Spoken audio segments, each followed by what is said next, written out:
Morning, everybody, and welcome to the Black Sea Forum, Frontier of the Future for a Secure and Stable Europe. My name is Alexandru Nazare. I'm leading Paneuropa Romania, and I'm exceptionally honored to have you all here. And I will start by thanking, first of all, Free Nations Forum, Jamestown Foundation, Mr. Bugajski, and Oleg for joining efforts with us to organize this very important event in the Romanian Parliament, together, of course, with the Economic University in Bucharest and the Center for Economy and Society, and of course all the sponsors that helped us to organize this present event today. We have today also the Minister of Interior in Bulgaria, Dani Mitov. Thank you very much for joining this event on a very important topic of today, the Black Sea. Present negotiation going on between Trump administration and new American administration and Russia, and of course all the international arrangements that are being discussed now, in which Europe is also present, have a focus on the Black Sea. And today's forum wants to bring more light onto what will happen, what scenarios we envisage in the very near future regarding the stability of the Black Sea region in general. I will hand in now the floor for the opening to the chair of the Defense Committee in the Senate, Mrs. Nicoleta Pauliuc, to greet us. Thank you. Please.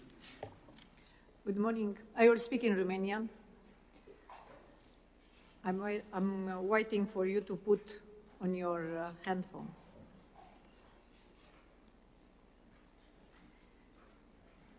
Doamnelor și domnilor, distinși invitați, este o onoare pentru noi să deschidem astăzi acest eveniment organizat de Free Nation, Paneuropa, Universitatea Economică FABIS, Center for Economy of Society, având în centrul său Marea Neagră.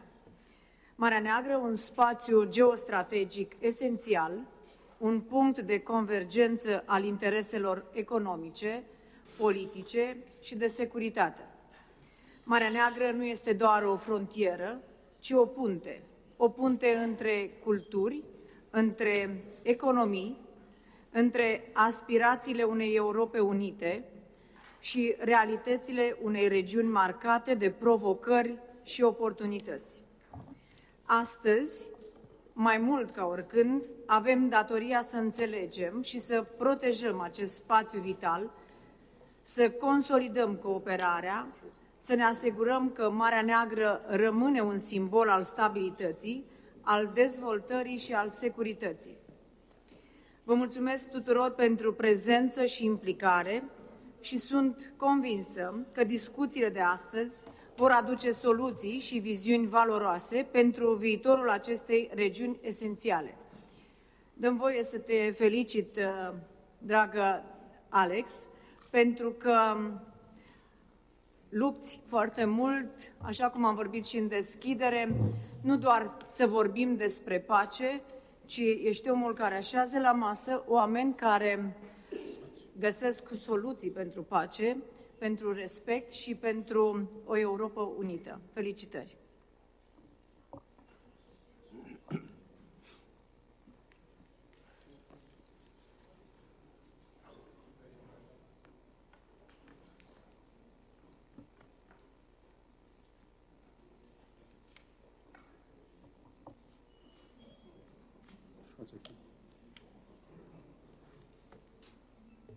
Okay, thank you very much. Thank you for being here on behalf of the Senate. As I said, and for your kind words, as I said previously, Free Nations Forum is gathered around many parliaments globally. And this is actually how we've met. And I'm very glad that today they are with us. And there is a very special person, very connected with Romania.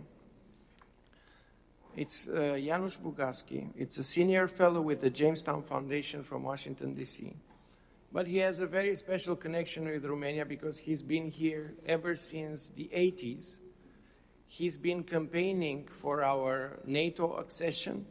He knows Romania extremely well, and he is also a main driver behind the Nations Forum.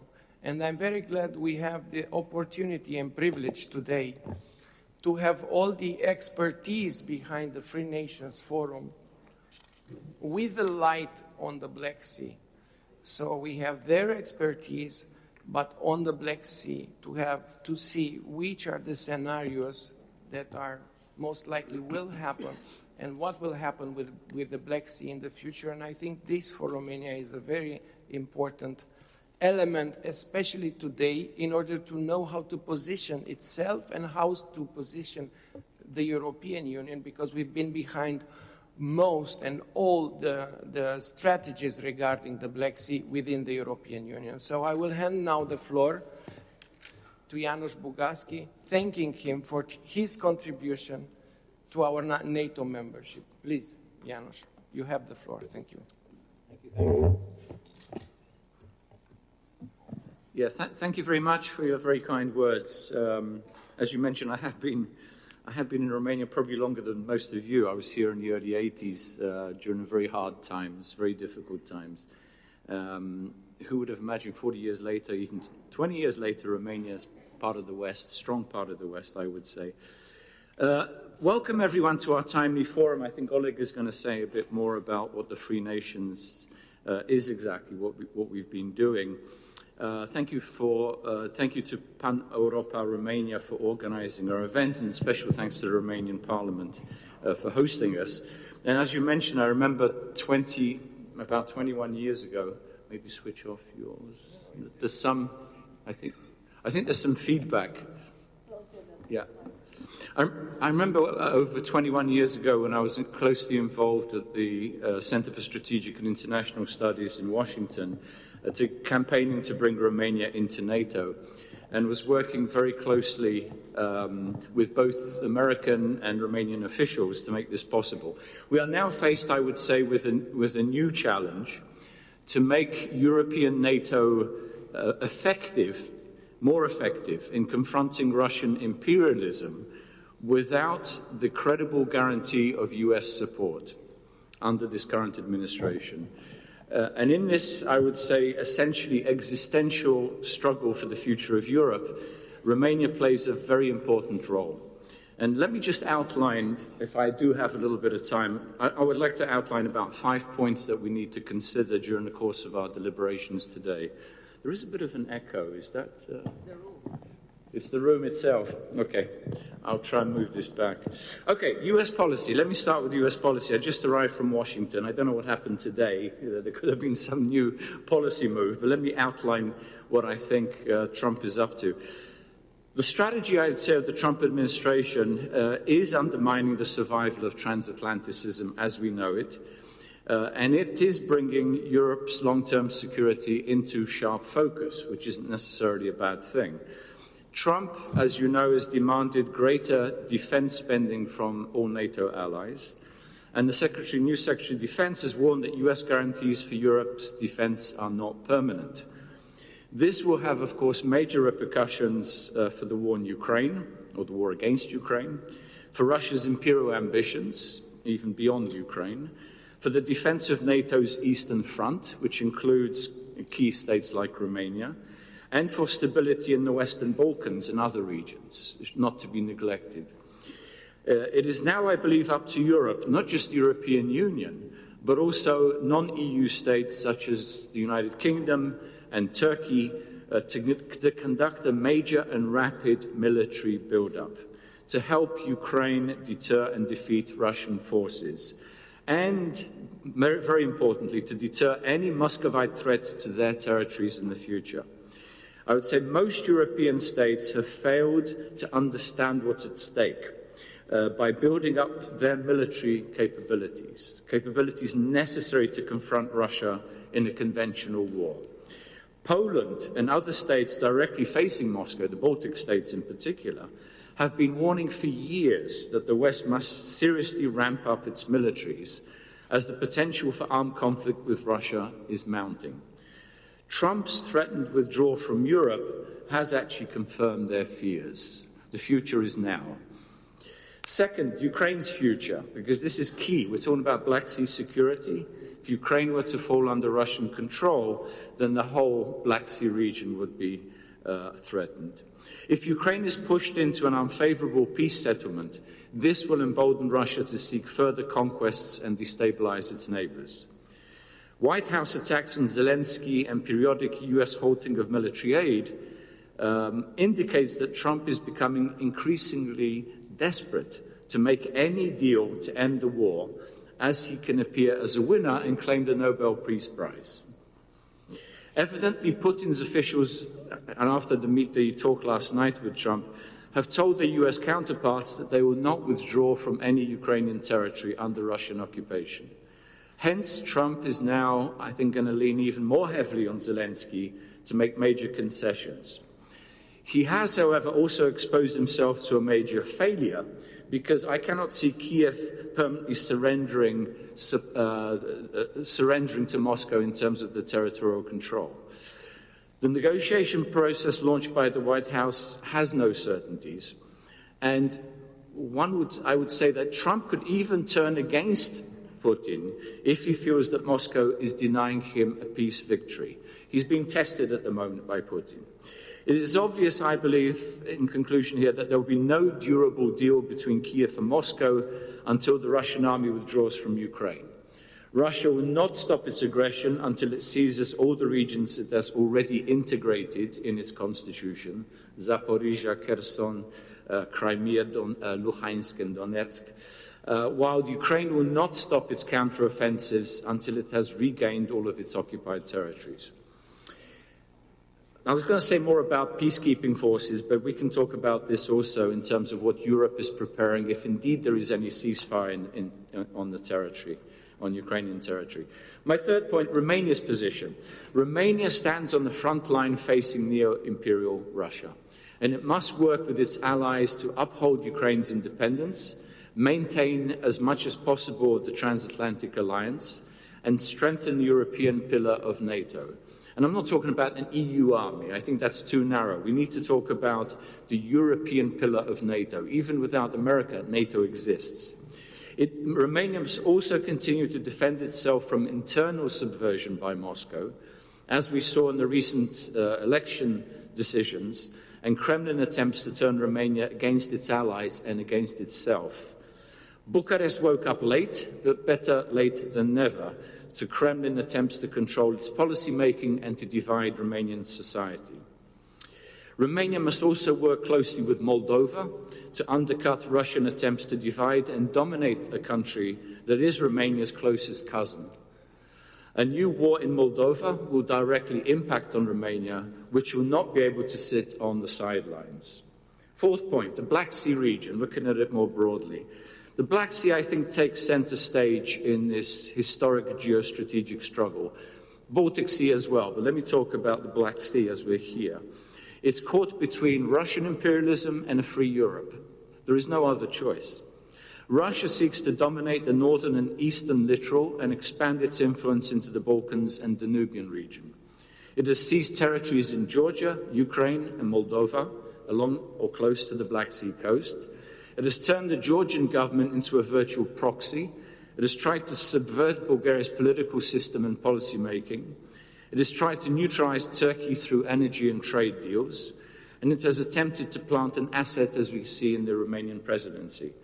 To counter this extensive attempt to control the Black Sea, NATO allies and partners must pursue a more effective strategy to deter Moscow's ambitions and any attempted military and political escapades. This begins with enabling Ukraine to gain in military strength and regain all of its territories. It also means forging closer military ties between the Black Sea littoral states and establishing a multinational initiative to monitor and counter Russian threats in all domains, from military to economic, from political to informational. It must make sure that trade and passage across the Black Sea is no longer threatened by an aggressive state. And my very last point, which takes me back to the forum, I wrote a book 2 years ago on Russia as a failed state, and I'm convinced that Russia will sooner or later collapse, and we're already, I think, beginning to see signs of this. Europe needs to prepare for the coming collapse of the Russian Federation, a federation by name only. Russia faces deep and escalating internal problems. It has diverted its resources towards a war economy in order to continue the invasion of Ukraine. This policy is unsustainable, as Russia's financial reserves are being depleted, its military downgraded, with almost 1 million troops killed or wounded, and large stocks of weapons destroyed.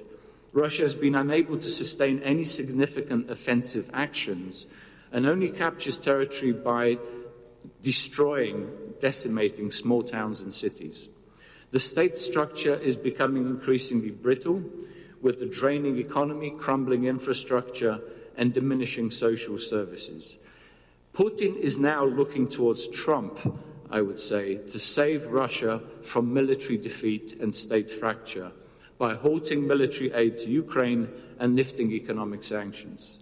And the prospect of social unrest, instability, and state rupture will impact on all neighbouring states. Let me just say one last thing. Alex Younger, the former chief of Britain's Secret Intelligence Service, MI6, recently stated that Putin has bet everything on Trump's deal over Ukraine, and Russia will collapse if he cannot secure it. Russia's escalating weaknesses may make Washington realize that ultimately Moscow is bluffing about its capacities. So let me actually, I was going to say a lot more, but let me finish there to give other people time. So, no, it's basically the core, the gist of what I wanted to say. Just to put some ideas out there for our discussions during the course of the day. Oleg, I think, will be able to say more about the forum itself. Our next meeting, in case I don't have time now, time later, is going to be in Washington at Jamestown Foundation, and we'll try and involve as well members of Congress and senior staff and maybe even people from the executive about Russia's future. So that's going to be in mid-June. There'll be more information forthcoming. Okay, I'll stop there. Thank you very much.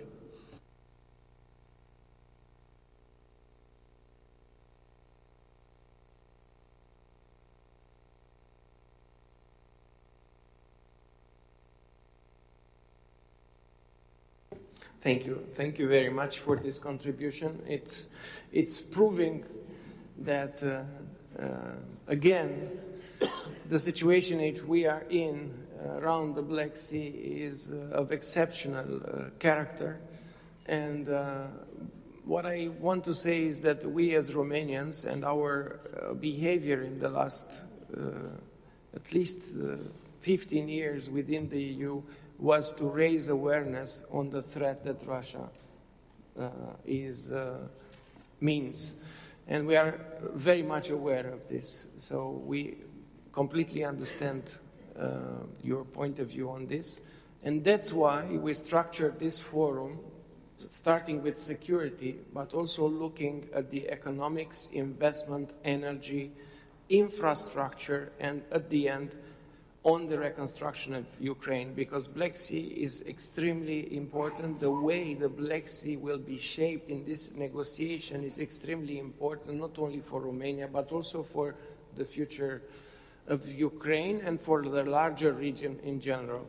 So I would invite Oleg now, Magaletsky, to say a few words about the forum, and then the representatives of the Prime Minister's office and the Ministry of Romanian Foreign Affairs. Please, Oleg. Good morning for everybody. Thank you for coming. Thank you, Romania, for host. I think this is a very important topic to discuss. I hope we will have more opportunities in the near future to discuss investment, infrastructure, energy, rebuilding of Ukraine, rebuilding of other countries that under the Russian control now are occupied. But at the first, like it in the poster, security and defense. If we don't save our country, our common values, our united Europe from the threat of Russia, or even better say Moscovian imperialism, they will come back here to the Central Europe, to the South Europe, and they will try to occupy it one more time, like they already done it in the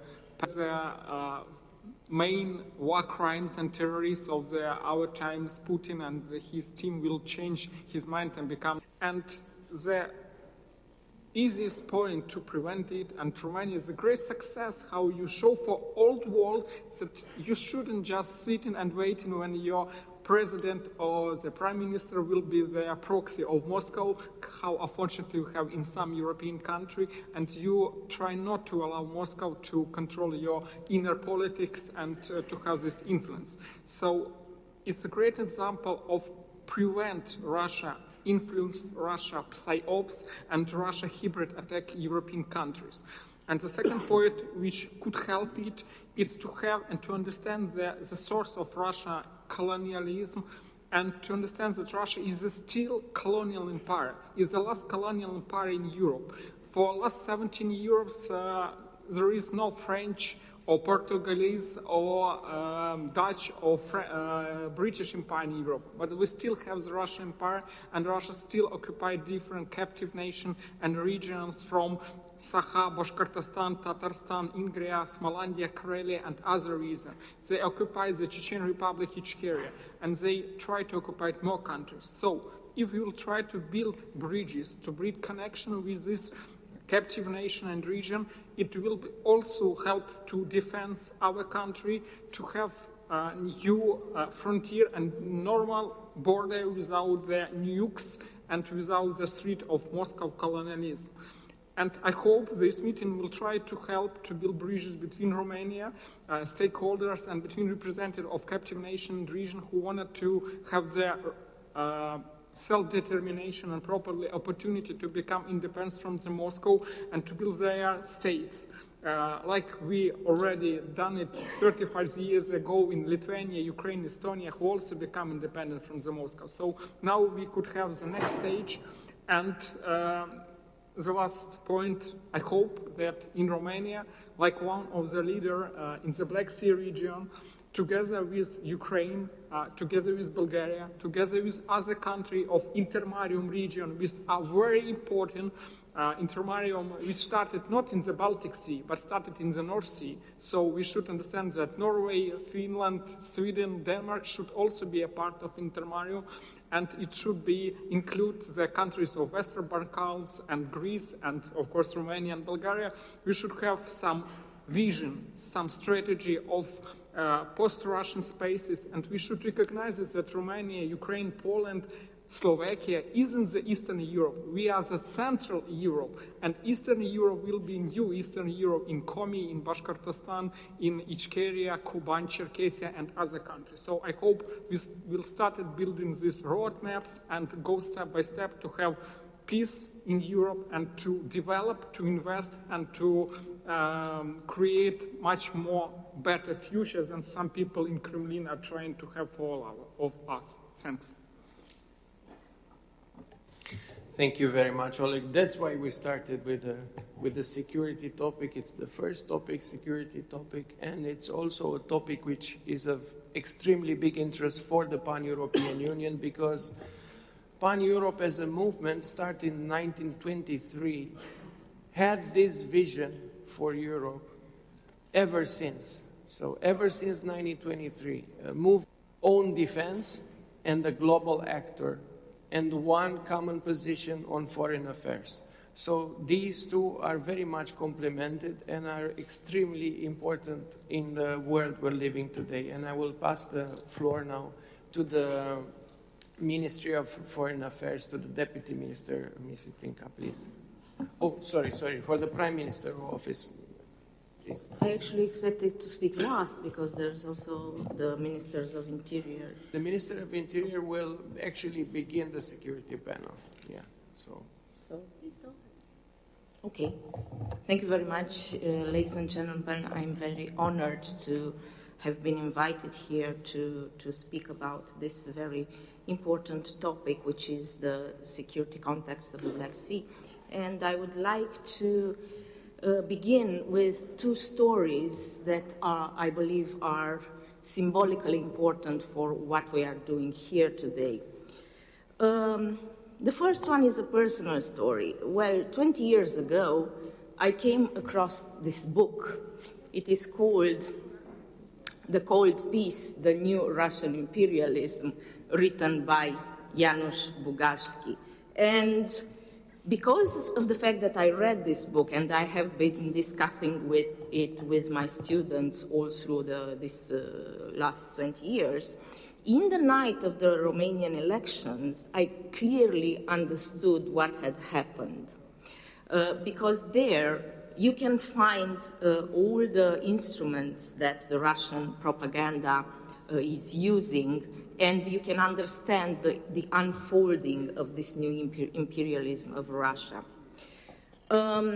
Today, we reached actually a new stage in which territorial expansion is coupled with interference and manipulation to produce an explosive cocktail in Europe.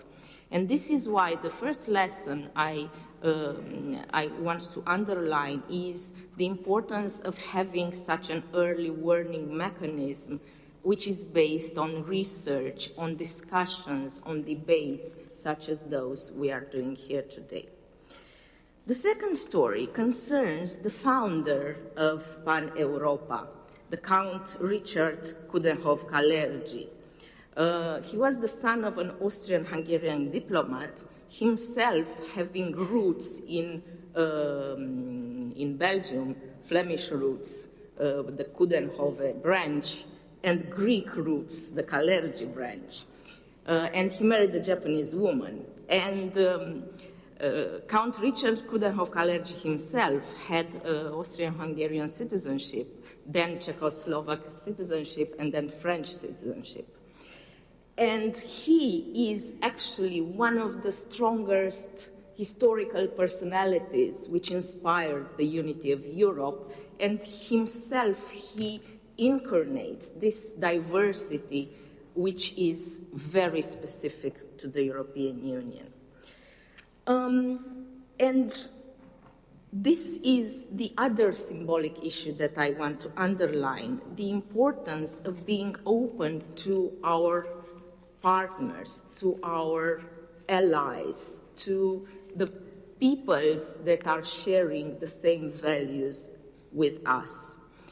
All this to say that what you do here today is important. Understanding the past is important for making sense of the present. Understanding the historical and strategic context will guide us to the best policy decisions.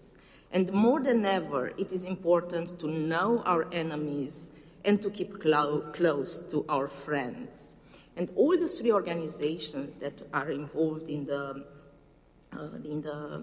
forum today have a consistent record of upholding the values of freedom, plurality, and diversity. Ladies and gentlemen, one of the characteristics of European integration is that it made leaps in times of crisis. And we can only hope that the crisis today will lead us to a new leap. I refer not only to the EU security and defense, which is, of course, the most important item on the agenda, but also to Europe's relationship with its eastern neighborhood and the Black Sea. Because the Black Sea area is somehow struggling to crystallize some form of regionalism from below for several decades already, without really managing to do that. It's a geopolitical area marked by a shared culture paired with ethnic fragmentation, and this is why scholars often speak about the conflict cooperation paradox, which is characterizing the Black Sea. And most important, the Black Sea is a geopolitical crossroads, and I think it is only up to the political decision makers to transform it into a gateway and into a hub of connections. Connections, for example, in the field of trade. And I'll give an example. The Black Sea offered Ukraine a vital transportation route for its grains. More than 50 million tons passed through Romania during the last years.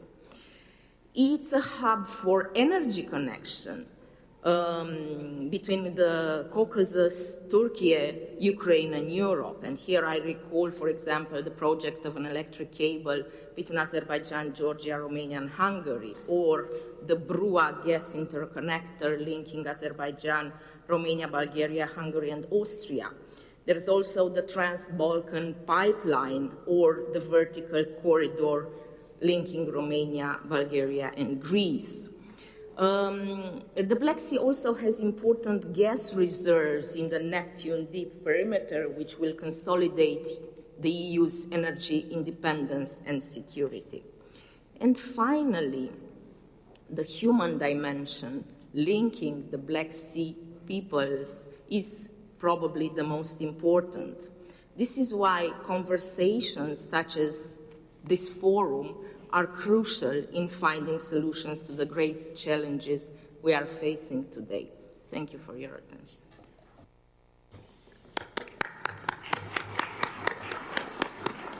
Thank you very much, and I would allow now the Deputy Minister of Foreign Affairs, Mrs. Tinca, to... Dear gratitude to the organizers of this event for bringing such a vital topic to the forefront of the public debate.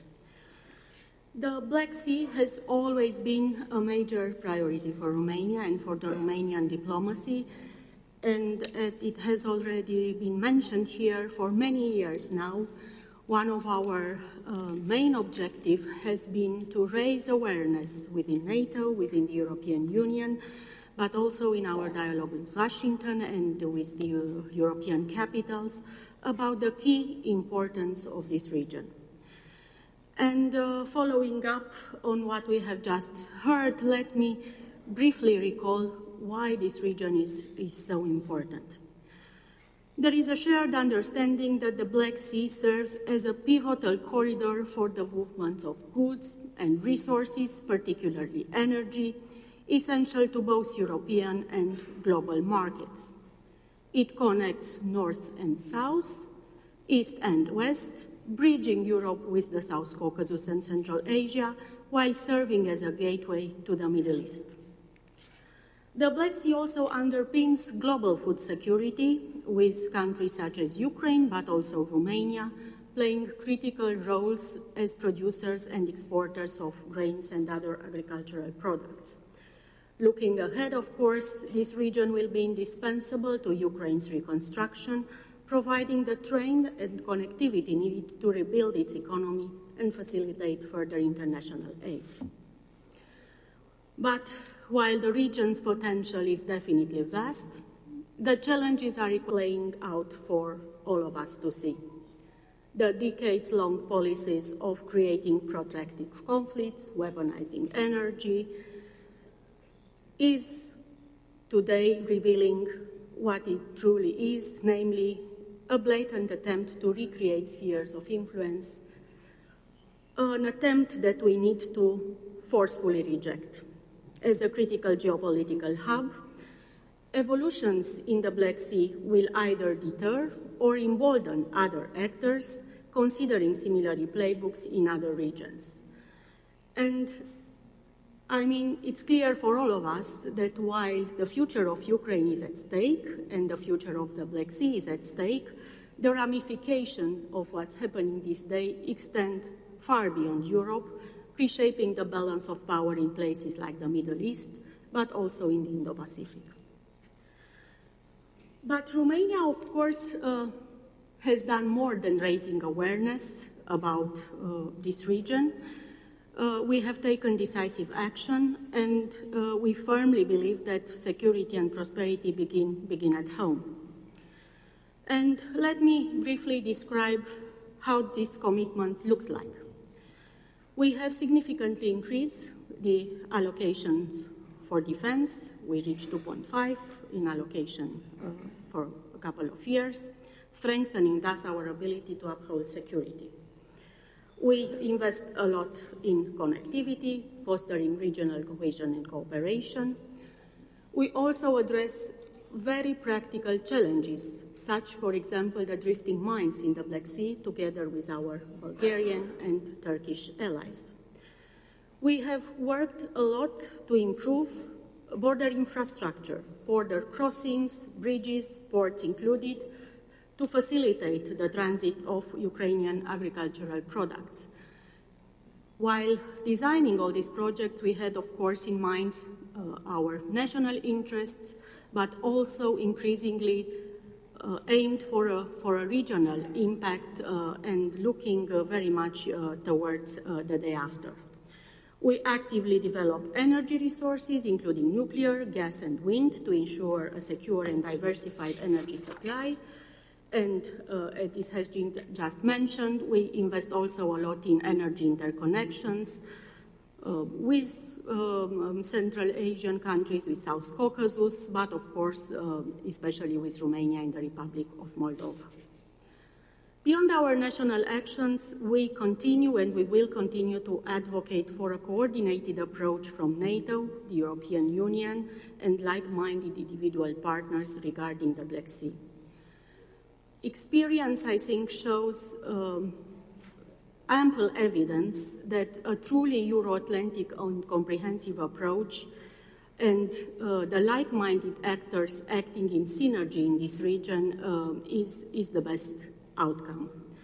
And in this context, we welcome, of course, the commitment of the new US administration to achieving peace in Ukraine. As a neighbor, of course, we would like nothing better than to see as soon as possible a just and lasting peace. And we will listen very carefully to the American proposals on ports, navigation, energy, and Black Sea economic prosperity. These are, of course, about Ukraine, about the region, and also about us. One thing I think is clear, the security risks in our part of the world will be with us for a long time, and that is why NATO's role in the Black Sea region remains extremely important. Romania will continue to advocate for a robust defense and deterrence posture along the entire eastern flank, from the North Sea through the Baltic to the Black Sea. And we strongly believe that the presence on our territory and in the entire area of allied military forces and command structure needs to remain in place as an indispensable part of the post-war military architecture or footprint. Romania is not only advocating for such measures, but also supporting the efforts in a very practical manner. And in response to this very important point made by Janusz Bugajski about the European pillar within NATO, we definitely need to do more, better, faster. But taking Romania as an example, I would argue that we start working on this because the NATO battle group in Cincu is led by France, with a significant contribution from other European allies, for which we are extremely grateful, while other countries have significantly contributed over the last couple of years to consolidating, for example, Romania's air policing. When it comes to the European Union, the Black Sea obviously lies at the heart of its eastern neighborhood. In light of the ongoing challenges posed by the Russian aggression, it's high time that the EU also adapt its tool and address this new reality. In our view, in Romania's view, our collective aim should be, of course, to transform the Black Sea into a region of prosperity and competitiveness for both the EU and its like-minded neighbors, and, of course, not merely to frame it as a contested geopolitical space. To achieve this, we think that the EU approach requires an upgrade. We need more Europe in this region and a stronger strategic presence, and this calls for a fully fledged EU Black strategy.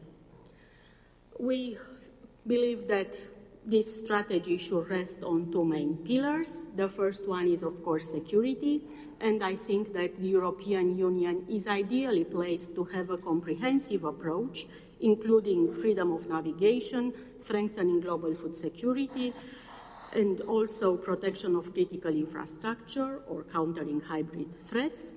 The second pillar is connectivity, which must serve as a unifying factor, bringing regional partners closer to the EU, and I'm now thinking, of course, particularly of Ukraine, the Republic of Moldova, but also Turkey. To end a bit where I started, I think that it's obvious that the Black Sea is not merely a region. It is a crossroads of history, opportunity, but also challenges.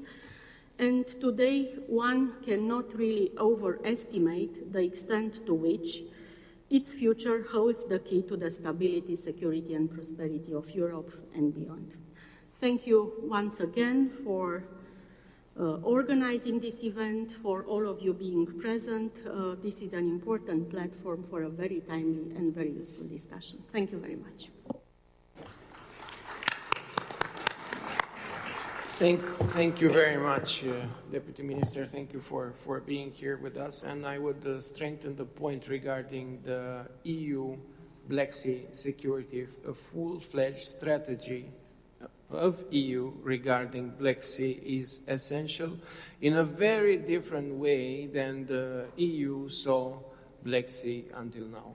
We know how much we fought as Romania within the European Union to give more light and more strength and a bigger magnitude to the Black Sea region, and it wasn't easy because we were amongst the few who had this idea to bring more light on the Black Sea. But now I think reality that we are going through shows that we were right, and most of all, the fact that EU starts to behave, wants to behave as a global actor, also is putting Black Sea into a vital, pivotal role for the European Union. But we're not alone in this effort that we did.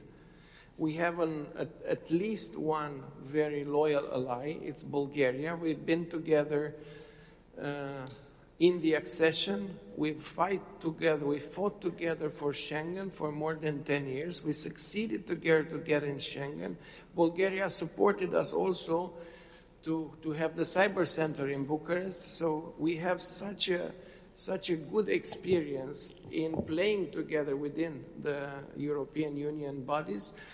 And we have here today a very good friend, today Minister of Interior of Bulgaria, Dani Mitov, but we've known each other for almost a decade.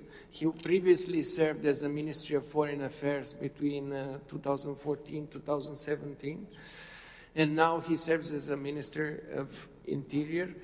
And I think he has enough experience, political experience, government experience, foreign affairs experience, to understand exactly what I'm talking about, and also share with us Bulgaria's views on the Black Sea and on this partnership that we're sharing with you for so many years. Thank you, Mr. Minister, for being with us today, please.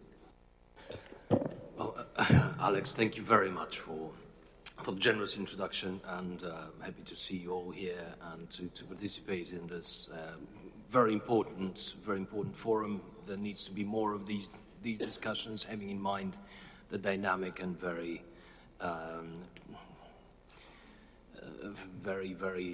turbulent geopolitical situation and the tectonic shifts in geopolitics. Thank you for inviting me, Alex, and I'm very happy also to be in the company of Mr. Bugajski, who I've been admiring since and reading his papers and books since I was a youth activist in the 90s. So And this is a real pleasure and honor. Now I'm going to. There's so much to say when it comes to Black Sea region, the security aspects. Alex informed me that I need to be a bridge between the introduction panel and the security panel. And when I hear a bridge, I immediately associate that with the bridges that we need to build over the Danube between Bulgaria and Romania. And the connectivity issue that we all have, especially in the region, the infrastructure connectivity, but also other type of strategic connections that we need to build. But let me take a little bit of freedom to touch upon a few other points which were kind of a continuation from what Mr. Bugajski was mentioning and the other colleagues before me. So if we are wondering what's going on right now when it comes to Russia, Washington, and the situation in Ukraine, there's an important element that we need to take into account. The geopolitical standoff that we will be witnessing in the long run ahead of us. Right now there's people who are convinced that the biggest rival of the West right now, and the United States in particular, is China. And that Russia could be somehow drawn back into being Western friendly in order to deal with the bigger rival, and that's China. That is why right now I believe part of the motivation of the administration in Washington to create these type of attempts to stabilize the situation in Ukraine and negotiate with Russia is exactly under the concept and the impression that Russia could be an ally against China. This is a complete and utter illusion and hallucination, if you will. But there's still people who believe this, and they will live through a bitter disappointment when they see that the Russians have no intention of allying with the Western concepts when it comes to China, Iran, and other countries of that nature. There's the let's say the community of democracies, and there's the community of the anti-democracy international, if you will. It's Russia, it's China, it's Iran, it's North Korea, it's all of that. And it's very clear that Russia will never join our efforts to let's say, defend democracy or anything of that nature. Even if you take a look at the statements yesterday after the phone call between President Trump and President Putin, the U.S. statement includes a sentence which basically says Iran will never be allowed to have the capabilities to destroy the state of Israel. That is never even mentioned in the Russian statement, which is twice or three times as long as the U.S. one. So any time we have the illusion that the Russians could be somehow an ally of the West against the other geopolitical rivals, that is a hallucination and a fantasy, which will bring to a bitter disappointment in the people who believe in it. That's one. Second, we spoke about the NATO enlargement. Now, Romania and Bulgaria were always a package deal somehow when it comes to the different formats of the European Union or NATO, and I'm actually happy that that's the case, because we've helped each other for quite a while in different situations. But I would urge you to think, when we speak about the NATO enlargement, I would urge you to think not as a NATO expansion or enlargement. It was vice versa. It was an exodus. It was a biblical exodus of the peoples of Eastern Europe towards the West. This was our chance in the 90s and a little bit later on for us to escape from the embrace of the Russians, because we knew very well that the time will pass and the Russians will accumulate resources and strength, and they will start doing what they've been always doing and what we see right now in Ukraine. There was no enthusiasm in the Western leaders to expand NATO in the 90s. They were very reluctant. I mean, here and there, it was a mixture, of course, but there was no huge enthusiasm in that. It was us. It was the Bulgarians, the Romanians, the Baltic leaders, the Poles, the Czechs, the Hungarians, the leaders of all the Eastern European former Soviet bloc countries who were eager to do this exodus, literally a biblical exodus, to join NATO and make sure that we are under the security umbrella of our allies right now. So this is another point that is used as a propaganda tool by the Russians to basically justify their ways of dealing with the international rules-based order. And here I have a little bit of an issue with the cliches that we are using all the time. We know what that means. We know what that contains, like international rules-based order, which has turned into a loosely based international disorder right now. But it is what it is. That's the reality. Now we have also the transatlantic values. We know what that means. Everyone in this room knows what this contains, what's inside. But this has turned into a cliche which somehow even annoys the public. We need to change the language we use when we speak about what we believe in, because right now the irritation and the annoyance of our own internal environment, public, with these cliches is rising. And I believe language here needs to be a little bit modified. So that's another kind of a point that I wanted to put a stress on. And if we speak about the common efforts that we are somehow putting into our bilateral relationship in order to strengthen the Black Sea region. Now, the first thing I want to emphasize is the concept of and the idea that after Bulgaria and Romania joining Schengen, now we need to put an effort into safeguarding the outer borders of the European Union. Since 2015, we've been talking about the following. If we want to preserve our freedoms and not limit our freedoms inside the Schengen zone, and not only in Schengen, but the whole EU space, internal space, if we want to keep our freedoms, the only thing we need to do, maybe not the only thing, but the most important thing we need to do is to safeguard the outer borders of the European Union with common efforts. German, Dutch, Austrian, you name it, border policemen.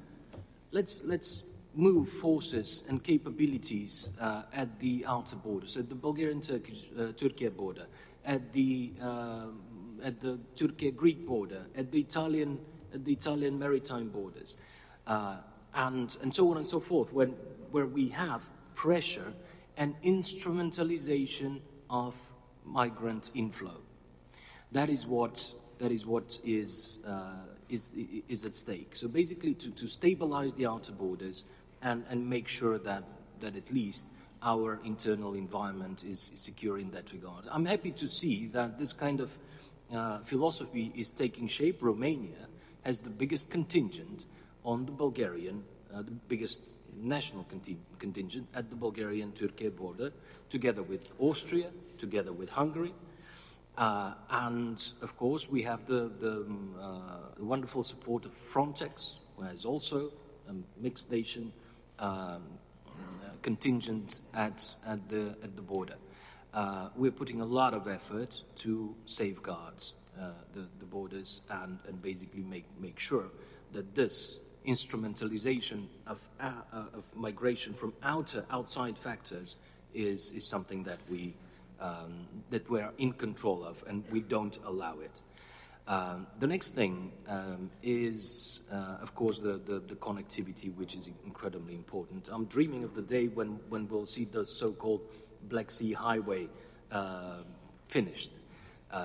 Highway connecting Istanbul, Burgas, Varna, Constanța, south-north, and north-south, of course, starting from Constanța and going down to Istanbul. It is important not only as a dream of mine in tourism and so on. It's important for NATO. It's important as a part of the vital security infrastructure which improves our interoperability, our connectivity, and the capabilities to transfer technological and manpower north-south. Of course, the east-west, west-east dimension is also a dimension that we need to develop further on. The Danube here is crucial. That is, as we were discussing beforehand, before the start of the forum, that's the biggest highway in Europe. And we are underutilizing it. And that is something that we need to emphasize and very quickly move forward into developing.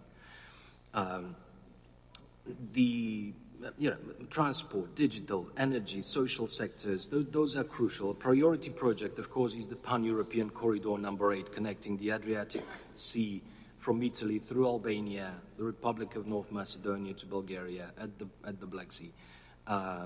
The opening of communications and the active construction of transport and energy infrastructure. Energy infrastructure, of course, is another big topic that probably needs a whole panel to be covered.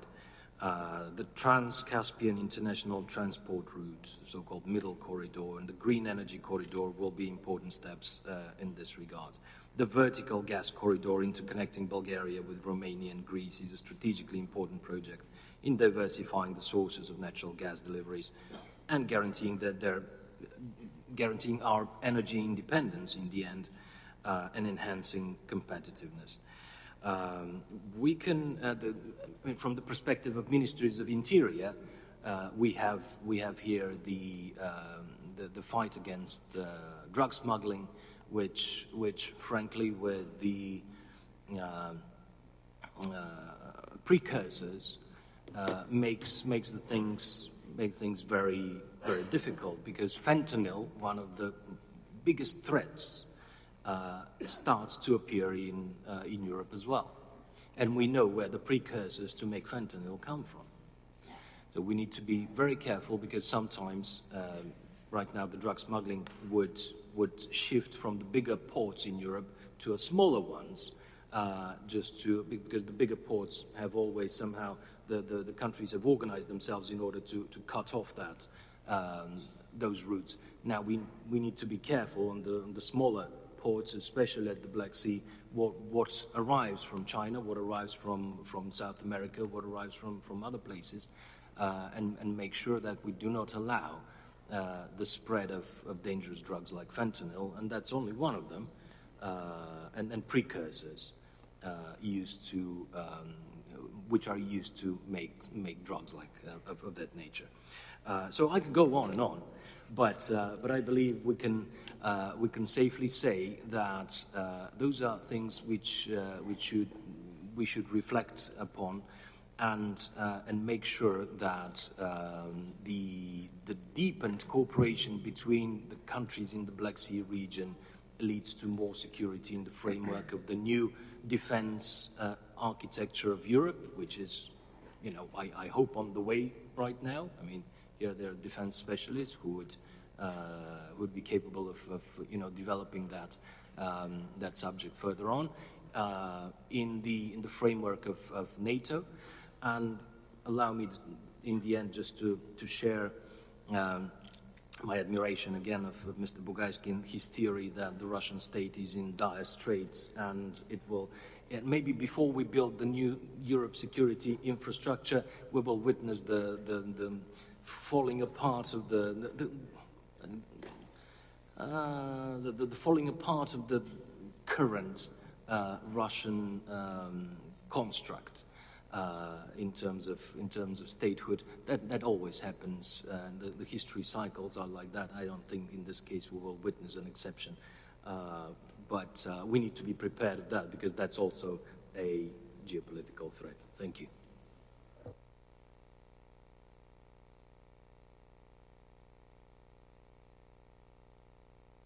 Thank you very much, Dani, for all this presentation. I just remind the fact that when I started working 20 years ago in the Ministry of European Integration, there was this one project, the Black Sea Highway, and we were writing press releases and documents on the Black Sea Highway 20 years ago. We are a bit further, but not much. We started our highway towards north in Moldova, but we have a long way to go in order to complete. And this Black Sea Highway is connected with the Danube, the other blue highway, which is extremely important for Romania. And I thank you for understanding how important is Danube for Romania, and that you're supporting us with the projects along the Danube. Thank you, Minister, for the presence. I would hand in now the moderation to Reinhard Kluczek, the President of Paneuropa Austria, and an extremely instrumental in the discussion we had the last 2 years in order to present our Schengen case in Vienna. So before handing in the floor to Reinhard, I want to thank him for all the conferences, presentations, press releases that he did in Vienna in order to present our Schengen case of Romania and Bulgaria. Please, you have the floor, Reinhard, and we are starting the security panel. Thank you. Thanks a lot, Alexandru. Yeah, yesterday I heard that now the Minister for Interior in Romania and the Minister for Interior in Austria are good friends because they had so many meetings together.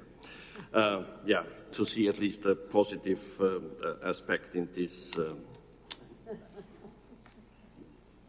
in this topic. Let's keep it. Yes. I'm coming from a country which is in the heart of Europe.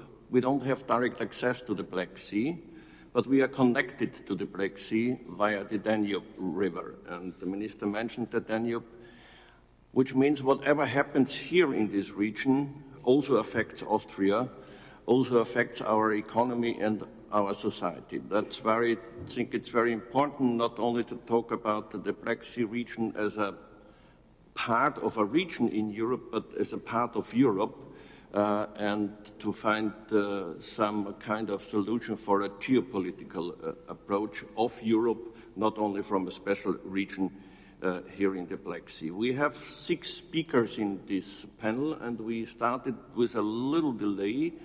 Therefore, we will not have a discussion on the panel, but just the reactions to a keynote speech. But I will start with just a short introducing the speakers on this panel to you. We have 2 guests from Bulgaria, Ambassador Elena Poptorova, the Vice President and founding member of the Atlantic Club in Bulgaria. She has also been ambassador to the United States and is also responsible for a 3Cs initiative program in Bulgaria. The second is Professor Todor Tagarev, head of Center for Security and Defense Management at the Bulgarian Academy of Science. He has served as Minister for Defense twice, in 2013 and then from June 2023 to April 2024, and he is still active in this defense policy. We have some guests and speakers from Romania. Nicoleta Pavlovic, President of the Committee on Defense, Public Order and National Security in the Romanian Senate. Pavel Popescu, Vice President of the National Authority for Management and Regulation in Communications of Romania. Professor Horia Botis, Vice Chairman of the NATO Industrial Advisory Group, and John Walsh, founder and CEO of Sidespan Risk Management and Security. But before that, we have a keynote speaker, and this keynote speaker is sitting left to me. We had the chance to sit together in another Paneuropa conference, same sitting, only 1.5 months ago. Professor Catalin Alexandru, an Romanian academic and professional with over 15 years of experience, mostly in the information technology field. She currently coordinates one of the research centers in the Bucharest University of Economic Studies. Professor, the floor is yours. Thank you very much, ladies and gentlemen, distinguished colleagues. Thank you very much for the opportunity to address you today on the critical subject of regional and global security, with a particular focus on the role of the Black Sea and the Balkan region.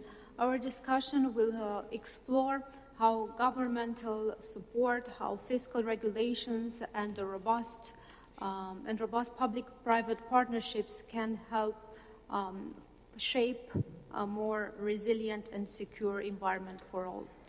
First, let us underline the role of the Black Sea at the crossroads of Europe, the Middle East, and Central Asia.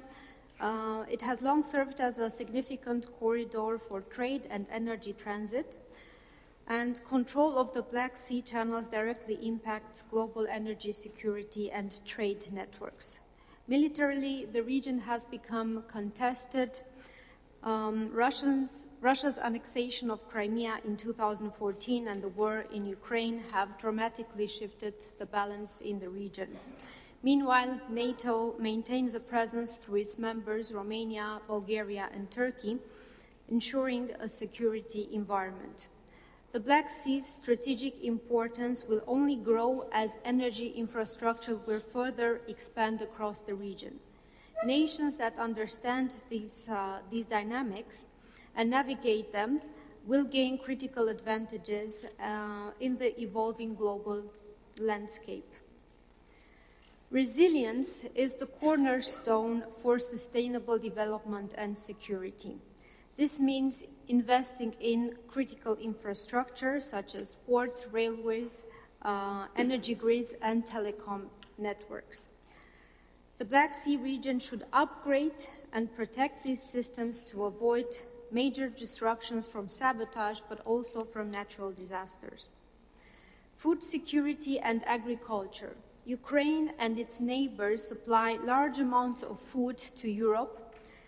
To avoid shortages and economic losses, it is of paramount importance that their supply chains are protected against conflict and climate risks. Investing in modern infrastructure can further boost productivity, but also avoid disruptions. Healthcare, IT, and telecom. The pandemic has showed us how important healthcare and also digital networks are. Stronger systems help keep businesses running and provide emergency support. These must include robust cybersecurity measures to protect against digital threats. Further, the integration of telemedicine and digital health services can improve access across the Balkan region. In terms of transportation, in the Black Sea region, better transport links connect local economies with Europe and the rest of the world. Energy and renewables. Transitioning towards renewable energy sources to reduce dependence on fossil fuels has been a strategic goal of the European Union for years. The Black Sea region is emerging as a hub for renewable energy, with countries such as Romania and Turkey investing in solar and wind energy. This transition not only enhances energy security, but also supports environmental sustainability. A robust energy strategy must be developed to support investments in this field further. A sustainable approach to critical infrastructure involves immediate upgrades, capacity building, governance support, and sustainable financing models. In this context, public-private partnerships are highly important, as they combine public sector oversight with private sector efficiency and innovation. The EU's Black Sea Synergy Initiative can support resilience against future challenges through the following key aspects: leveraging coordinated multinational projects which would ensure the pooling of resources and expertise, ensuring access to EU funding and technical assistance, implementing regulatory harmonization, which would simplify project implementation in case of international projects, provide a platform where governments and industry can coordinate on viable investment models, risk-sharing mechanisms, and co-financing strategies, and implementing joint crisis management and exercises. We live in an era where threats are increasingly hybrid, combining traditional military force with misinformation campaigns and economic pressure. To counter this, the following aspects must be taken into account. Increasing cyber defense capabilities is critical, and in this context, the government must collaborate with the private sector and also with the academia to secure relevant networks and foster a cyber-aware culture. In the age of instant online communication, fighting against misinformation and fake news has become critical. State institutions, media platforms, but also members of the civil society must work together to fight these threats and combat disinformation efforts. Regional methods for intelligence sharing, as well as larger security cooperation, foster trust and mitigate weaknesses. Coordination between Black Sea countries, Balkan states, and intermaritime allies encourages a coordinated response to hybrid threats. Finally, a robust architecture in the region relies heavily on private sector involvement. The private sector often owns or operates significant portions of critical infrastructure, whether in energy, telecommunications, or transportation.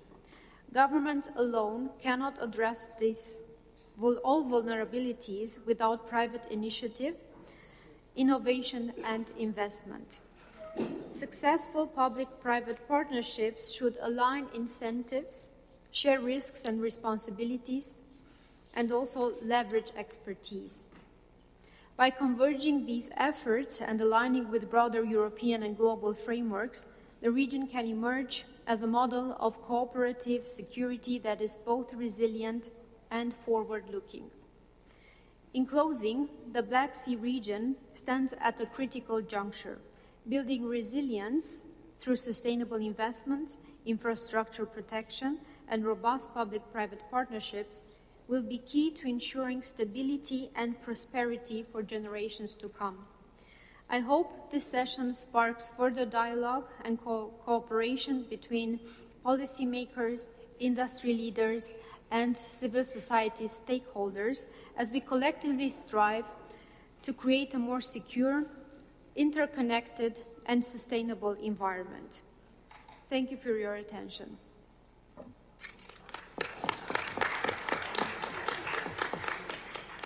Thank you very much, Professor, and thank you especially because you mentioned the disinformation. I think we have to say that we are in an information war. Bombs are falling in Ukraine, but this information war is also affecting all the other European societies. And when we look at this topic, we have to see that many people are not aware of that.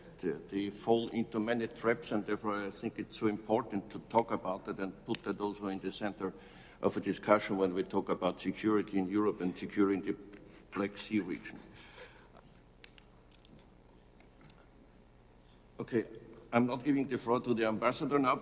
Or no, you are ready? You just said goodbye to the Minister of Interior.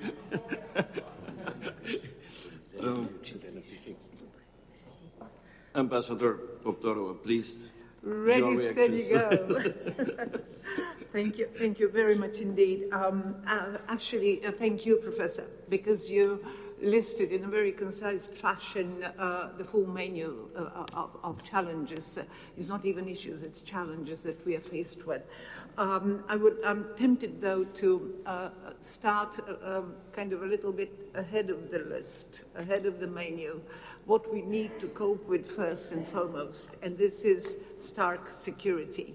Because if I would venture to remind this audience, and I know that everybody knows this firsthand, actually the Black Sea region and the security environment here was practically a non-entity for a long time.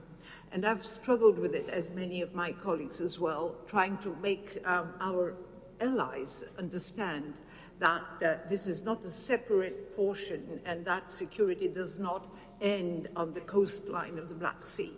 There was also this illusion, and I'm wondering whether I should use the past tense or a present tense, of every US president that they can make a breakthrough with the Kremlin. And I've again experienced that firsthand. We had it with different, both Republican and Democrat presidents coming down to President Trump, that now is the time and then it will be a blissful relationship and all issues will be resolved. No, this is not the case, and we know that better. But it took us, however, a war, a full-scale war of Russia on Ukraine, a stark invasion of a country, an annexation of territory for a wake-up call to happen and for the West in general to react accordingly. But we've been only too late. Not only because of the kind of chronological sequence, but also because of the importance of this phone call yesterday between the two presidents, I really need to emphasize something. Actually, I think that what we have at the end of the readout of more than 90 minutes call, maybe even 120 minutes call, we don't know that with precision. Actually, President Putin, he declined the White House proposal for a ceasefire, because it was right after the call when there was another shelling, another bombing coming out of Russia on energy infrastructure in Ukraine. So what is considered to be a limited energy and infrastructure ceasefire is what benefits the Kremlin the most. Actually, this is something which Russia has suffered more than Ukraine in the exchange of fire. So basically we are witnessing the beginning of a process, but we don't even know where it will be headed. I'm afraid that President Trump is still to realize that President Putin is rather less biddable than President Trump expected him to be. So why I'm saying this? Because before we proceed to, or maybe in parallel, because we don't have the time to go in sequence, but in order to handle all these challenges you mentioned, Professor, we have to make sure that Europe has a plan of how to navigate the Trump era, the Trump period. And I think that actually Secretary Rutte of NATO gave practically a masterclass of how to handle, how to engage with President Trump. So that's something to be studied also by Ukraine, but also by Europe. So basically there are several things we need to hold in mind. President Trump is there to stay. So we have to recognize this as a fact of nature, of political nature, if you wish, and be able to work about and with this fact. Secondly, we have to know that there is this 1,400, I believe, miles long border between Ukraine and Russia, which we said we will somehow protect. But again, more question marks than answers to this. Or secondly, or thirdly, whatever, much to my own regret. I've been engaged with NATO for so many decades and NATO membership and everything, but we have to realize that NATO is off the table for Ukraine. So what that means that Europe has to shoulder the responsibility for engaging Ukraine in a well-protected and productive fashion for a future membership in Ukraine someday. So basically what I'm trying to argue now as a beginning of a broader discussion is that first and foremost we have to make sure that we somehow get used and realize and accept the principle that it has to be peace through strength. And I'll stop here, but then probably I'll have more opportunities to step in. But I cannot help remembering what General George Marshall famously said, you don't fight a problem, you resolve it. So this is what we are here for. And this is what Europe is all about. We have to sit down and resolve everything. And there's a lot more to say. I hope I'll have another opportunity while the round goes about. Thank you.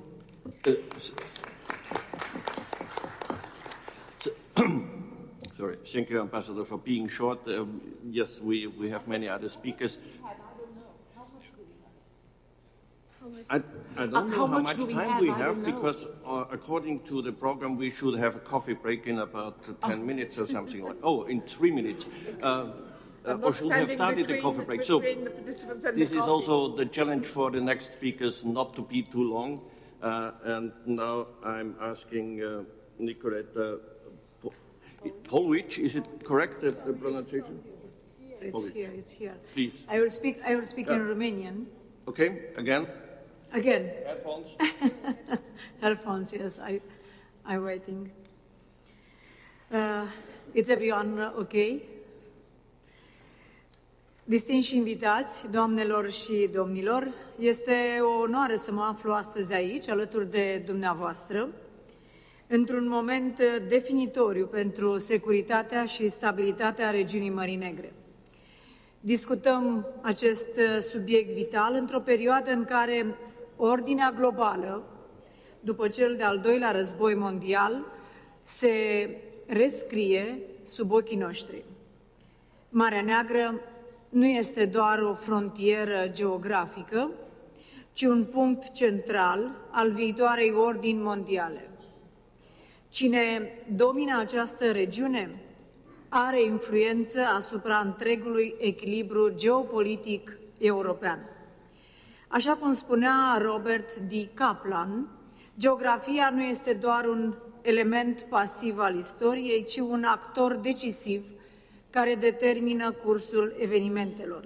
Iar Marea Neagră este un exemplu clar al acestui determinism geografic. Acum câțiva ani, unii priveau Marea Neagră ca pe o zonă periferică a arhitecturii de securitate globală. Astăzi, nimeni nu mai are dubii, cine controlează această regiune are un avantaj strategic major asupra Europei și Orientului Mijlociu. Doamnelor și domnilor, ultimii ani au demonstrat cât de vulnerabilă este această regiune și cât de necesar este ca NATO și Uniunea Europeană să acorde o atenție sporită securității Mării Negre. Agresiunea rusească împotriva Ucrainei a schimbat fundamental realitatea strategică. De aceea, NATO și Statele Unite ale Americii au luat două decizii istorice. În 2022, la summitul NATO de la Madrid, Marea Neagră a fost desemnată zonă de interes strategic pentru alianță. Tot în 2022, Congresul Statelor Unite ale Americii a adoptat o strategie pentru Marea Neagră, un semnal clar că Washingtonul recunoaște importanța strategică a regiunii noastre. Aceste decizii nu sunt doar simbolice. Ele reflectă o realitate strategică incontestabilă. Flancul estic al NATO este linia de apărare a întregii Europe. România și statele riverane Mării Negre sunt în prima linie a acestei apărări. Distinși invitați, astăzi trebuie să înțelegem că amenințările la adresa securității în Marea Neagră nu sunt doar convenționale, ci și hibride. În primul rând, amenințarea rusească este reală și constantă. În ultimii ani, Rusia și-a consolidat prezența militară în Crimeea, a blocat accesul la rutele comerciale și a desfășurat exerciții militare agresive care amenință securitatea întregii regiuni. În al doilea rând, asistăm la un război hibrid fără precedent. Războiul de astăzi nu se mai poartă doar pe câmpul de luptă. Dezinformarea și propaganda afectează opinia publică și slăbesc coeziunea socială.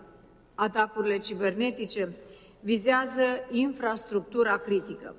Influența economică malignă încearcă să submineze stabilitatea statelor democratice din regiune. În al treilea rând, trebuie să protejăm infrastructura critică. Porturile, gazoductele, rețelele de telecomunicații sunt ținte directe ale actorilor ostili. În acest context, colaborarea public-privată devine esențială, iar România trebuie să-și întărească parteneriatele pentru protejarea acestor active strategice. În fața acestor provocări, România este și va rămâne un pilon de stabilitate. Am consolidat prezența NATO pe teritoriul nostru și am demonstrat că suntem un partener de încredere în alianță. Am sprijinit Ucraina pentru a rezista în fața agresiunii ruse, conștienți că securitatea Ucrainei înseamnă și securitatea României. Am crescut bugetul apărării la peste 2,5% din PIB și am demarat proiecte majore de modernizare militară. România nu este doar un beneficiar al securității oferite de NATO, ci și un actor proactiv în menținerea stabilității regionale. Dar ce trebuie să facem pe mai departe?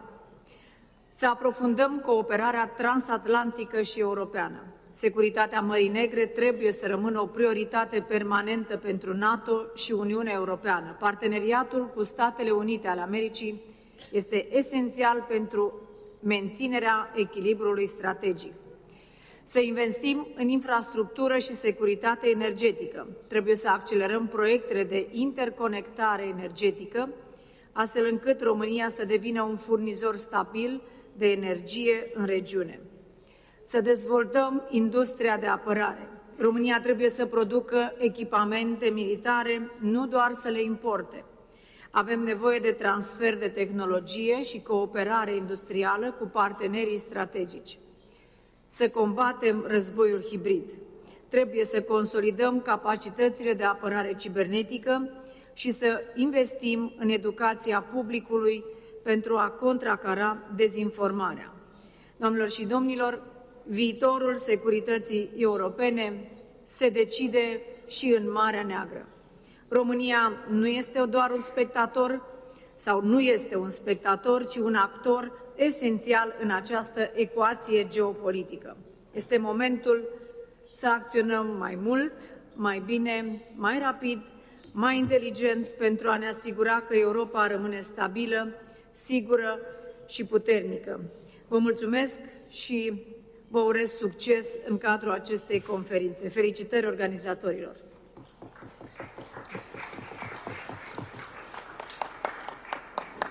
Mulțumesc. I had a great geopolitical teacher. His name was Otto von Habsburg, and he always said, if you want to make politics, if you make foreign politics, if you are responsible for security politics, you have to know geography and history. Therefore, thank you for mentioning that in the beginning of your statement. And now I would like to give the floor to Mr. John Walsh. Thank you. I appreciate that. It's wonderful to be here. I consider it a blessing. I gave a speech at the U.S. Senate building, and I met Alex, and I also consider that a blessing. I have spoken at this building once before. My colleague Pavel invited me to speak here at the Senate on intelligence issues, and I feel wonderful to be here. In the last 4 or 5 years, and particularly the last 4 years, I've traveled and flew almost 1 million miles around the world, and I heard Biden's name maybe 6 or 7 times. I've heard Donald Trump's name in the last 58 days, maybe 1 million times. is very interesting. But the best jokes about Donald Trump or the United States were here in Bucharest. So I appreciate that. If we have any more, let me know, because I'll take them home with me. And I say that in a loving way.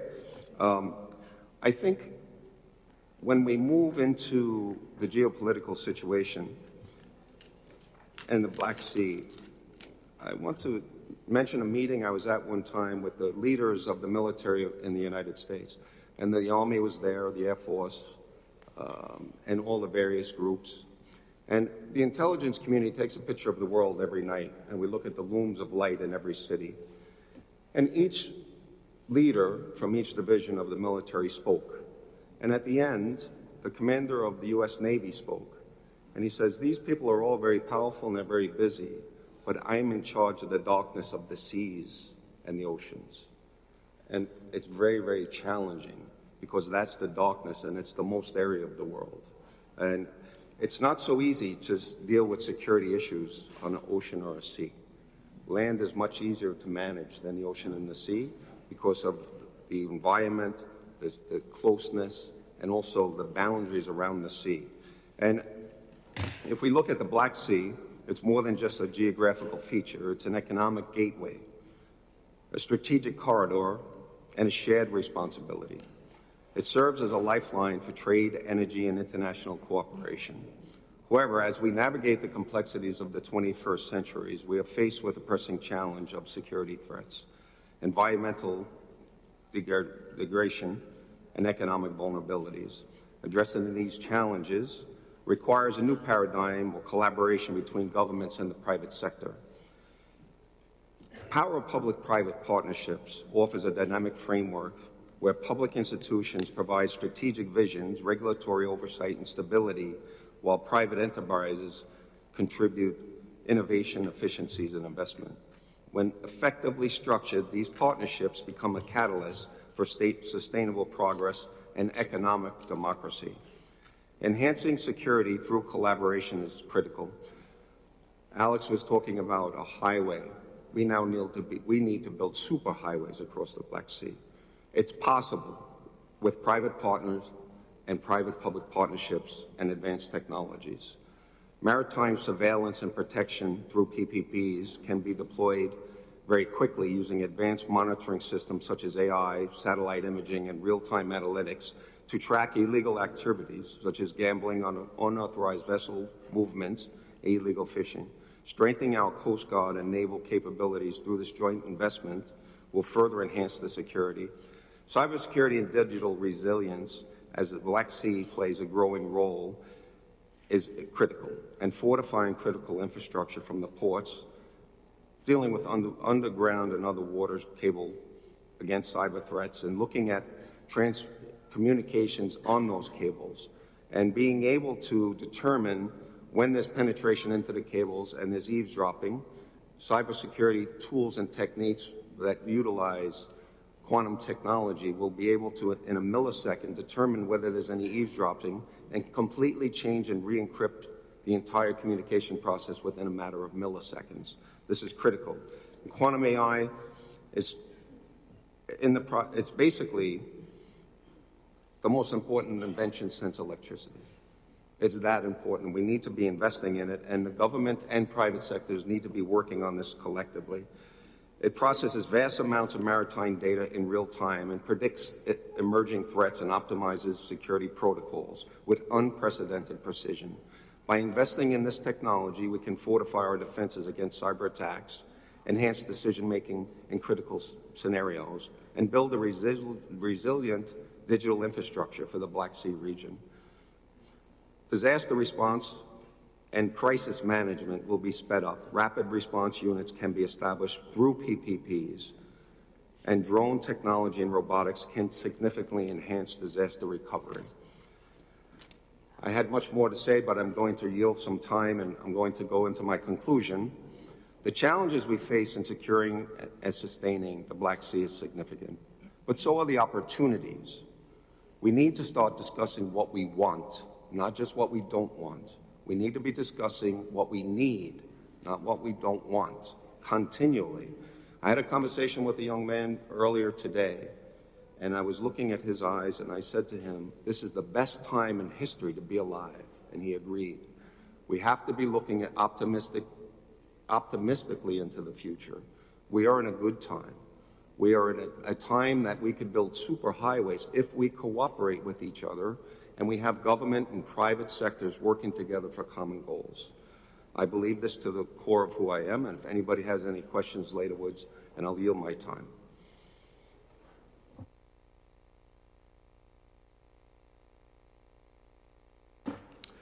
Thank you very much. I think it's very important that you said we have to know what we want, because only when we know what we want, we know what to do. And Europe was living for a long time in the illusion that now we have eternal peace and everything is fine, and we can consume our welfare. But welfare does not create welfare. Welfare is only created by a clear strategy. Thank you very much. And now I give the floor to Pavel Popescu, please. Thank you very much. It's an honor to be here today with you. And I would like to thank you to Alex, a good friend and a strong man through hard times, who's fighting for Romania. Thank you all being here today in Bucharest. I want to tell you a small story of a small boy called Luca, a boy in a fisherman village in Romania, which during a night faced a big storm, and his father, who was a fisherman, and his mother, who was a simple housewife, were trying to make Luca to understand that he should not be afraid. His father went outside because the boat, the only valuable thing that helped that family to survive, was almost destroyed by the storm. His father grabbed his lantern and ran at the boat, trying to save the boat, while Luca was grabbing his mother's skirt, very feared. And his mother, because she saw that her father didn't come back, told Luca, you know, you are old enough now, he was 9 years old, to be on your own. So be on your own until we are coming back, because I'm going to help your father. His mother went out. Luca was staying alone in the house with those words in his mind, you are on your own now. The morning came, the hours passed, the morning came, and his parents never came back. An old lady, a neighbor, came to Luca and said, you are on your own, and we are all on our own. The years have passed. The only thing that Luca had was the old lantern from his father, which was now broken. And he used that lantern every day to become what his father was one day. A strong person, a strong man, trying to survive in a fisherman village near the Black Sea. The years have passed. The village reshaped in a way that you couldn't imagine. People were flying across other countries. History passed, and when Luca was a strong man, a big man, a US soldier came on that shore, and he told him, you know, these days the world is shifting, and I'm bringing aid and alliances across the ocean. You are not on your own anymore. You know, having the story he has, Luca looked at that soldier with skepticism, with being very skeptical, but he learned a lesson that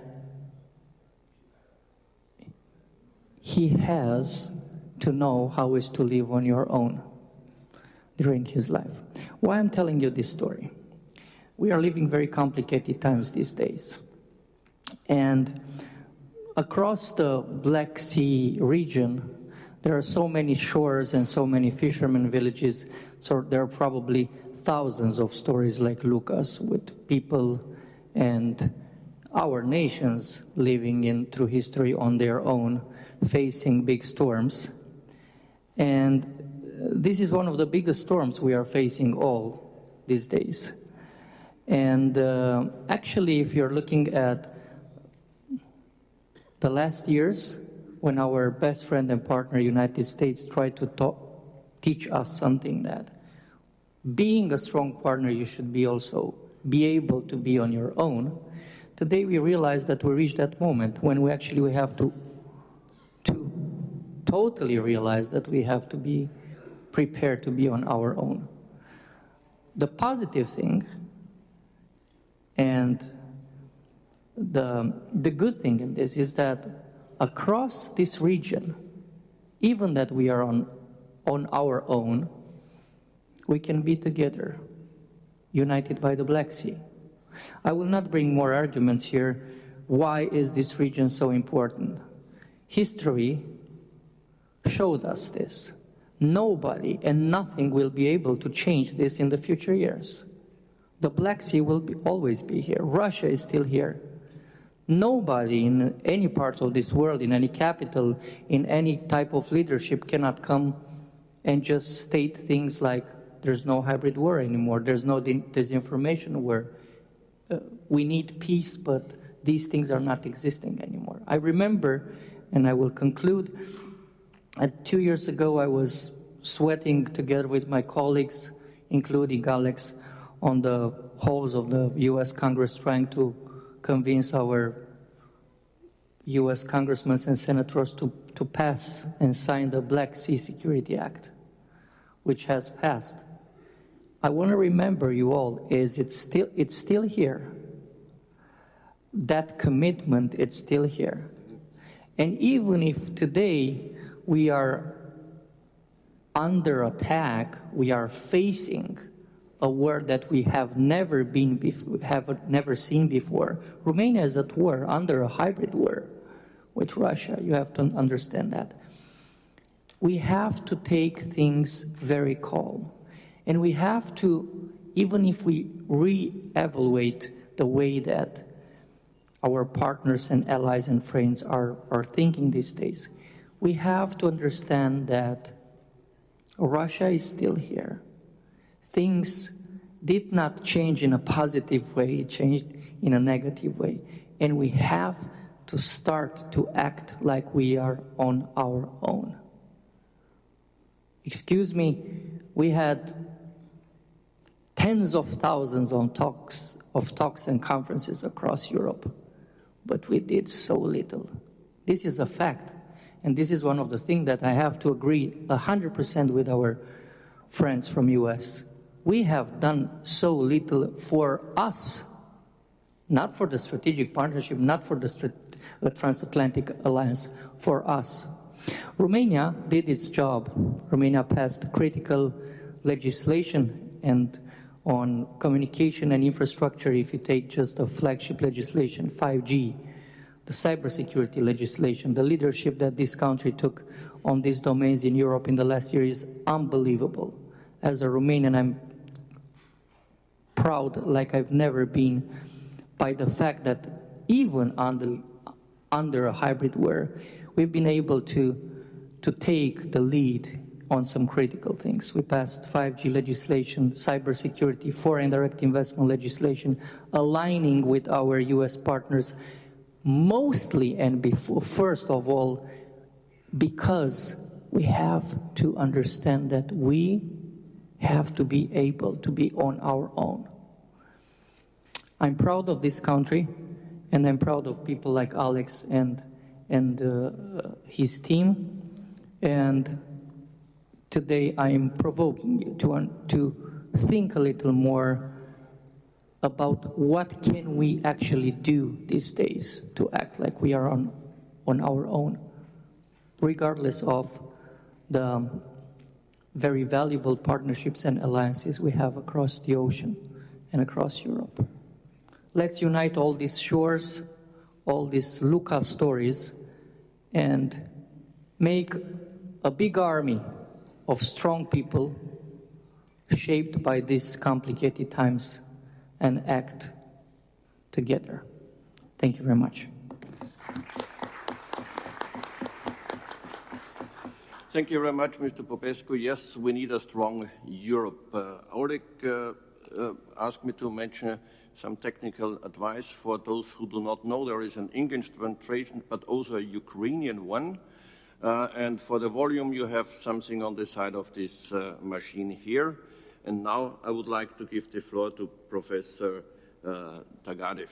Please, the floor is yours. Yes, thank you, Reinhard. I will focus on, let's say, hard security issues, military naval capabilities, which have not been addressed much. I fully agree that we need to do a lot more to develop those capabilities in multilateral frameworks.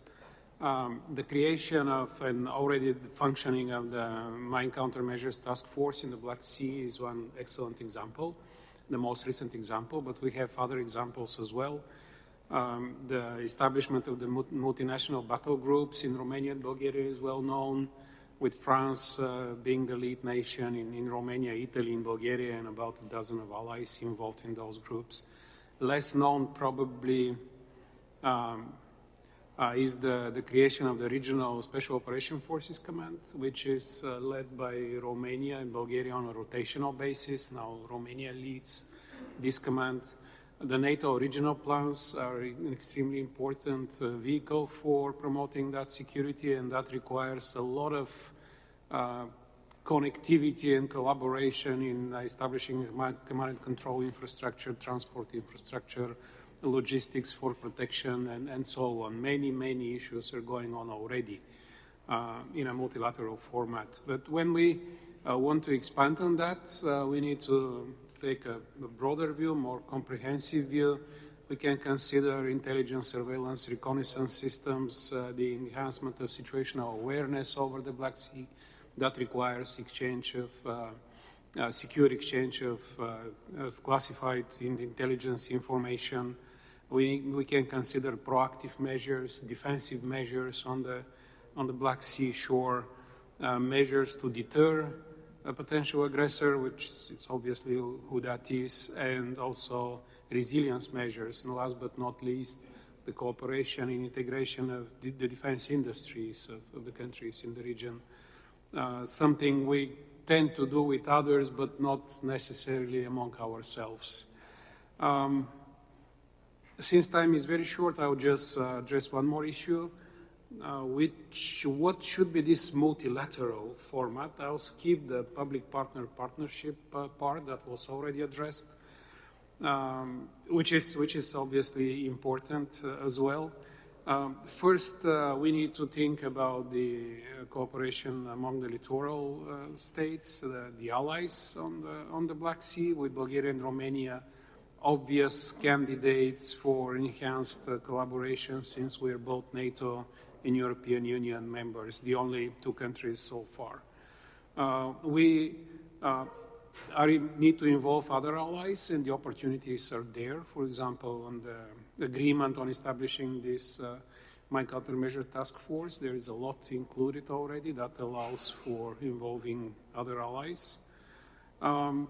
We need to think really seriously and quickly about what Janusz called European NATO.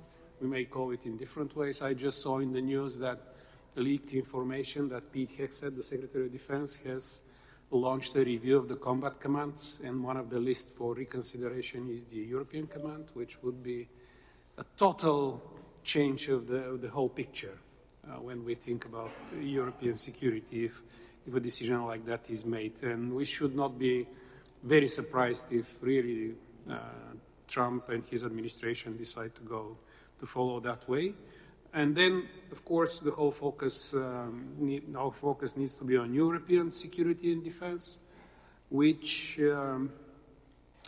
is so closely related to the outcome of the Russia-Ukraine war and the need to support Ukraine that it cannot get any closer than that.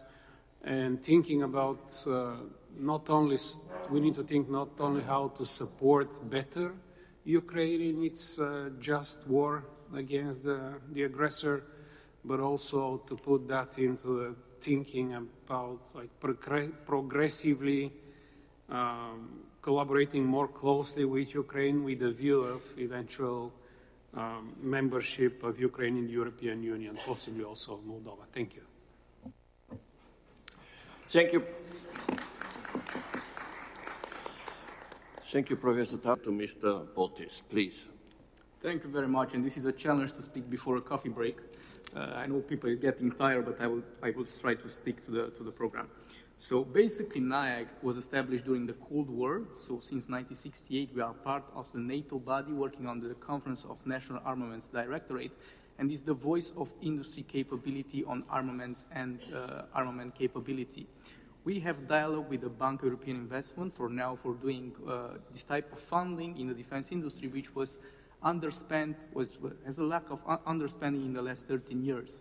And NATO, it's not responsible for the acquisition. The country is the one who is doing the proper acquisition, but the country has to consider also the fact that it needs to provide interchangeability and interoperability. So when we are looking at doing this kind of defense acquisition, we should also look how we're going to assimilate this industry and how we're going to develop the industrial base within our country. And I really do think that Romania has to do a change in the view of the fact that we are working since, and production of ammunition here is mainly on Soviet Union type, and we should look also in doing this type of license transition of know-how in Romania, working with private companies, not only with state companies in the defense sector, but also looking at how the state can improve also the help which should be given for such of development. One of the pillars in NATO is to develop the dual-use technologies, and Diana was launched, in which NIAG is part with some liaison officers, which are providing industry perspective of how the Diana challenge should be launched and should be focused on. And Diana, the Defense Innovation Accelerator of North Atlantic, is a huge opportunity also for the Baltic countries and also for the Black Sea around countries, but also in NATO, the NIF, the NATO Innovation Fund, was established, which is a fund of 1 billion looking in investment in small and medium enterprises which are working in the defense sector. And this is very important for us because here we can build programs in which we partnership with other companies from diverse countries, in which we share information and we help to develop the capabilities within our allied countries. And I will stick, and I will only do a final comment. I think we should look on the development of the industrial base and how we can take funds, even from the European Union, because they have launched the EDIP, the European Development Industrial Program. They have launched the ASAP, Act in Support of Emission Procurement, and the new program will be launched, and we are under discussion with that. It will be called the Arm Up. Basically, the Arm Up will be money given for development of capabilities within the European Union countries for building new factories in the armament sector. So basically, as a conclusion, we should look at the cyber division, we should look at military infrastructure, because something is very important. You cannot have supply chain and resilience if you don't have military infrastructures for transporting the military equipment. And one thing I want to announce, a very good opportunity for Romania, the NATO Industry Forum will be held in Romania in November, which is a high-level event in which the Secretary General is coming in Romania to discuss about defense industry, and this is a huge important step for Romania and also for the Baltic countries to present and to have dialogue with the key government sector. Thank you very much. Over.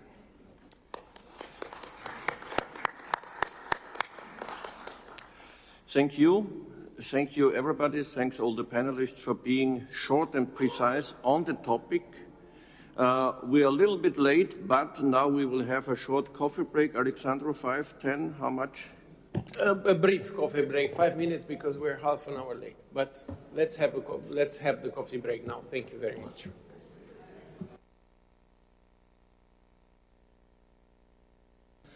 Please, Janusz, take the lead for the keynote. Thank you for being with us today. Okay, thank you, Alex, for inviting me here. So I will try to do my best to stick to the 15 minutes time allocated. I will ask the colleagues to share the screen to start the presentation. Okay, so I prepared a couple of slides on the macroeconomic situation of the countries from the region. And yeah, I have a couple of graphs and numbers to support my intervention. So first of all, in terms of the region, the Black Sea region, the region is a region of strategic importance and includes countries like Romania, Bulgaria, Turkey, Ukraine, Russia, Georgia, and Moldova.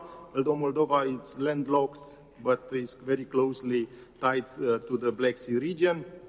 The region has witnessed significant geopolitical and economic changes in the most recent years, and the biggest economies from the region are Russia, Turkey, Romania, and Ukraine. And going to more details, I prepared a table with the main macroeconomic indicators of the countries in the region, and I compared the macro indicators of the countries in the region with the averages in Europe, in Euro area, the global averages, and the average of the Central European countries and Baltics. And according with the numbers from the slide, looking at the numbers, most economies from the Black Sea region are rather small in terms of economic size, and especially if you compare them with the European Union size, the size of the region is quite teeny, I would say. The combined GDP in the Black Sea region in purchasing power standards is close to 11 trillion euros, and that accounts for less than half of the European Union GDP at purchasing power standards. Even the Russian GDP, which is by far the largest in the region, represents only 25% of the European Union GDP at purchasing power standards. The second biggest economy in the region is Turkey, with a GDP which accounts for less than 14% of the European Union GDP. And then we have Ukraine and Romania, actually Romania and Ukraine, and altogether the population of the region is at around 300 million, compared with 450 million of the European Union.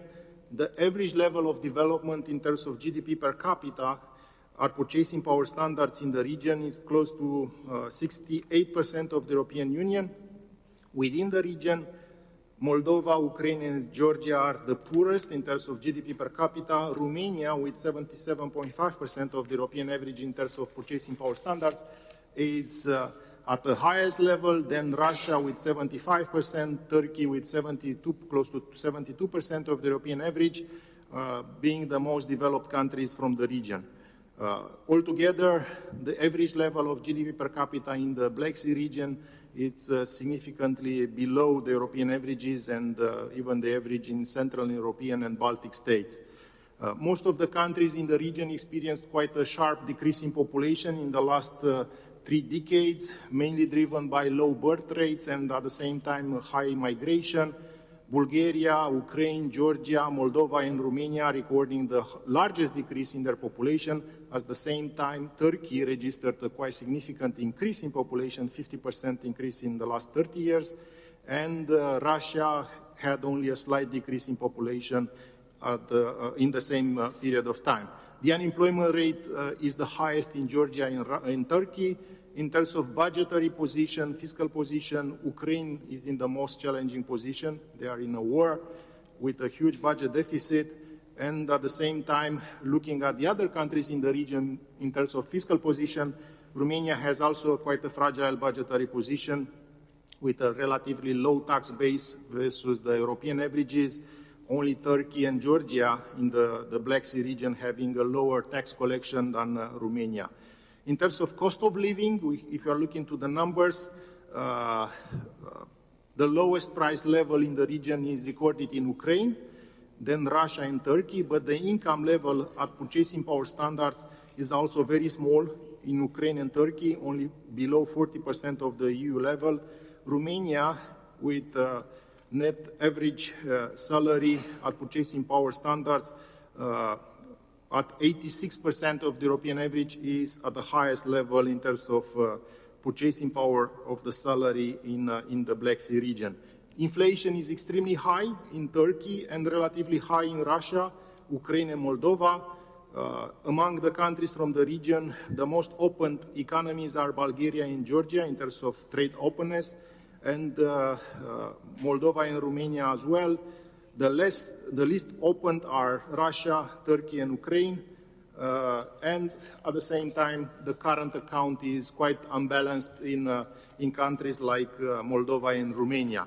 Going to the next slide, in terms of GDP per capita development and real convergence, looking at the numbers and the graphs, basically Romania had the most successful convergence story in the region, gaining more than 40 percentage points in terms of GDP per capita, purchasing power standards versus the European average since 1990, and more than 50 percentage points since 2000. Actually, after 2000, Romania had the most successful convergence story in the European Union.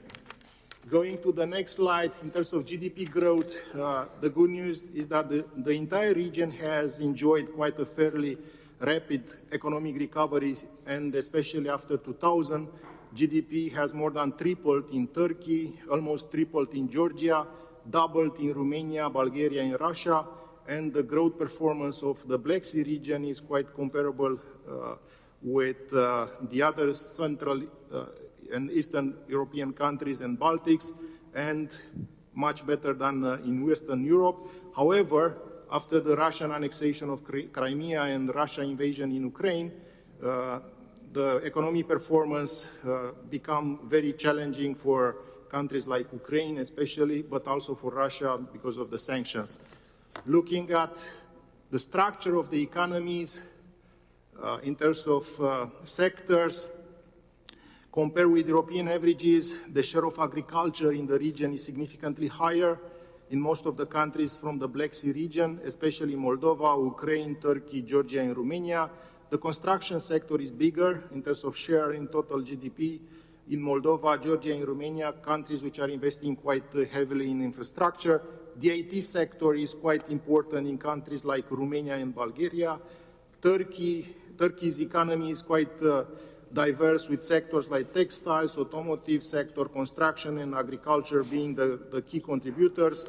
Looking at Romania, we have quite a good industrial base, a good and a quite developed IT sector, agriculture and energy resources.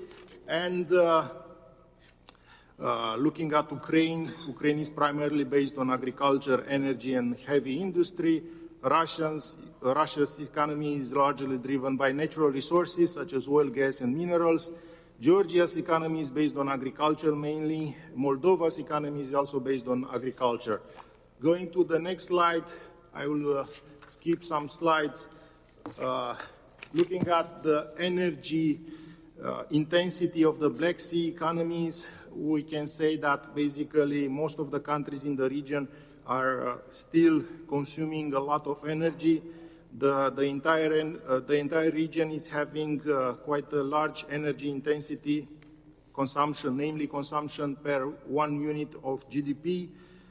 Most of the countries are consuming much more than the European averages in terms of energy consumption per GDP, except Romania, which successfully decreased quite significantly the energy intensity in the last decades. Romania is having actually the lowest energy intensity in the region. Turkey as well, quite low energy intensity. At the same time, a very high energy intensity of the economy is present still in Russia, and no decrease in the last 15 years. Ukraine also is quite energy intensive. And going to the next slide, in terms of natural resources, rents, having quite large energy resources, most of the countries in the region, and especially Russia and Ukraine, are quite dependent on taxes paid by the energy sector, and Russia, for instance, is extremely dependent on natural resources exploitation, close to 20% of GDP, taxes paid from the energy sector. Ukraine also is quite dependent, and overall, the countries in the region are still quite dependent on that sector. Looking at innovation and research and development expenditures, the Black Sea region is not investing too much, actually. The countries in the region are investing much less than the European averages. Turkey and Russia are front runners in terms of overall spending for R&D, but the other countries are spending quite a low share. For instance, Turkey has gradually increased its R&D expenditure. Now they're spending 1.4% of GDP, especially in industries like defense, technology, health, and agriculture. In Russia, they are allocating less than 1% of GDP, but mostly in military, not too much in the civil sector. Bulgaria is not investing too much. Romania allocates only less than 0.5% of GDP for R&D, and the main focus is IT, telecommunication, and automotive industry. Ukraine is investing only 0.3%, and Georgia just 0.2% of GDP, which is extremely low versus the European averages. Going to the tourism sector, the tourism sector is quite important for most of the countries in the region, especially for Georgia, Turkey, and Bulgaria. And looking also at the energy sector, the mix of electricity by sources is quite different versus the European averages.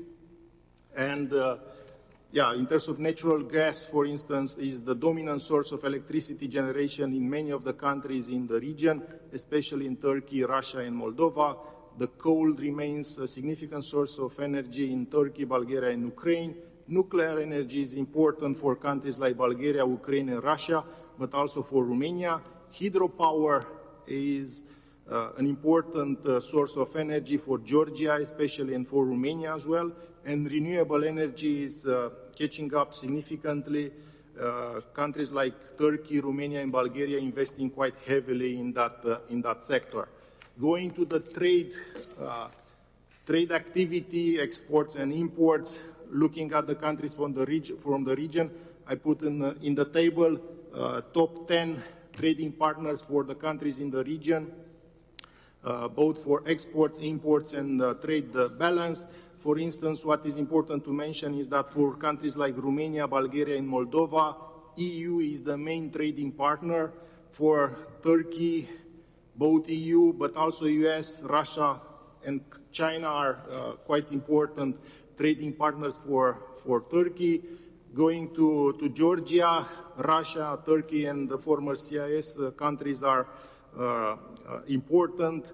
For Russia, China, EU, and Turkey are the most important trading partners, and for Ukraine, Poland, Romania, and Turkey are the most important trading partner. Looking at the numbers, I will move to the conclusion. Basically, looking at the Black Sea region, it looks that the economic specialty of the region is, first of all, energy and natural resources, and then agriculture, trade and transport, and also tourism. Looking at the key economic drivers, first of all, we have the geopolitical position, energy transit and energy security, the economic ties with the European Union and global markets, and also investments and infrastructure development. Looking at the challenges faced in the region, I would name, first of all, the geopolitical tensions, the geopolitical rivalry between Russia and Western countries, EU, NATO, has led to instability, insecurity in the region, and particularly in Ukraine and Moldova.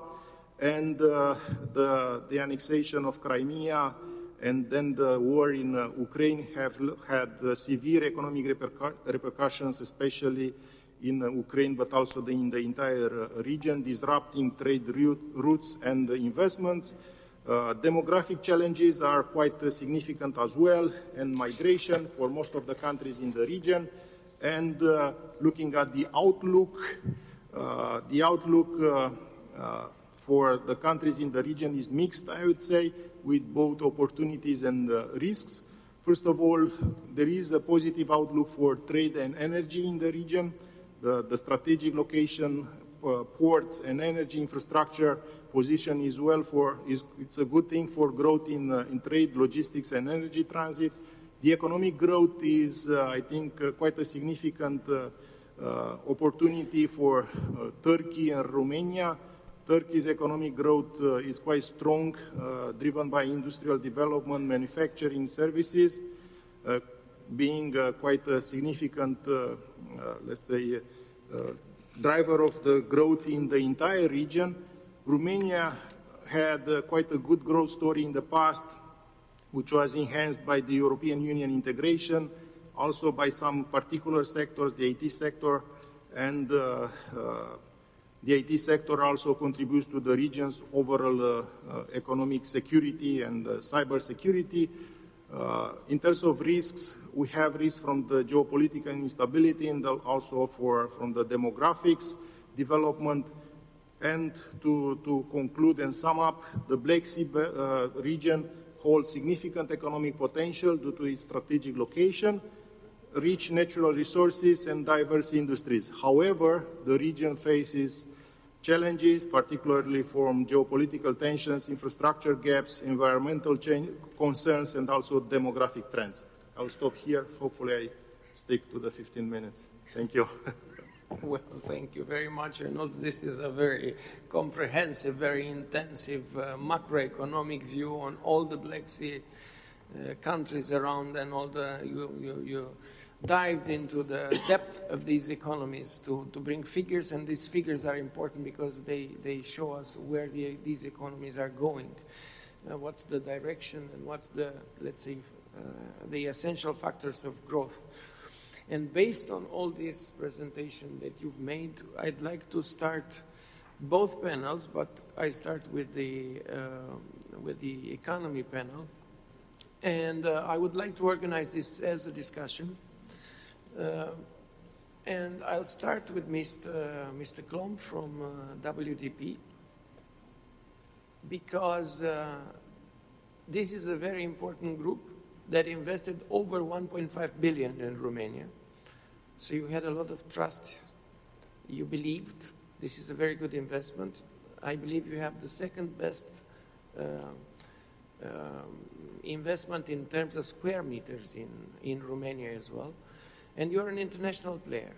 And I'd like to ask you, and you also invested in Constanța. This is even more important.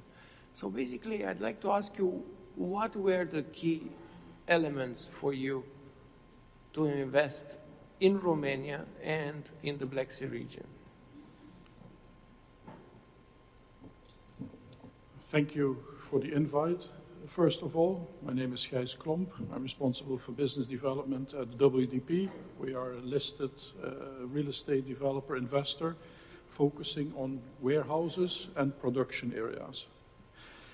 We are listed on the stock market in Brussels and in Amsterdam, so a public company, but with a family origin. And we came to Romania quite early in 2007, when the market in which we operate, which is basically we build these buildings or we buy them, and then we basically rent them to tenants. And our tenants are both Romanian companies and international companies who need real estate solutions. And the main reason for us to come to Romania was, I believe, the strategic location of the country on the crossroads of East and West, and to some extent North and South. At that time, of course, Romania was less developed than it is today, and we have witnessed considerable development of the country, which is great to see, of course. And as a result, we have further consolidated our presence in Romania. And essentially, we grow to 2 million square meters, which, as was mentioned correctly, makes it the second largest player in our niche field. Yeah, so there are like a couple of companies, like 3, 4, 5, that are active in what we are doing, basically providing real estate solutions for production and logistics.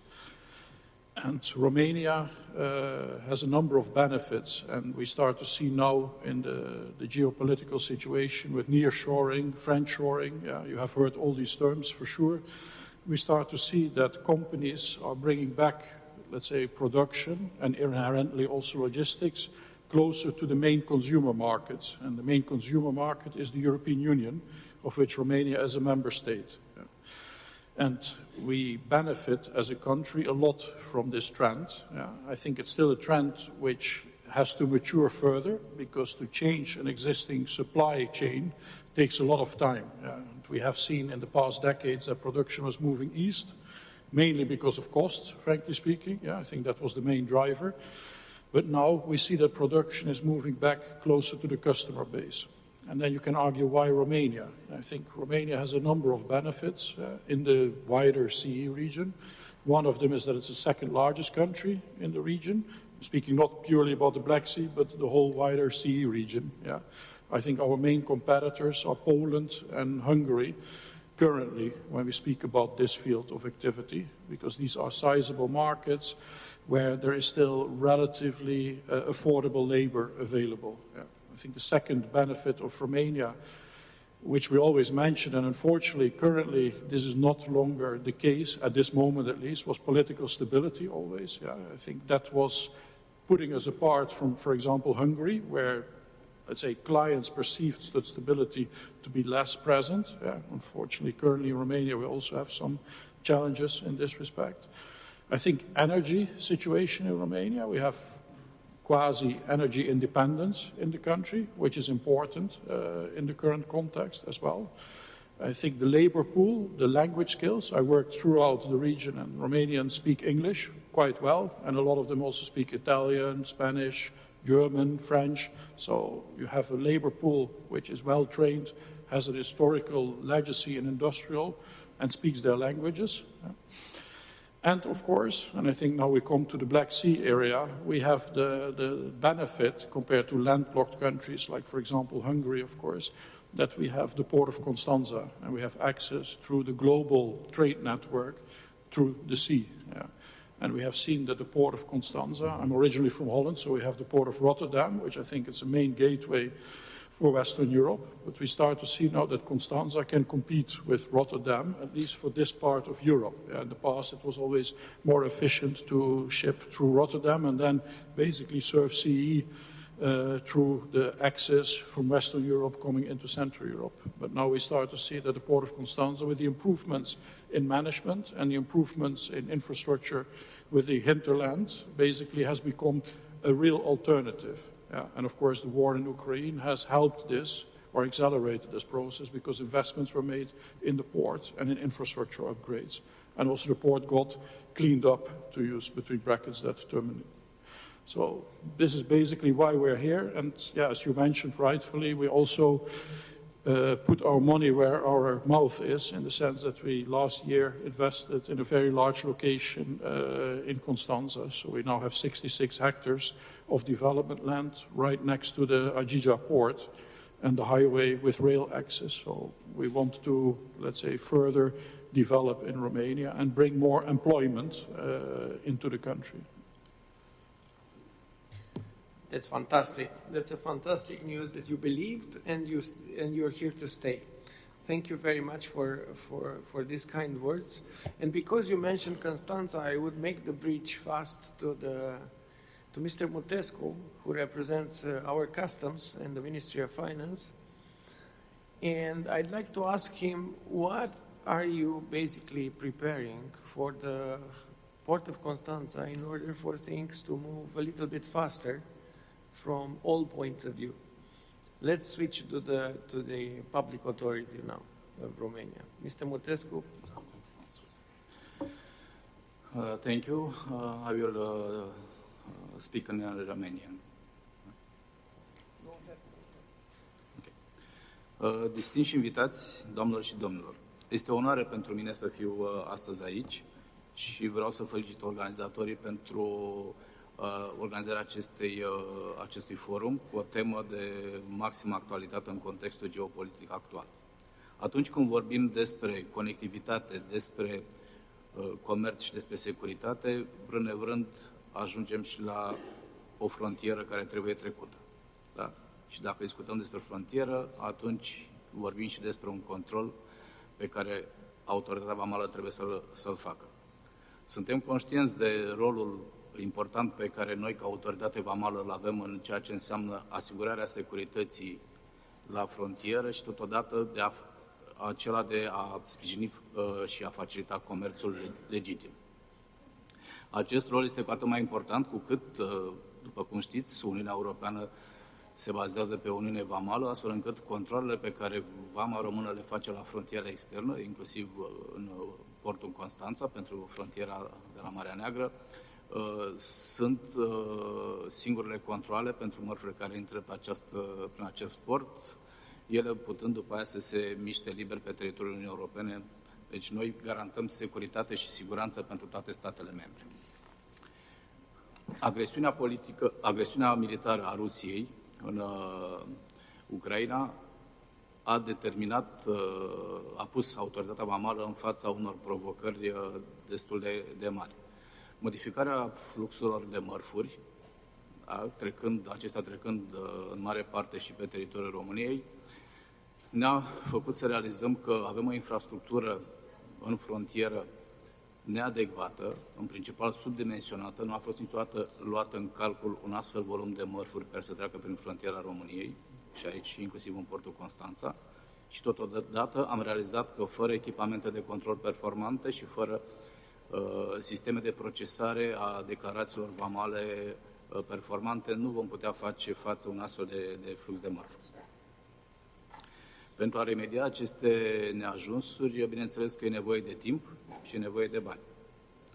Atât cu sprijinul Guvernului României, dar și prin accesarea de fonduri europene, am reușit să demarăm deja niște proiecte care considerăm noi și suntem optimiști că la final vor soluționa mare parte din aceste neajunsuri.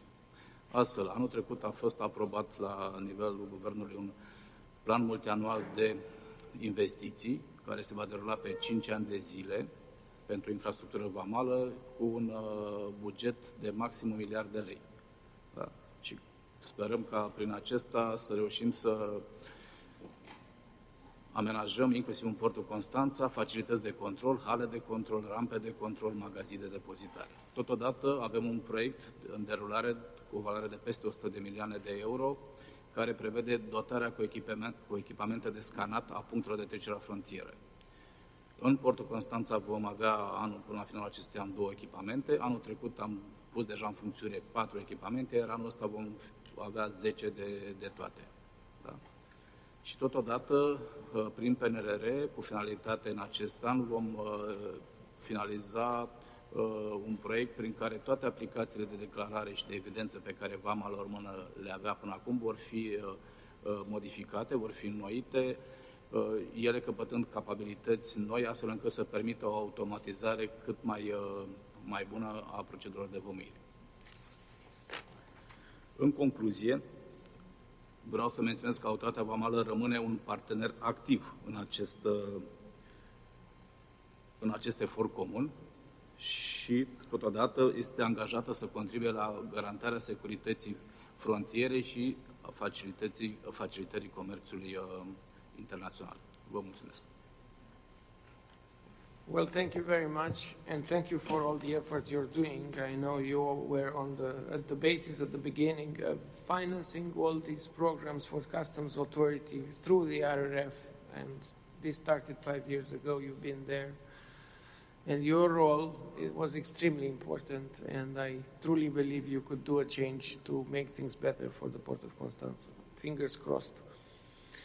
Mr. Mutescu, and now we will switch to one of the members of the parliament extremely active in the economy in general, also in the budget committee, in foreign affairs, in European affairs, that I'm sure has a lot of interesting things to say about Black Sea topic.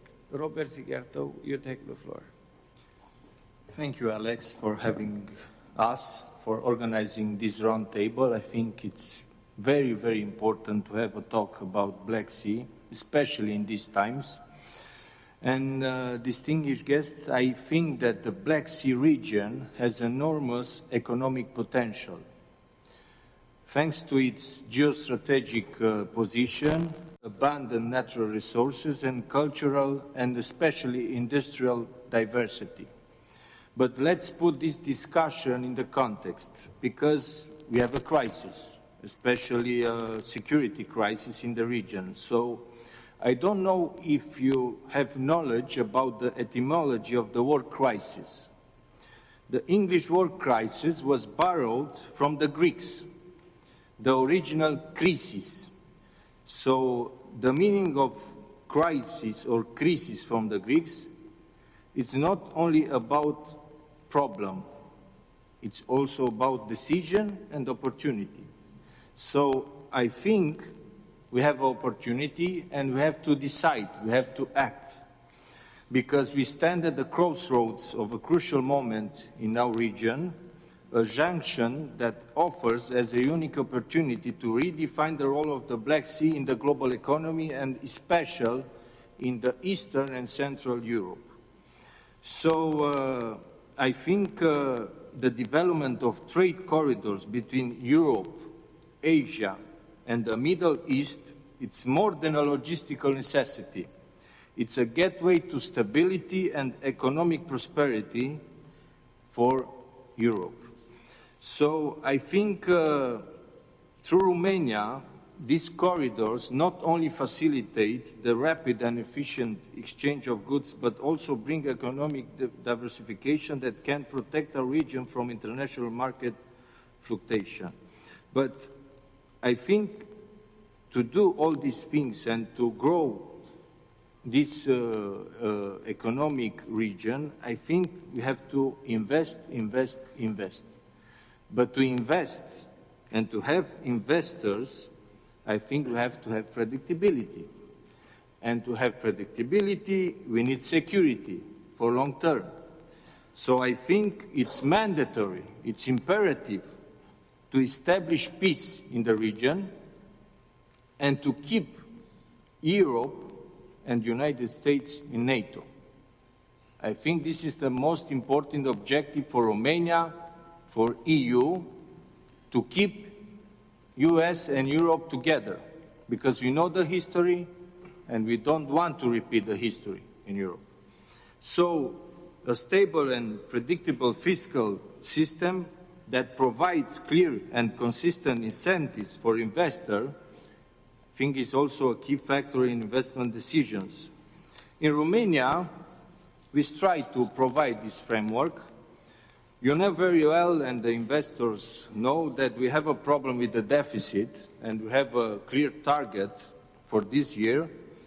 But I'm positive that this year, with the next fiscal reforms, and it has to be a very good, and it has to simplify processes, reduce bureaucracy, and promote a competitive fiscal structure that attracts investment in key sectors such as technology, infrastructure, and energy. I also believe in the public-private partnerships. And for us, it's a very, very key issue in Romania, because we have to strive to endorse the legislation in that area.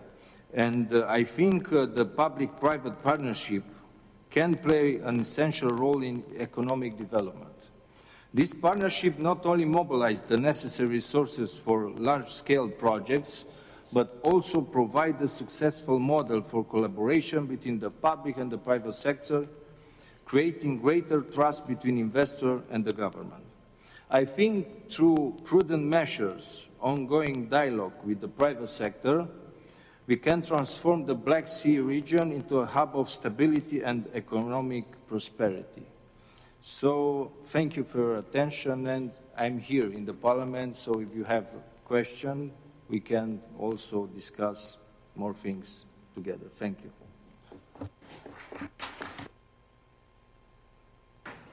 It's a very good thing you're here in the Parliament, and we rely on you in the Budget Committee for the future. And before we're ending this investment hub panel, I want to mix it with the energy in order to have Alessio Menegazzo here, because he needs to leave in very soon. And we will mix it a little bit with the energy, and I would like Alessio, long friend, and a leading person in Romania regarding the energy sector in general, not as only as a country manager of PPC, but also before, to say a little bit, to look from the energy side at the discussion we had before. Thank you very much. As a matter of fact, MP before made the interesting cue that I will take and develop. And also the context in which we are here with under the umbrella of the Pan-European Union is extremely interesting nowadays. As a matter of fact, Pan-European initiative is the oldest European unification idea that has more than 100 years. And I think that if we look at what are the missed opportunities, the crisis, and the missed opportunities, again, I will say this many, many times, we should have a little bit of a thought. So one of the fundamental things that we missed in Europe in the last 50, 70 years, we know now as a fact, is the lack of a defense union. And now we are paying a price for decision that has not been taken 50 years ago, 60 years ago, due to, let's say, at the end of the day, it is what it is. Putting national interest first rather than a common interest, which now it's absolutely clear we needed. Let's not do the same mistake with energy. This is my message. Because one thing that Europe is missing is an energy union, a common energy market, which is not only about needed infrastructure. You cannot have an European energy market if you don't have infrastructure, like you don't have highways, you don't have highway European infrastructure. But more than infrastructure, so transconnection between countries to make flow of energy possible within the European Union, what is missing even more are policies. Policies to make an European energy union. Having an European energy union, indifferent of the mix of energy that each country or each, let's say, region in Europe has, the simple fact that there should be a drive for having an European energy common market will bring huge benefit to end customers, meaning cheaper price. And this is, at the end of the day, one of the fundamental economic aspects that we are describing, because if we look at the Draghi reports, one thing is clear: Europe is not competitive. And Europe has to turn the mentality of internal competition between European countries and transforming it into a competition with other major players around the world, which is, we can be US, China, India, whatever. But we need to be more competitive in Europe. And one aspect of increasing competitivity is energy prices. We do not have competitive energy prices. We do not have competitive energy prices because we are lacking of a common European energy policy and a common European energy market. This is a fundamental fact, and I'm repeating this because the umbrella of the Pan-European organization is the place in which you should, and you are expected to say things like this, moreover if you profoundly believe in this aspect. And this is, at the end of the day, what is important for a company like PPC, okay? But it's applicable to any other company that is willing to become a regional player. So Romanian companies have a place and a role in this competition. Again, we can build regional power clusters if we understand that we, again, and I will say it again and repeatedly, we have to strive for having a common energy market in Europe. Is this achievable in 1 month, 2 months, 1 year? Most probably not. So we should start from the bottom. There should be an initiative to have a regional energy market and start to invest in infrastructure and policies in this region, which is included in the Black Sea region. I think that if we have all energy players, the private sector, the regulator, the legislative sector, we start to have a common discussion and understand that there is a huge opportunity for increasing the competitivity of this part of Europe within the European Union, I think that we can achieve very fundamental and fast to get results. Thank you.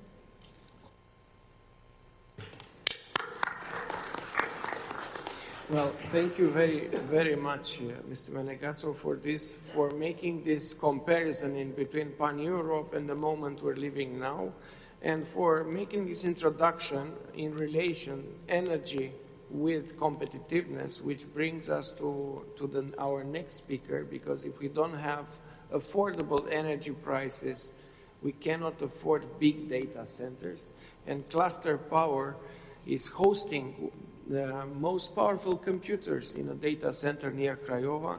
So we are very interested to switch and see what is their view on the matter as a data center manager and provider in Romania. Mr. Georgescu, please. Thank you, Alex Nazare. So I'm Cosmin Georgescu, CEO and founder of Cluster Power. We've came from an industry of technology and energy, and we've started from the beginning our journey looking on what everybody says now, that everything in technology is related to artificial intelligence. This is why from the beginning we've focused to produce a special type of data center dedicated to such technologies. And this is why we've partnership with NVIDIA, which obviously is one of the trillion valuation companies now globally. Actually, as we speak in San Jose, it's a global event of NVIDIA where everybody's there. So from the beginning, we've aimed to do special type of data centers, special technologies dedicated for these supercomputers. This requires a lot of investments and a lot of involvement of team skills, and it's coming back to the theme of the conference and the panel. And we believe that the Romania and the Black Sea region has a lot of human potential. This is first, and we've trained our people in this direction, and we are, again, a supercomputing NVIDIA team.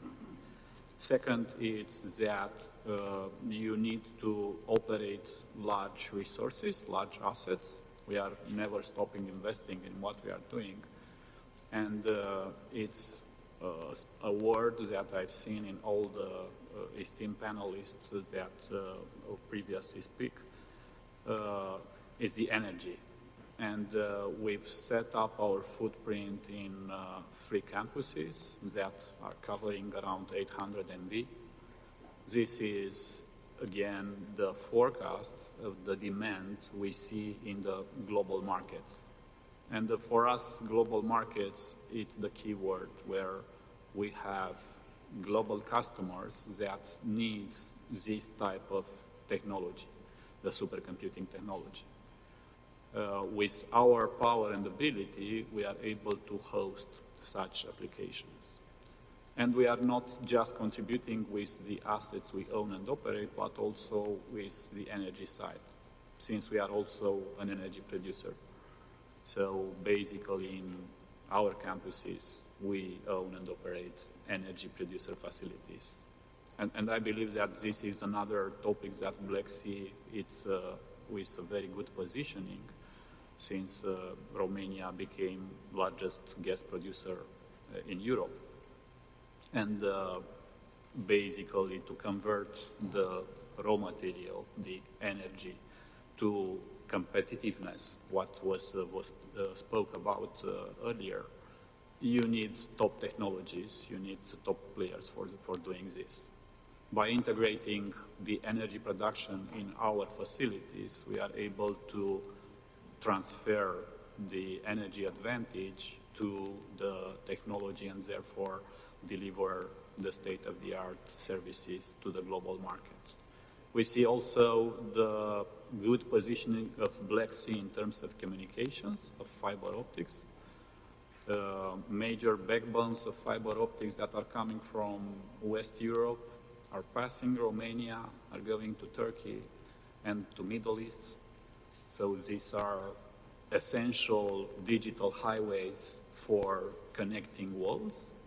We see new investments like the energy cables and communication cables that are coming from Azerbaijan, Georgia, again to Romania and going to Europe. It's about the challenges we are facing with Ukraine and all the other things. It's the positive reactions that Europe did connecting this. But all of these highways needs cars on it, needs players, needs investments, needs digital services as we are seeing. And the demand we are seeing globally for this type of data centers, that is called an AI factory, since again, if you have an AI application, you need in the back a huge data center, and globally we are just 10 owners of such capabilities. With the strong presence we have here in Romania and covering the advantages that Black Sea give us, we are able again to service our global customers and put Romania on the digital global map. Thank you very much for the invitation.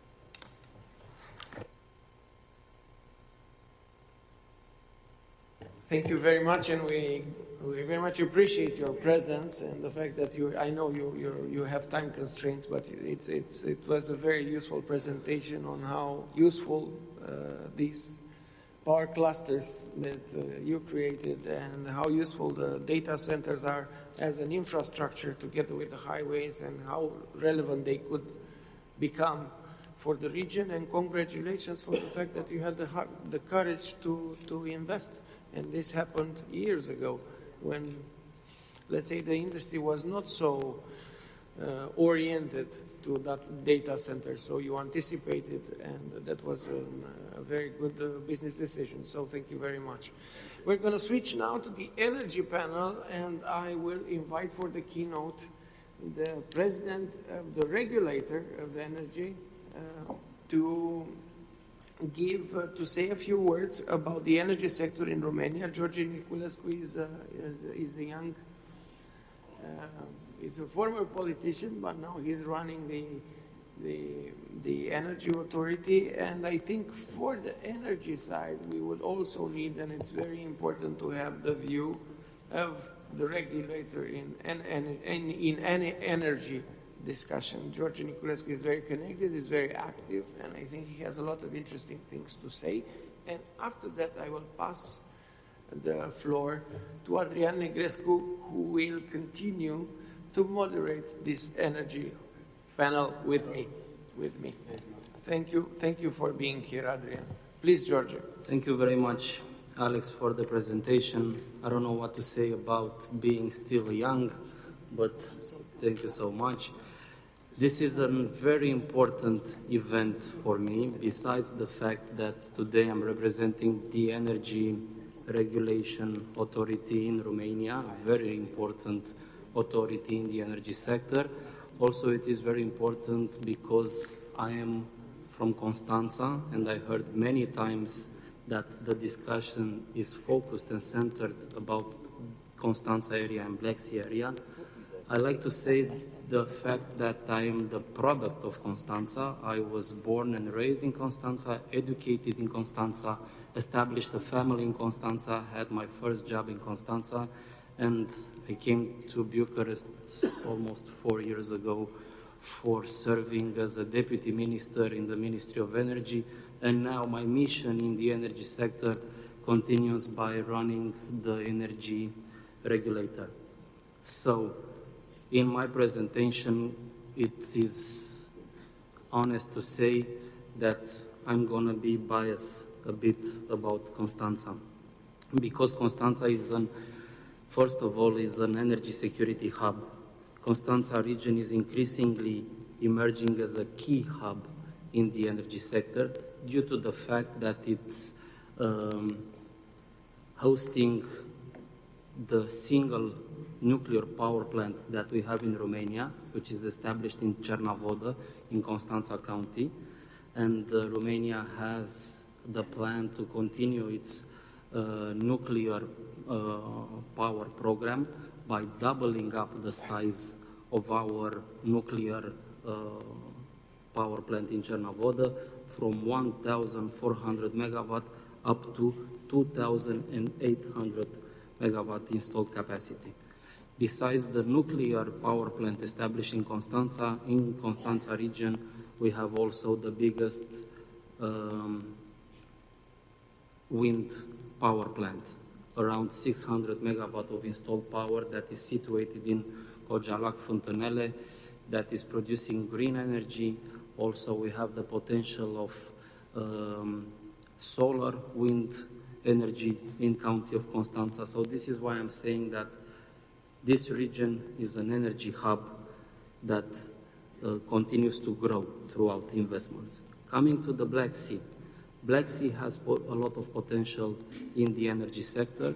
3 years ago in June, an American company started producing natural gas in the Black Sea region. It's called Black Sea Oil and Gas, the company, and hopefully in 2027, Romgaz and OMV Petrom will start producing natural gas from the Neptune Deep area. More than 100 billion cubic meters of natural gas will be produced from this natural deposit of natural gas, and will give Romania the chance to export natural gas, to export energy security to the countries that are in our neighborhood. So important energetic resources in the Black Sea, but not only in terms of natural gas. I must underline the fact that Romania is the first country in the Black Sea region that has an offshore wind law. We are going to be pioneers in this sector, let me tell you this for sure. We have a huge ambition in becoming the first country in the Black Sea region that will develop projects in producing energy in the Black Sea through wind power. In order to do this, we need to have huge investments in the port of Constanța, because you cannot have an offshore wind sector without a good, strong harbor port that can do operations of maintenance, assembly, and other stuff for this industry. And I think that the port of Constanța will acquire huge volumes of investments in order to develop to be such kind of port. And I think that Romania, I'm sure that Romania will be the first country in the Black Sea region that will deploy this type of technologies that will give us also security guarantees, because we are in a region of conflict, and investments in the Black Sea in this sector will provide Romania the security guarantees that are needed. Also, a very important and strategic project that it's linked to Constanța is also the high voltage cable that is linking the Caspian Sea with Europe. It's about the memorandum that was signed on the 17th of December in Cotroceni, 2022, that Azerbaijan, Georgia, Romania, and Hungary will be involved in in developing this piece of infrastructure that will have the role to transport renewable energy from the Caspian Sea, Azerbaijan and Georgia up to Europe, fueling in this regard the economies of Europe. Dear Alex, it is a lot to say in the energy sector. I can be speaking about the energy sector and about Constanța and about Black Sea for hours. Thank you very much for inviting me, and always a pleasure to be participating at this event. Thank you very much.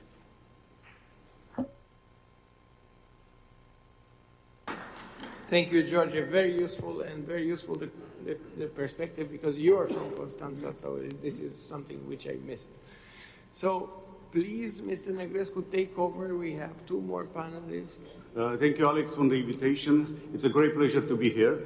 I want to say a few words regarding this important subject in Romanian, because it's important to understand the journalists, all the people who are here, the opportunities for the Romanian market regarding this problem. Okay, deci în primul rând aș vrea să spun că First of all, this is an essential topic for Romania's economic development for the next 25 years.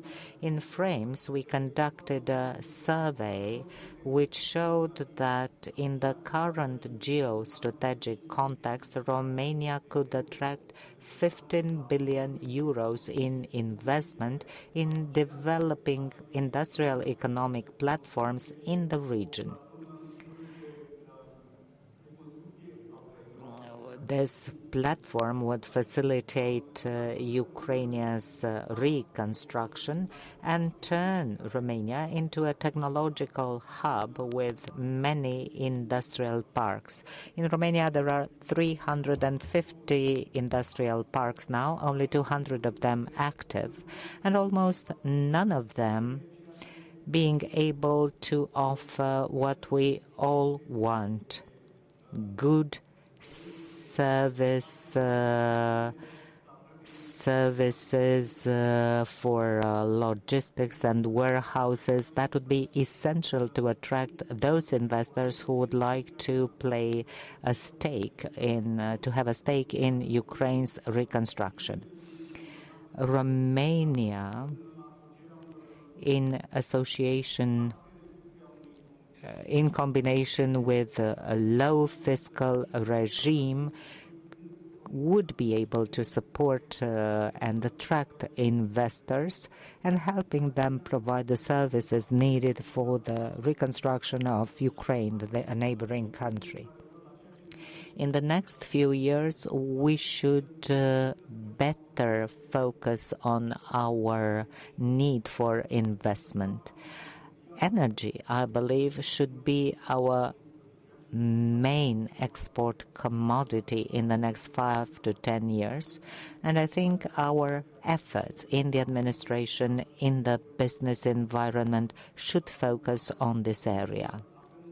We have the necessary potential. We have partners already present in Romania. I present to you Corneliu Potra and Alexandru Chirița, two main stakeholders. And in this context, there is room to make things work better. The legislation is not favorable, so it should be amended pretty fast. We need better regulation to create a predictive business environment on the medium and long term, and also have an approach to greenfield investments, which are very important. So the Parliament should pass very fast laws on that. I invite Mr. Corneliu Boda, President of Romanian Energy Center, to tell us about the Romanian focus on energy. This could be emblematic for Romania's development in the next 5 to 10 years. Thank you very much for the question. Dear President, ladies and gentlemen, I have a vision. I see a future where both Ukraine and Moldova are going to be part of the European Union. And I see this like a near future, not like a long-term future. And seeing that, I can imagine that everything which is related to energy have to align with the European Union targets and legislation, regulation. So that's why I believe that this huge area, which will be part of the European Union in the future, will have to invest a lot into aligning and bringing the standards to what is energy standards today in the European Union. And I relate here to what very well Alessio was saying earlier about a common market, a common infrastructure. And this is why I believe that the Black Sea, it's a huge potential and a huge reality and a huge energy reservoir to fuel this development. Because this development is going to represent also important increase in the energy and especially electricity consumption. Because obviously this area can bring a significant, can play a significant role in what we can call, and we are now aiming to, an increased economic and industrial competitiveness of the European Union. Why? Because there is huge knowledge, industrial knowledge, both in Romania, but in Ukraine, in Moldova, and in the area. And there is also a potential to have very competitive industrial production in this area. But this production, this industry need to be fueled by energy. And what is better than having the Black Sea, where you have the Black Sea area, where you have the perfect mix of generation. You have gas, and gas is the transition fuel. You have wind. There is an estimation of only in the Romanian area, economic area, estimation of something between 70 to 90 gigawatt capacity to be developed. And I would like to express my thanks to George Niculescu here, because he played, I can say, the most important role in the fact that we now have an offshore wind legislation in Romania. And this is something a bit contradicting what you are saying, that we are behind with the legislation. Look, in the offshore wind legislation, we are ahead of what is going to happen in the future. And then we don't have to forget we have the nuclear. So we have wind, we have gas, we have nuclear. We have a perfect mix, energy mix in the Black Sea region, which will be for sure used to fuel the development, what is going to be probably, in my opinion, in the European Union, one of the most competitive industrial development in the next maybe 5, maybe 10 years. Thank you very much. Thank you, Mr. Bodean. Da, este important faptul că avem acest. It is indeed important that we have all this investment, that in wind we have a good legislation and fiscal regime in place. We were speaking about attracting major investors to develop the supply chains in energy, and also supporting the other elements that contribute to the economic development of this country. Indeed, there is still much work to do in order to attract investors in this area of Europe and discourage them from going elsewhere. I would like to give the floor now to Alexandru Chiriță, CEO of Electrica.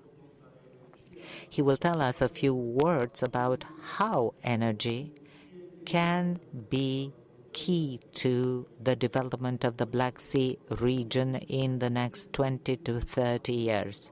It is important to have a long perspective, given the fundamental changes in our economies and also given the fact that energy will play the main role in economic development in the decades to come.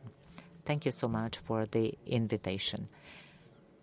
The gentleman will switch to English now. Wrote a few ideas about an aspect that I think is very crucial to the lasting price stability in the energy sector that goes beyond the investment in technology and infrastructure, and it fundamentally relies on our strategic commitment to developing human capital. So one of our main strategic objectives should be the investment we made in the people. Why? Because today the energy sector is at a critical juncture. The rapid pace of change, clearly highlighted by the importance analysis such as the Draghi report, reveals a crucial truth. We must proactively invest in people. We must cultivate a highly skilled workforce that is prepared not only to manage existing technologies, but also to innovate and adapt to future trends and challenges. This is one of the aspects that we are taking care of most in Electrica, because we see a problem with the human resource. We see problems in capturing and retaining human intelligence. We are now at the brink where artificial intelligence overcomes every aspect of our lives, but we must not forget that the people are the ones who give us stability on the overall system. It's very important to have a long-term workforce, and it's important to plan it. So the question was, how is the price stability going to affect us in the next few years, and how long should a strategic plan should be? I think in order to achieve our objectives, we should look further in time, and although at an individual pace, I think companies are looking forward to 2030.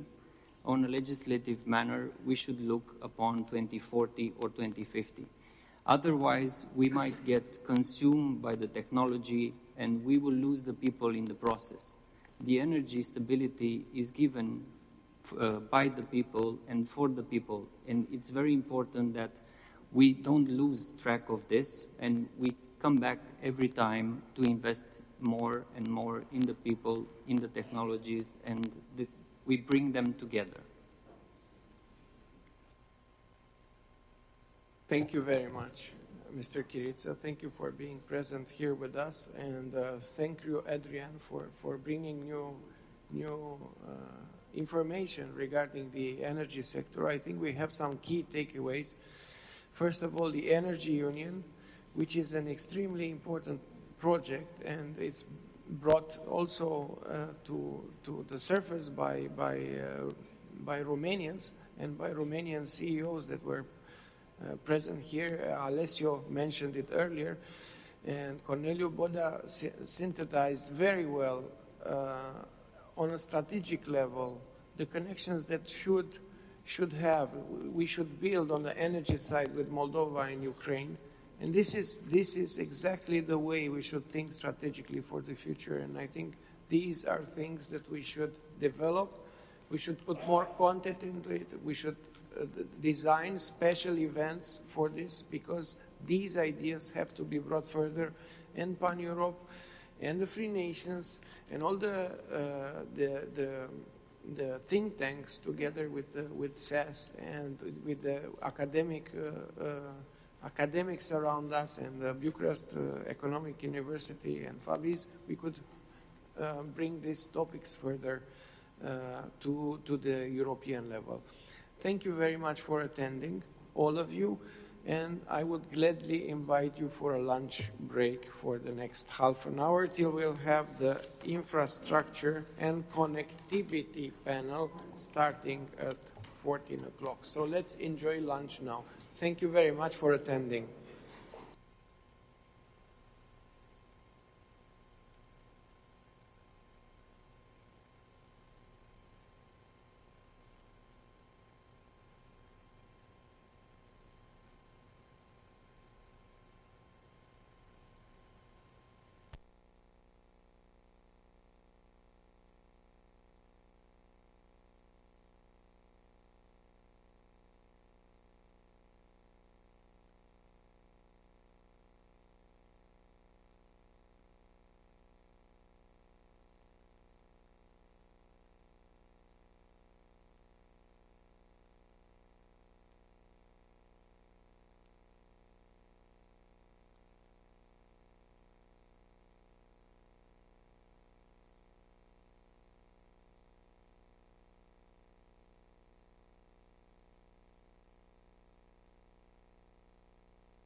Vezi că nu se mai aude în sală, aici pe doi, engleze.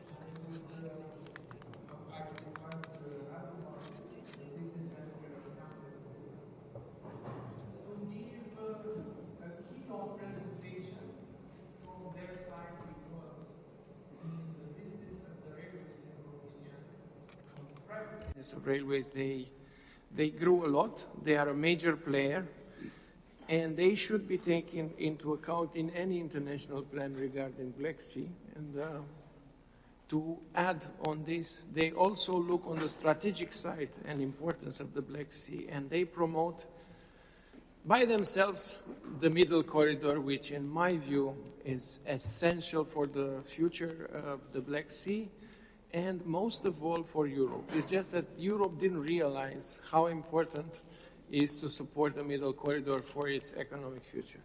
So Radu Balcu, please, you have the floor. Thank you very much, Mr. President. Good afternoon, ladies and gentlemen.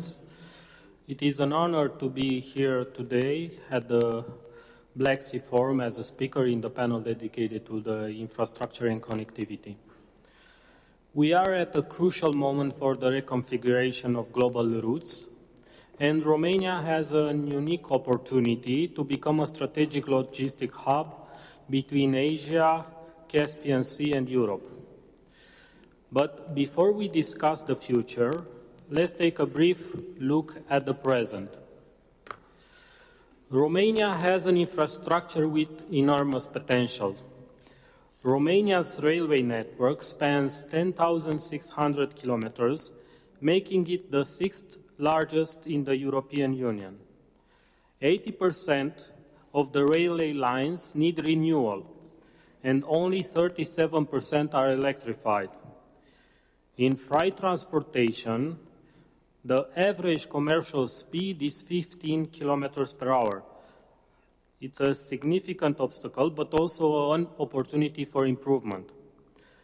These figures highlight both the challenges and the vast potential of Romania.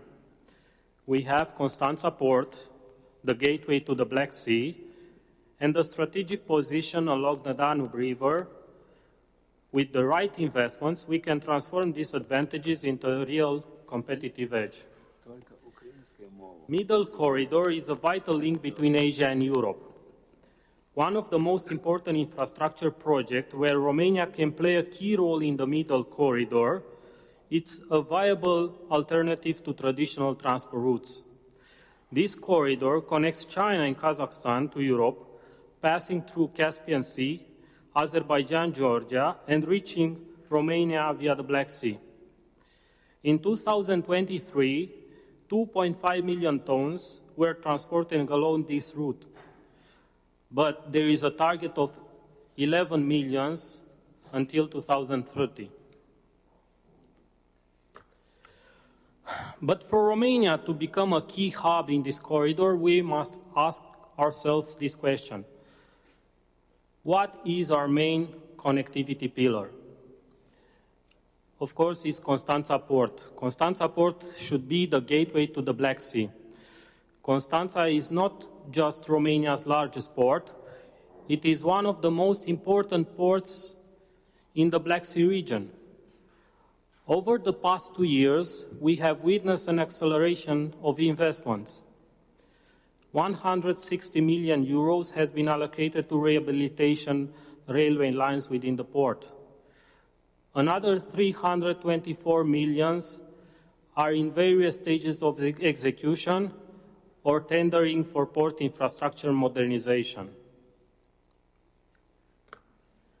2023 was a record year, with 93 million tons handled, the highest volume in the past 2 decades, representing a 23% increase from 2022 and 37% from 2021. However, despite these achievements, the growth potential remains enormous. Constanța Port currently handles only 0.9 million TEUs, compared to Rotterdam, which has 13.5 million TEUs. The gap is evident. but so is the opportunity for expansion. Yet, in 2024, we are seeing a decline in volumes for Port of Constanța, an effect of reduced trade flows with Ukraine and slower transport activities across all Europe. You can see on the following graphs the evolution of the traffic volumes for Port of Constanța 2021 to 2024 for all cargoes, for grains, and separately for the gross weight tons for containers and number of containers handled. There is, of course, a positive evolution, but also a lot of room for improvement.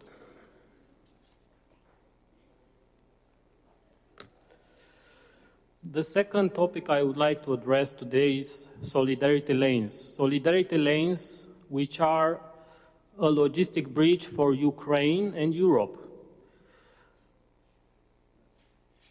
Initially launched to facilitate the export of Ukrainian grains, this project quickly became a key pillar in the region's logistic architecture. Our company has developed an ambitious plan to expand transport capacity, a 480 million euros investment presented to the European Commission. The plan includes building 2 logistic terminals in Dornești and Constanța port, dedicated to grain and petroleum products, acquiring rail wagons and locomotives to add an additional capacity of 3.6 million tons of grains and 1.5 million tons of petroleum products per year. But this project is not limited to agriculture. With minor adjustments, solidarity lanes can become the backbone of Ukraine's reconstruction, facilitating the transport of essential materials for rebuilding the country's infrastructure. To understand the potential of the rail solidarity lanes, I prepared some figures with the volumes of goods exported by rail to the neighbor countries of Ukraine after the conflict has started in 2021 and 2022. Romania played a vital role in finding fast solutions to transport the Ukrainian grains. Although the railway network from Romania is with normal gauge, and the railway network of Ukraine is with large gauge, so all the transport needed transshipment. In 2024, we started to see a decrease in traffic because most of the Ukrainian grains were dispatched to Odessa, and in the last months of last year, we could see a minus 90% downvolution for the railway traffic for Vadu Siret-Dornești, from the peak volumes of 150,000 tons per month to 12,000 tons per month for all rail operators. Also in 2024, our company inaugurated the modern grain transshipment terminals in northern Romania, near the Ukrainian border. With an investment of 10 million euros, we created new transshipment and transport capacity of up to 3 million tons of grains per year, helping Ukrainian farmers export their goods more efficiently. So, final thoughts. Romania's role in regional connectivity. To conclude, I have 6 proposals for improving transport and connectivity in Romania through the Black Sea. Of course, you can see it displayed on the screen. However, my personal conclusion is simple. Romania can and must become a major European logistic hub in the coming years. We have all the ingredients to become a key logistic node between Asia and Europe. We have a vast railway network that needs modernization. We have a strategic Black Sea port with growing investments. and an ideal geographical position for connecting east-west trade flows. The challenges are real, but the opportunities are even greater. Through strategic investment and regional cooperation, Romania can become a key player in the global transport network. Thank you very much for your attention, and I hope that some of the discussion and conclusion from this forum will reach the right decision makers so that ideas can turn into opportunities and ultimately into reality. I wish you all a successful and productive event. Thank you, Mr. President, and all the organizers for inviting me to make this presentation.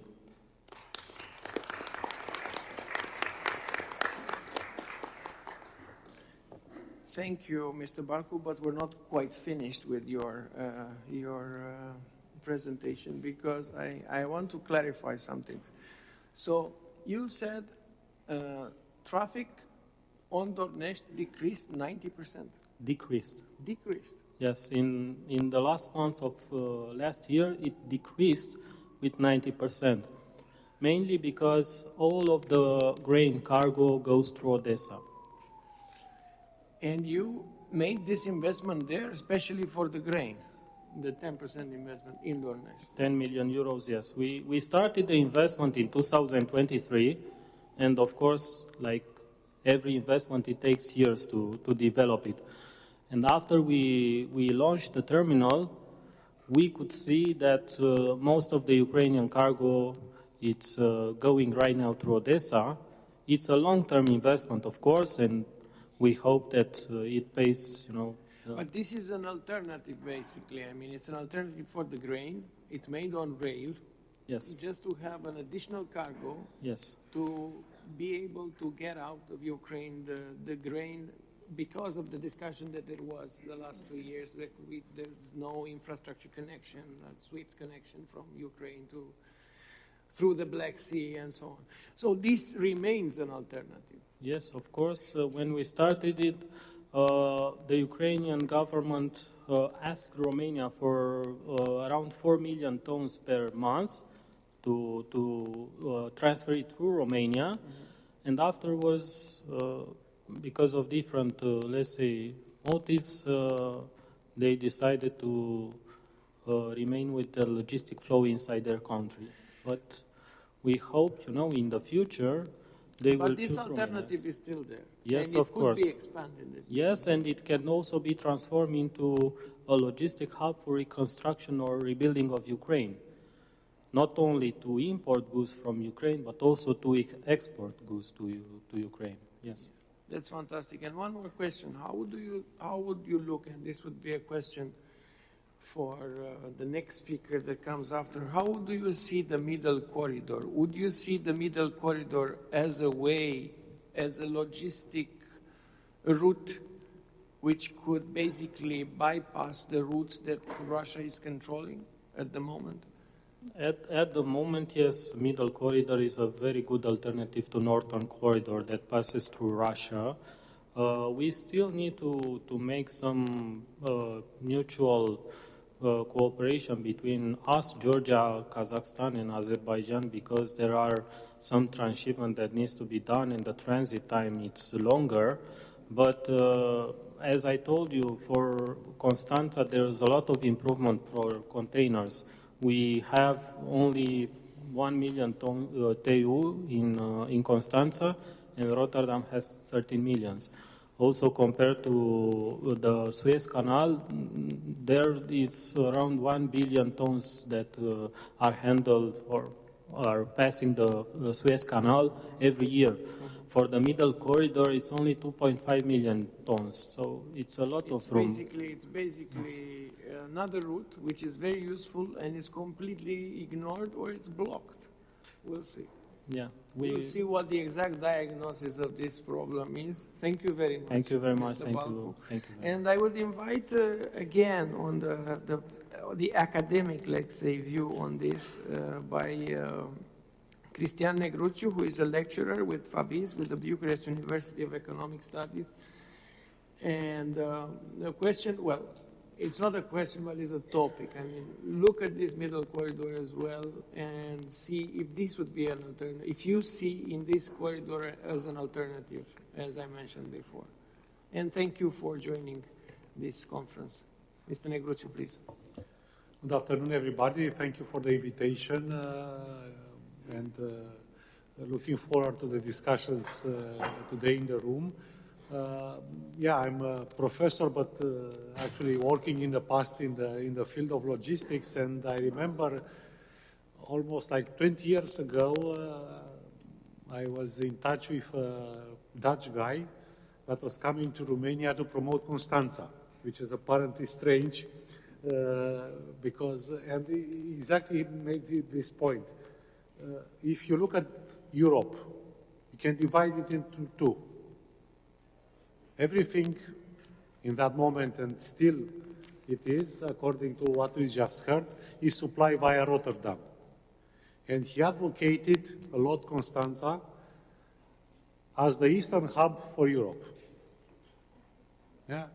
We can envision a future in which half of the Europe is supplied via, let's say, Black Sea ports. And of course, Constanța has to play a role into this.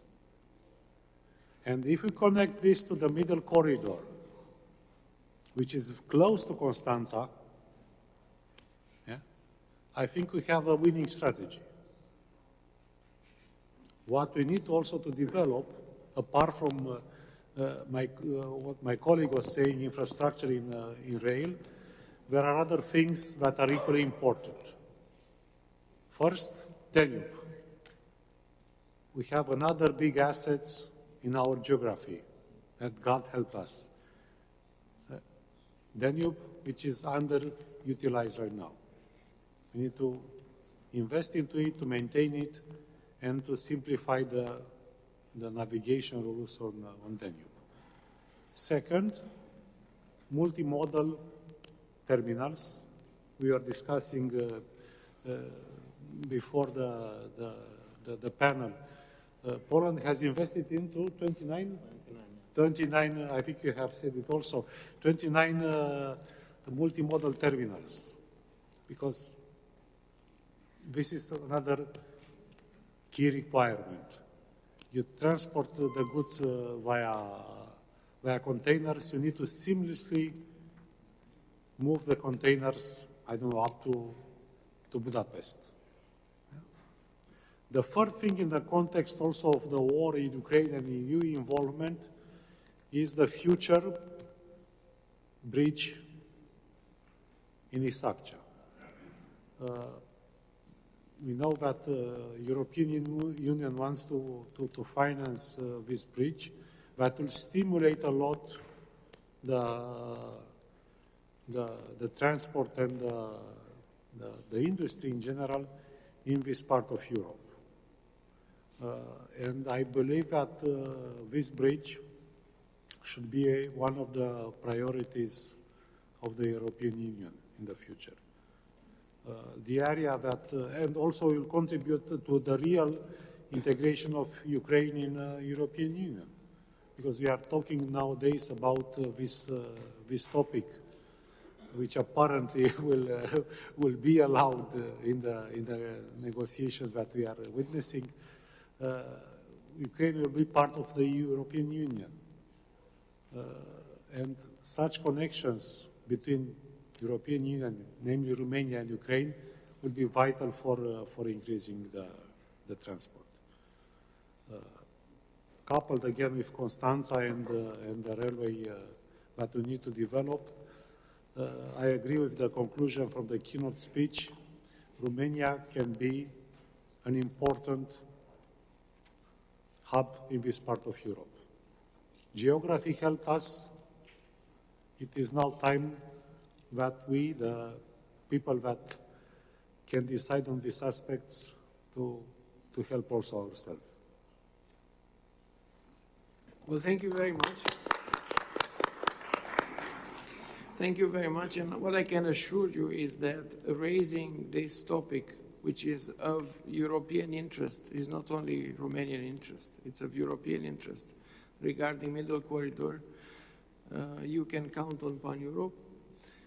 And we will do our best to promote this topic in Brussels in every way. And I think we should join forces, expertise, academic, business, and so on, to send the right messages, because I witnessed discussions 3 years ago, 5 years ago, 7 years ago, when we presented the potential of middle corridor, and we were told that EU doesn't have money to invest in a corridor like this, because they invest only in infrastructure, not in supporting routes like this. So we should help redesign European instruments in order to facilitate the routes like this, because these routes are not only economic, they have a strategic dimension. And with this thought, with the strategic dimension, I will pass the floor to my co-moderator, Juraš Mesić, which is part of the Slovak Foreign Policy Association and part of Free Nations as well. It's an independent risk analyst, and he will present the other three panelists for today. Please, Juraš. Thank you very much. I have a privilege to introduce three international speakers at this panel, and I will start with our honorable guest, Mr. Ahmed Zakayev, who is Prime Minister of Chechen Republic, Ichkeria. Ahmed Zakayev grew to his current position, starting as a military officer and later general at the first Russo-Chechen War, which, as you may recall, was won by armed forces of Chechen Republic of Ichkeria in 1995-1996. Later served to his government as a Minister of Foreign Affairs, and is currently the Prime Minister of exile government. Chechnya is occupied country, occupied by Russians, and but has exile government. Exile government, most of the members, I believe, are currently based in Kiev.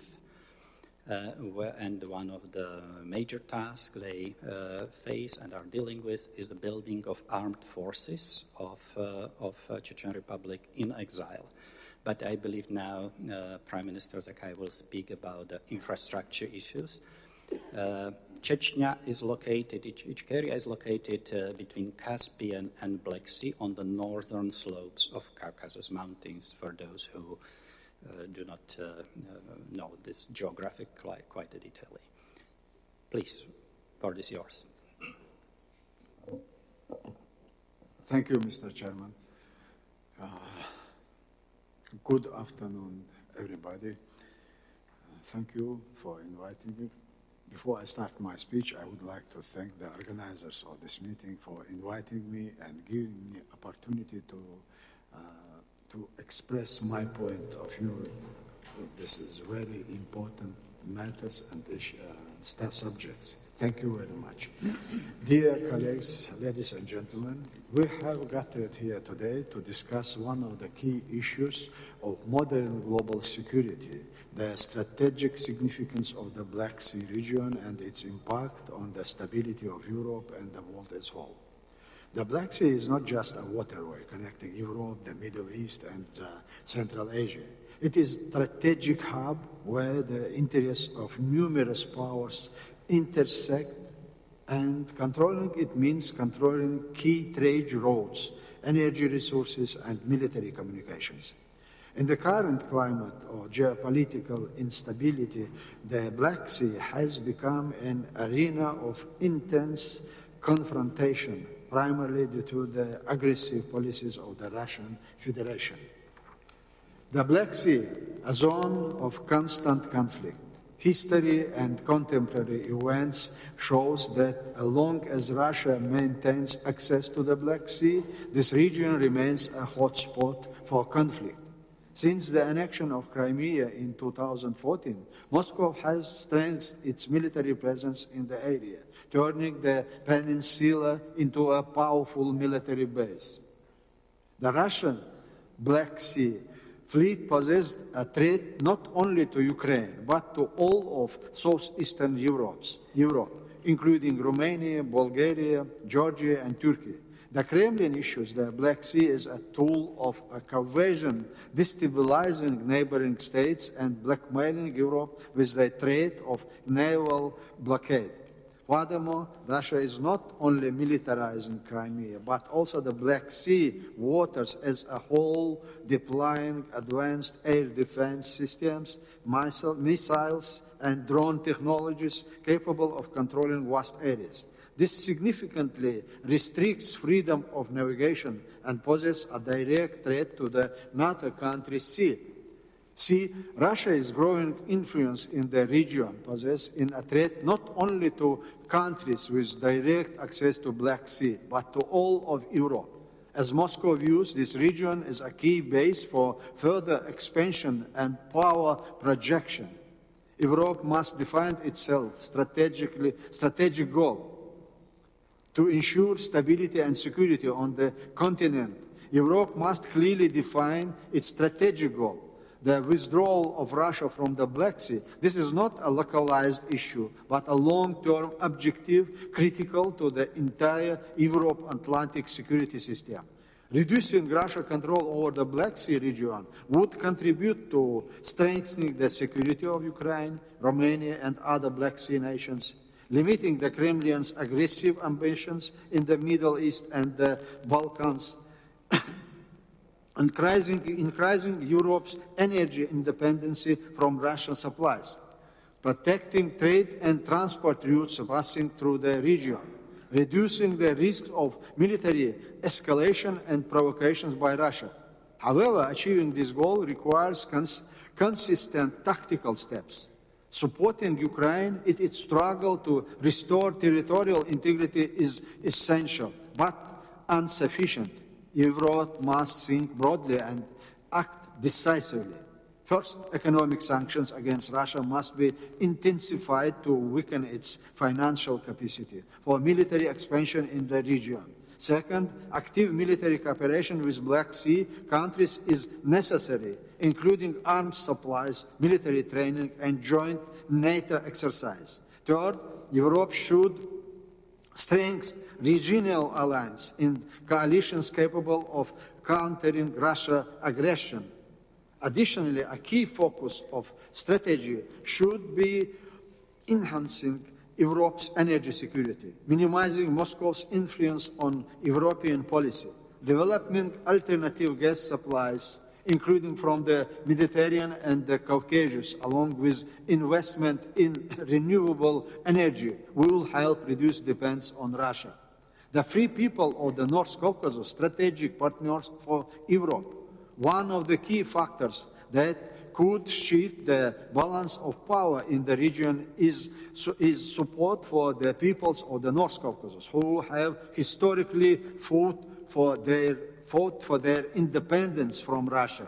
The peoples of the Caucasus have their own state traditions, identity, and culture, which were forcibly suppressed by the Russian Empire and later the Soviet Union. The struggle for freedom and independence is not just a historical fact, but a real political reality that demands Europe's attention. Today, when discussing the destabilization of Russian power in the Black Sea region, we must understand that a free Caucasus would weaken the Kremlin's control over its south border, reduce military pressure on Ukraine and the Black Sea, and create new center of resistance against Russian imperialism. Independent Caucasian states could become Europe's allies in security, trade, and politics, helping to contain Moscow's aggressive ambitions. Europe must view the peoples of the North Caucasus not as Russia's internal problem, but as a future allies and strategic partners. This means the need for political, economic, and diplomatic programs aimed at supporting their right to self-determination and the development of democratic institutions. On November 8, 2023, in Brussels at the European Parliament, the founding Congress of the North Caucasus Committee took place. Representatives of most regional peoples confirmed their determination to fight for independence, including through armed means. I was elected head of the military committee, and my current task is to integrate all armed forces composed of ethnic Caucasians in Ukraine into a single combat-ready structure capable of effectively fulfilling its objectives. This was an important step toward Europe, proof the people of North Caucasus are ready for cooperation and integration into the value-based space of the free world. Now it is Europe's turn. The time has come to show political will and make a choice in favor of freedom and security. Europe must wake up and realize no one will ensure its security except the Europeans themselves. And we, nations of North Caucasus, we are allies, we are with you. What step must be taken? First, political support, recognition of the North Caucasian people's right to self-determination. Diplomatic platforms should be established for dialogue with national movements and for integrating them into international structures and forms. Informational support, countering Russia's propaganda and spreading the truth about repression and human rights violations in the region. Independent media resources should be created to cover the situation in the North Caucasus and expand local access to international news. Humanitarian and educational assistance, support for refugees, scholarships and grants for young Caucasians who want to study and develop outside of Russia. Military cooperation, consultation, training and collaboration with movements advocating for the people's freedom and independence. Security programs, military aid, and better training for volunteer formations should be developed. Conclusion. The Black Sea is not just a regional, but a global security factor. As long as Russia maintains military and political dominance in this region, Europe will remain under constant threat.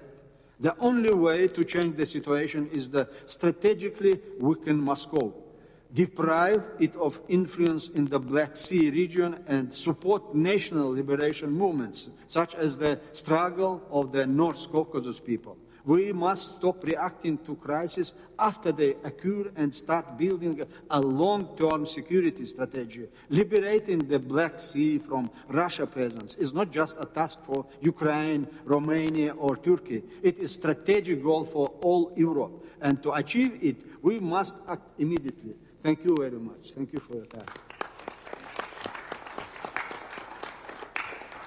Thank you, Prime Minister. I suggest to go to the next speaker, and then after the last speaker, this panel, we hopefully will have some discussion.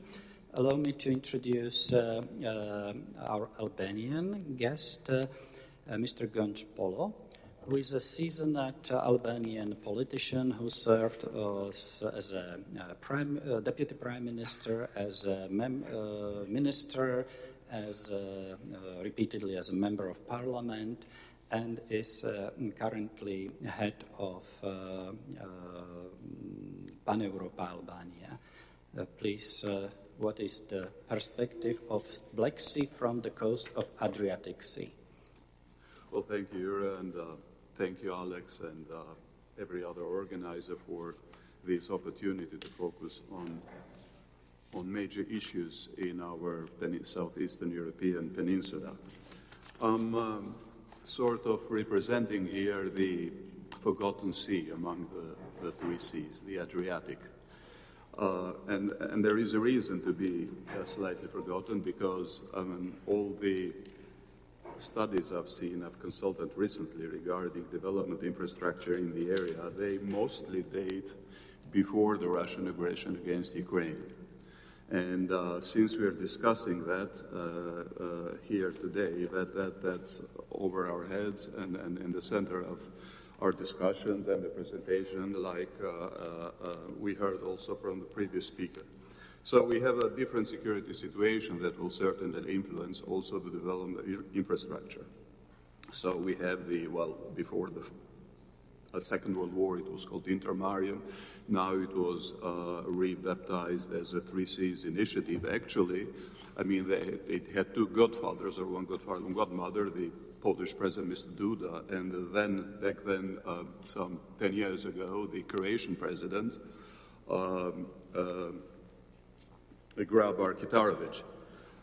So the Adriatic was already there in the concept, but those were peace times, and the development infrastructure served the markets, mostly freight markets, which were rather developed. They don't need the infrastructure. I mean, there is studies show that around Poland there is a very developed freight market needing transport routes to other markets, and also around Romania, Bulgaria, second one.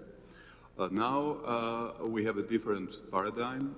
We have the two seas, so from the Baltic to the Black Sea, that we can call the eastern flank of NATO or of the European Union, and we have a war raging not far away from that, and I mean, we hope and pray that peace will come back, and Ukraine will have a peace in fair terms and with proper security guarantees that war won't start again as it started a few years ago, but we don't know that yet. So, I mean, either we see the infrastructure as a support for a war economy and even war operations. I mean, transport infrastructure is the way you move military around when you need it. Or in a more peaceful times, I mean, as a general support for economic activity. And in the Adriatic is not front line, but it's not far away. It's not threatened directly by Russia, but still we have countries in our midst that are aligned mostly with Russia, that are not aligned with the EU sanctions against Russia, and try to play one power against another in the good manner of Tito's Yugoslavia. I mean, be it Russia, the US, the EU, and China. And therefore, I would argue for the economic, I mean, hoping that peace somehow will prevail, and wisdom, that this area of 111 million people, it's relatively important also in relations to the rest of the European Union, that is more populous and richer. And its GDP per capita is some 78% of the 78% of the EU, and the economic growth is 1 or 2 percentage points higher than the average growth, GDP growth of the rest of the European Union. So there are certain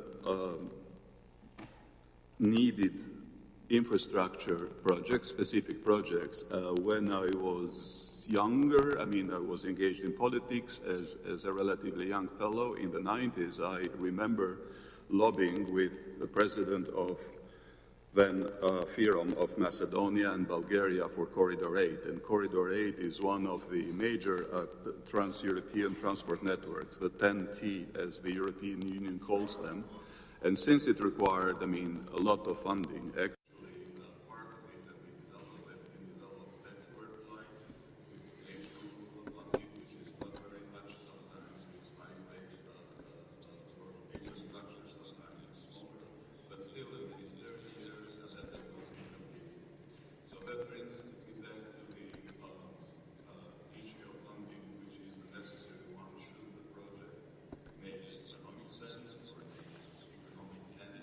strategic sense. They've been developed in the last times, and also with the financial support of the European Union. I mean, projects, including feasibility and technical projects, have been developed, not just for Corridor 8, but also for what is called the Blue Corridor, which, I mean, is a main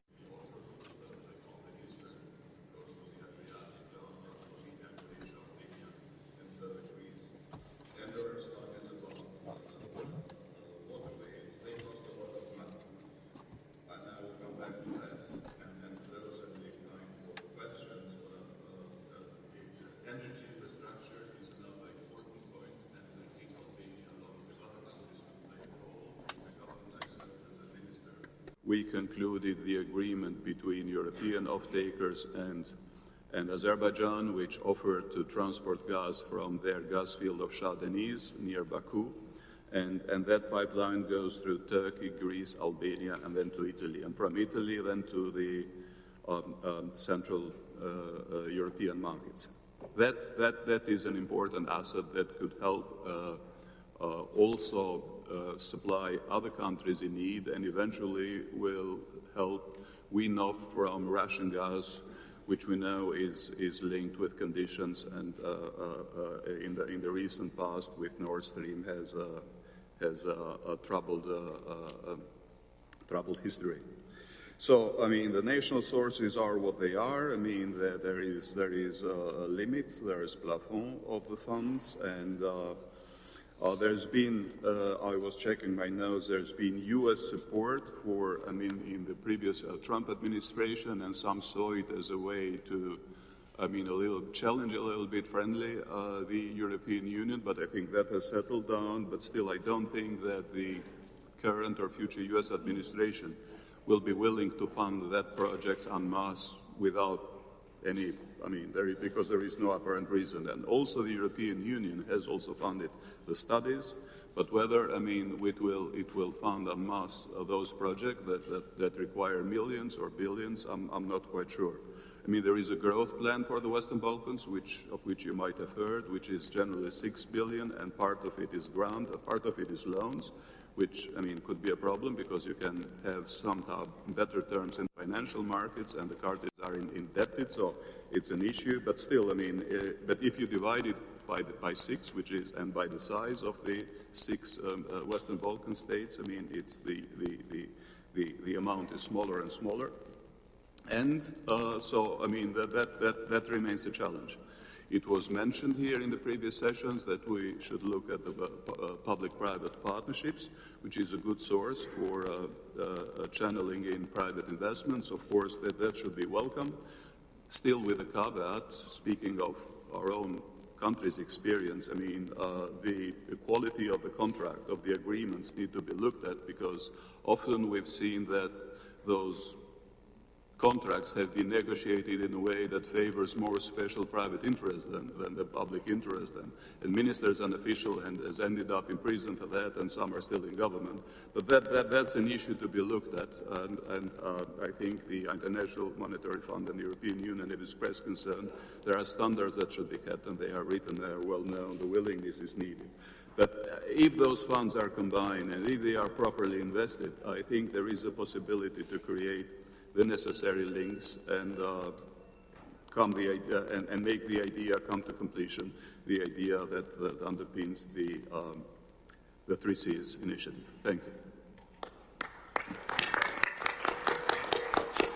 Thank you, Mr. Pavlov.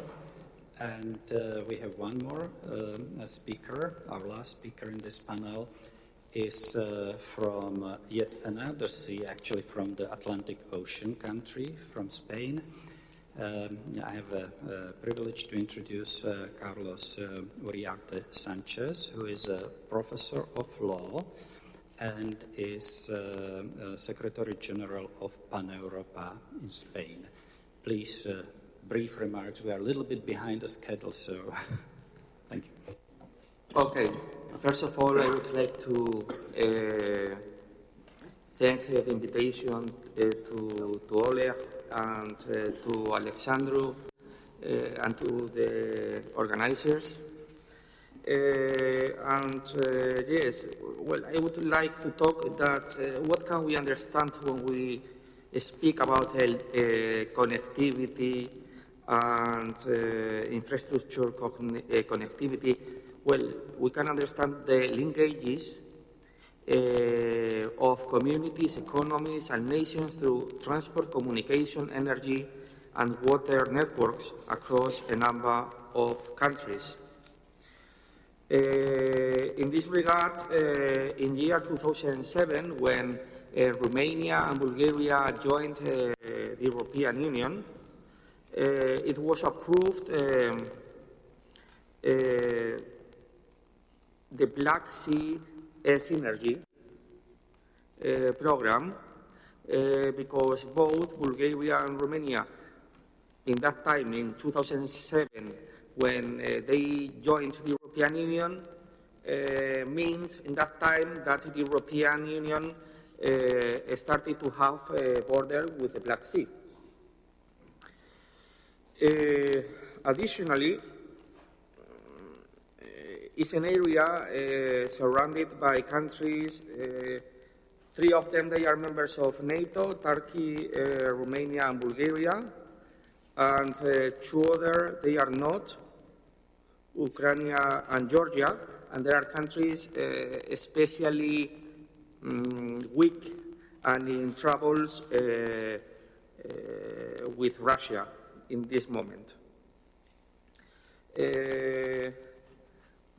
I want only just to mention the issue that the Gold Dream, the ruling party with the Prime Minister in Georgia, which is more Russia-oriented, you know that they suspended the negotiations with the European Union and they postponed the negotiations to join the European Union. And as we know, the middle corridor, which comes from Kazakhstan through Turkmenistan and after to Azerbaijan and Georgia, and after that Romania and Bulgaria.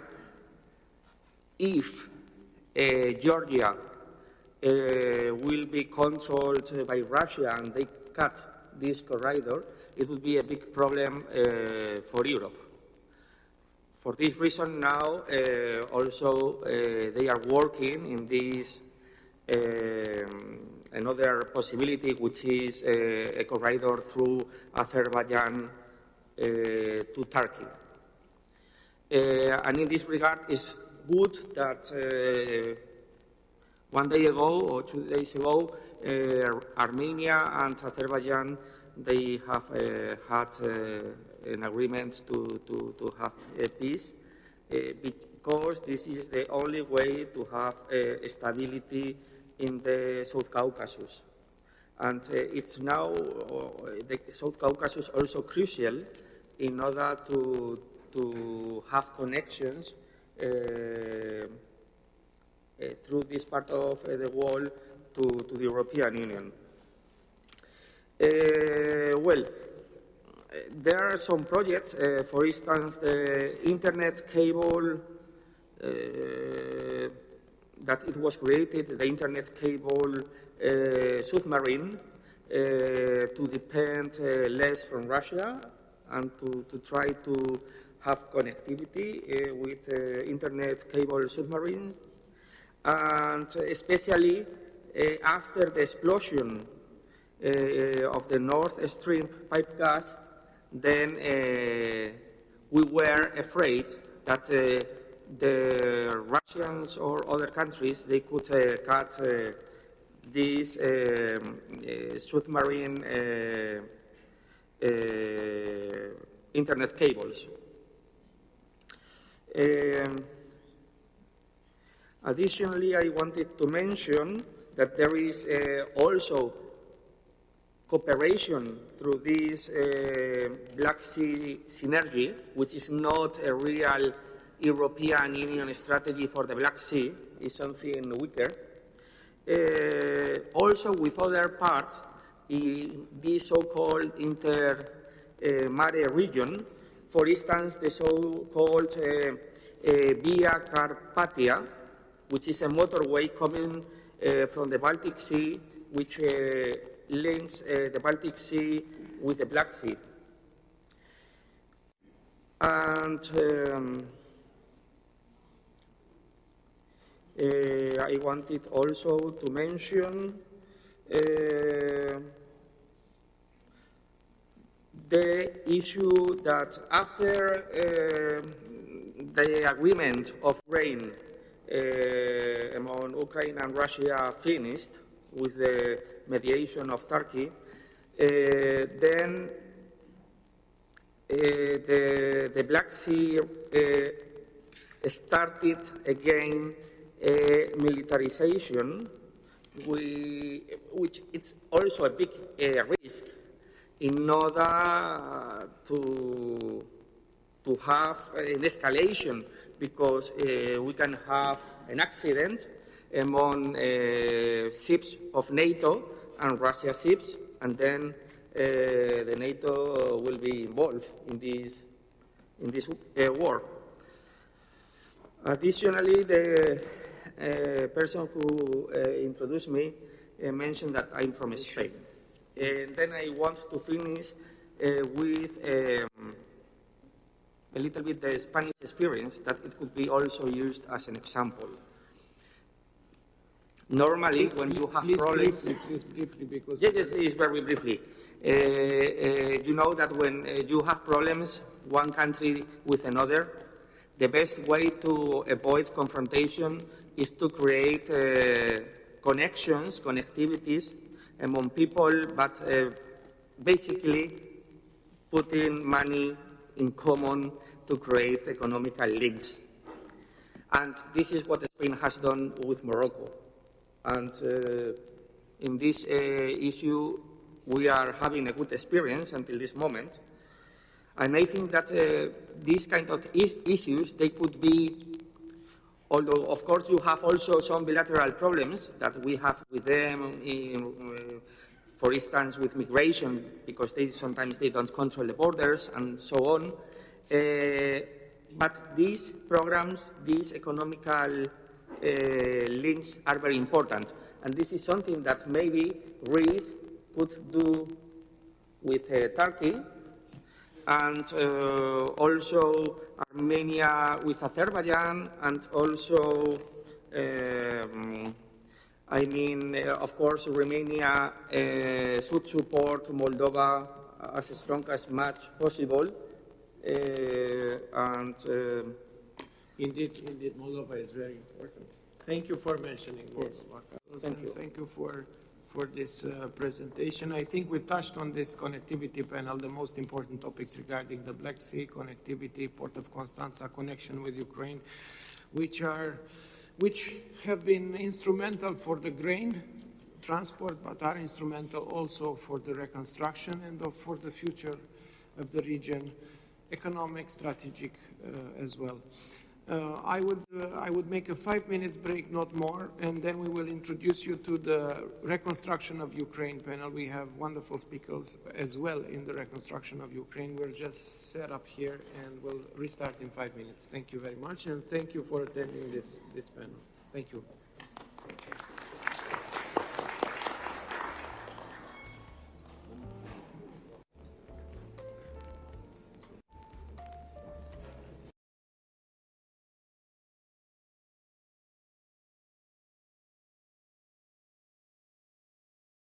Called Agency for Recovery and Development, and this is actually what we are doing.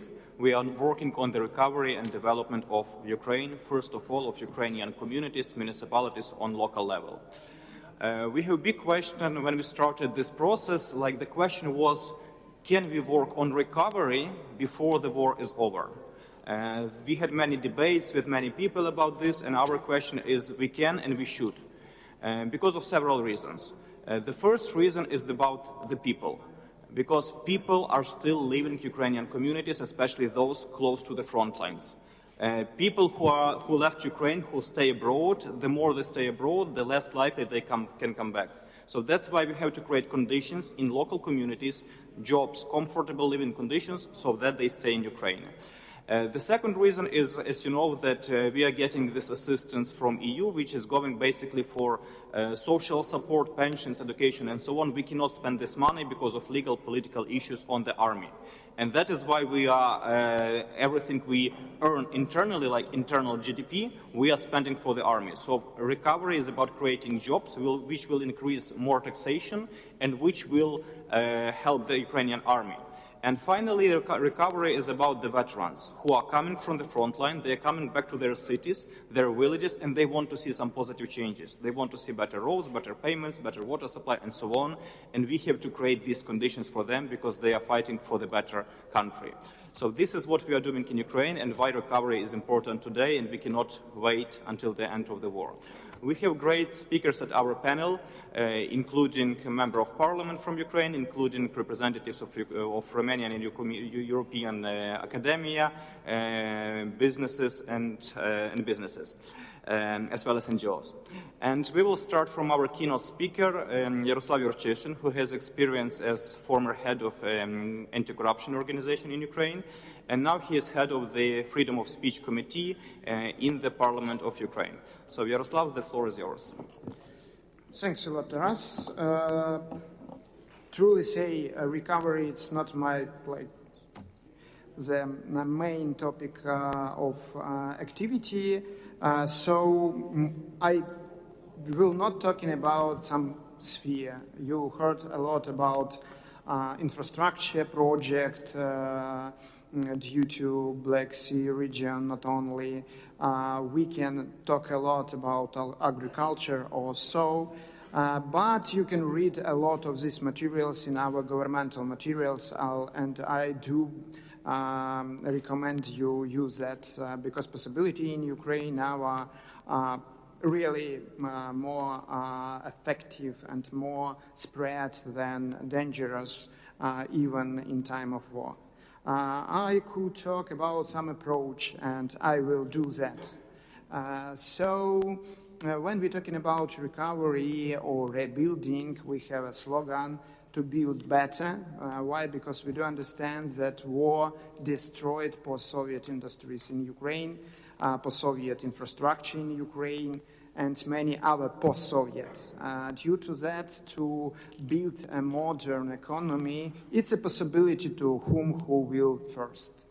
And first, not only in our region, because when we're talking about possibilities, Ukraine, it's only a gate to big region, so-called post-Russia region, because we do understand that we need rebuilding not only for our country, but for Caucasian Republic. Without a strong economy, it's impossible to have sovereignty, and I do believe it in future. Chechen Republic, Ichkeria, and our Caucasian country will be freed. Who come to Ukraine will have the better position to create a new economy, not only in Ukraine, but around our region. How we can build that? Few principles what really need for that. First of all, it's accountability.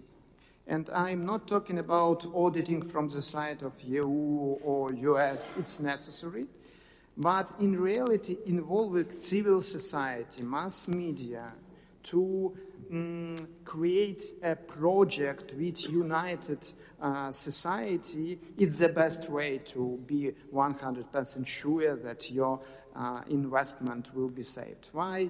We have a prominent investigative journalism in Ukraine, and now it's not only about fighting with corruption, but fixing war crime of Russia, and sometimes it's even more effective than special service and law enforcement institution. It's collaboration between civic society and governmental institution very necessary. And when we're talking about reconstruction, for example, moderator of our panel, Taras, represented one of prominent NGO in this sphere, and it helped to build describing next necessary side of reconstruction, and this is multi-level reconstruction. Yes, we need governmental to governmental collaboration. It's necessary because it gives stability, it's guarantee from the side of state, but more effective, Ukraine, a quite big country, it's collaboration between regions. And 100 sure that the most necessary level, it's local to local project. Why? Because only through this way we will create a nets between Ukrainian and Western or our country, not even cities, but people. And what we do see, democratic world needs a unity. Now we see how it can be fragile in time when one strong player decided does they play democracy or somehow selfish interest. But democracy working only through the people-to-people connection. And reconstruction can create this feeling around our region, first of all. And this unity of democracy are quite necessary. Why? Because in our war we see not only Russia, we see Iranian drones, we see Northern Korean soldiers, we see China technologies. And due to that we can set that evil are united. Does democracy united? Not so. And last but not least, it's to be courage. Because to work with Ukraine at that time, it's needed real courage. But I advise you work not only with Ukraine. We have here in our room representative of each Korean cabinet of ministry.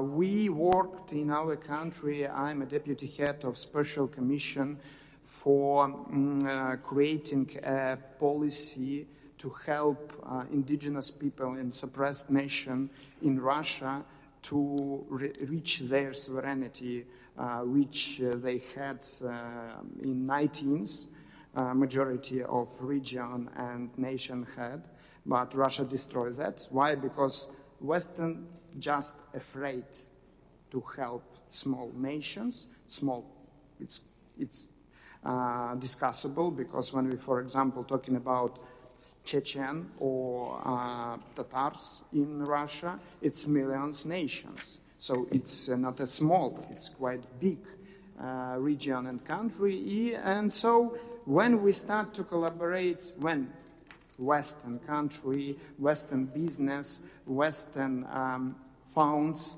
start to collaborate with Ukraine, let's see this process as a possibility to develop capacity not only in Ukraine, but in new region of Central Eastern Europe, in Black Sea region, because what we see after Second World War, Build the Better, helped to create a united Europe. Yes, we know the influence of pan-European movement to create a value, to collaboration of nations in this sphere, but work is not done. Till on the place of so-called Russia Federation, but in reality Russia Empire, will be networks of independent country, till dangerous will be in Black Sea region. So help us rebuild, build the better. It's a possibility for businesses. It's easily to analyze how effective investment in Germany after Second World War was from the side of US and our country. So we are ready. We have a lot of projects. Multi-level approach based on local activity, accountability to involve media and NGO to control our joint activity, and courage, what we need to rebuild better. Thanks. Thank you so much, Mr. Yurtishin. I would make emphasis on 2 points. So the first about working region to region. Our agency had good experience of establishing mechanism of cooperation between the city of Mykolaiv in the southern Ukraine and the Kingdom of Denmark, because Denmark basically took under coordination, under auspices, recovery of Mykolaiv. And this was hugely a positive experience. Why? Because since the Revolution of Dignity, one of the probably the most successful reform in Ukraine was the decentralization reform, where we were trying to get rid of the Soviet past and giving local authorities competences and possibilities to work on themselves. And that's why direct cooperation between the city, municipality, and Kingdom of Denmark was extremely successful. And that is why the idea of cooperation country to region, or regional, let's say Romanian region to local region in Ukraine, or city to city, should be extremely successful to keep this recovery as decentralized and as efficient as possible. And second important point is about stakeholders' engagement. And this is what we see actually on local level. When we work with communities, in order to ensure the accountability and transparency of recovery, we try to engage as much as possible civil society organizations, businesses, and so on and so on. And actually what we see is huge demand for this engagement. We see many businesses and NGOs just joining this recovery process. On this point, I would like to give the floor to the representative of businesses, to Mr. Cristian Erbașu, the president of Romanian Federation of Construction Patronates. How do you see the recovery of Ukraine, and under what conditions you would consider joining this process? Hello, good afternoon. Thank you very much for your invitation. I would like to explain a little bit more clear what is the situation in Romania in this moment. We had a big problem in the last 10 years regarding the manpower in constructions. Also in Romania, we have in this moment about 450 workers in about 450,000 workers in constructions, but we have in Europe more than 700,000 people. So the problem for us was to develop our investments in Romania, and it's still a big problem now to do it. But on the other side, it's very important for us when we'll start the reconstruction of Ukraine, and how we'll start, and when and where exactly. How you said, it's important if we'll start today.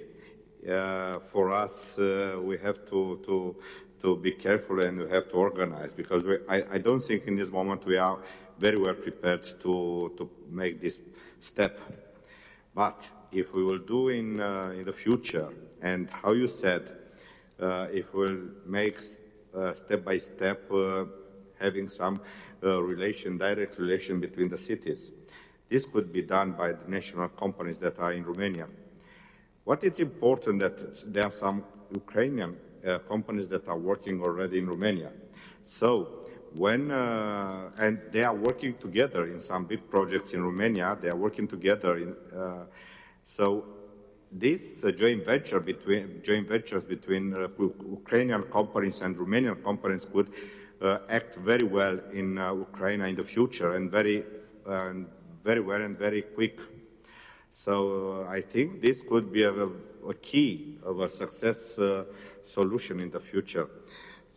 The other point I would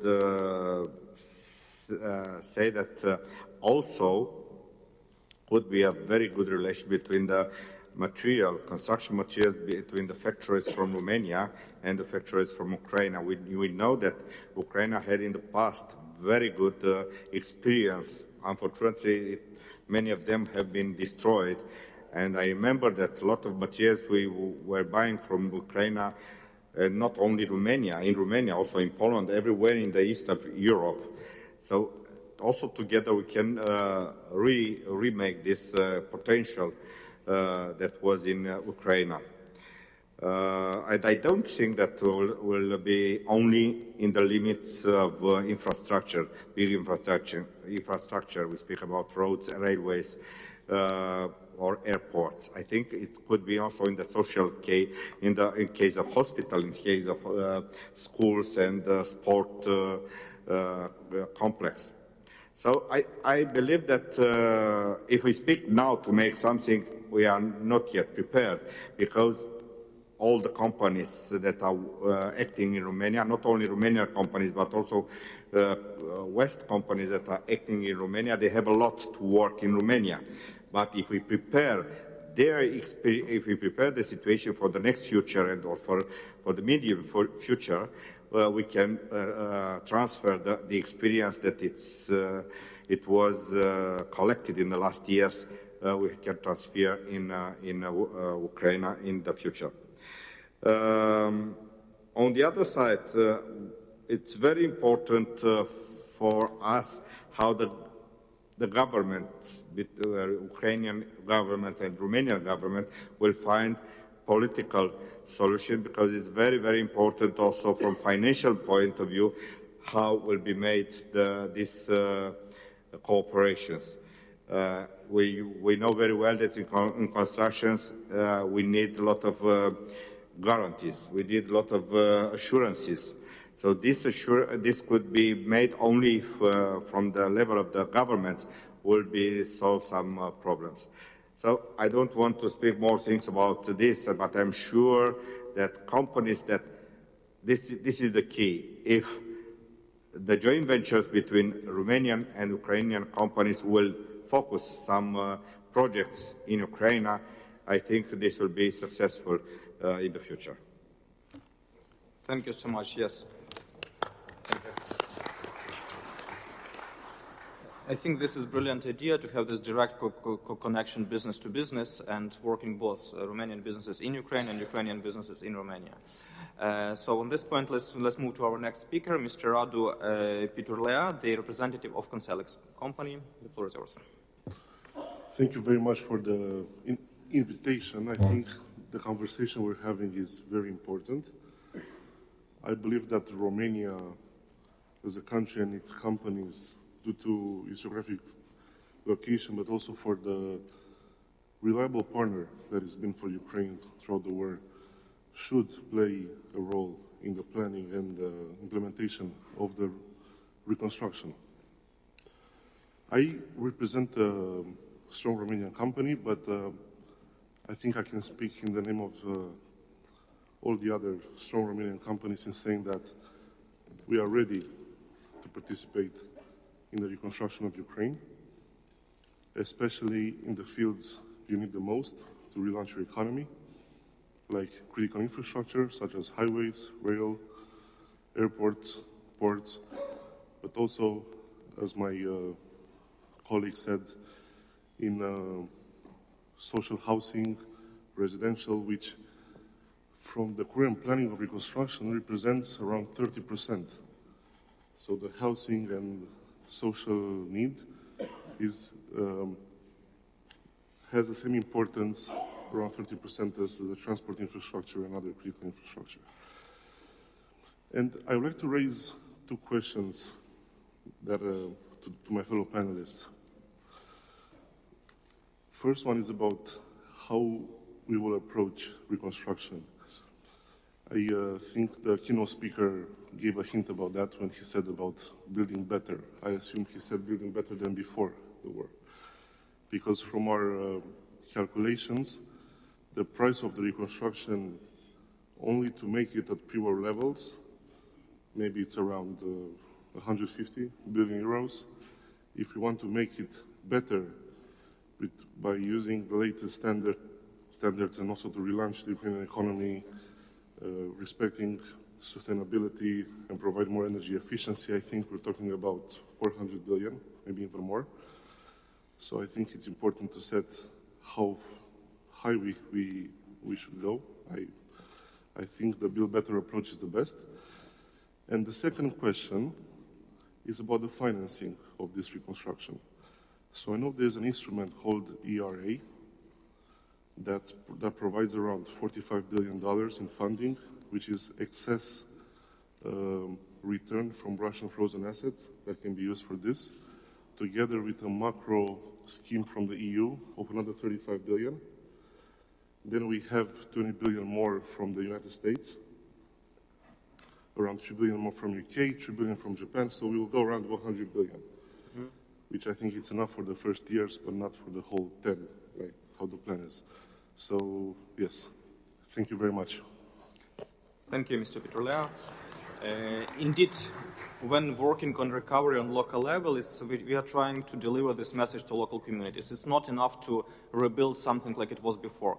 Quite often there is an object, some building which was not needed, like for last 10 years and which has no real aim in the city for the next 10 years, but still some authorities try to rebuild it.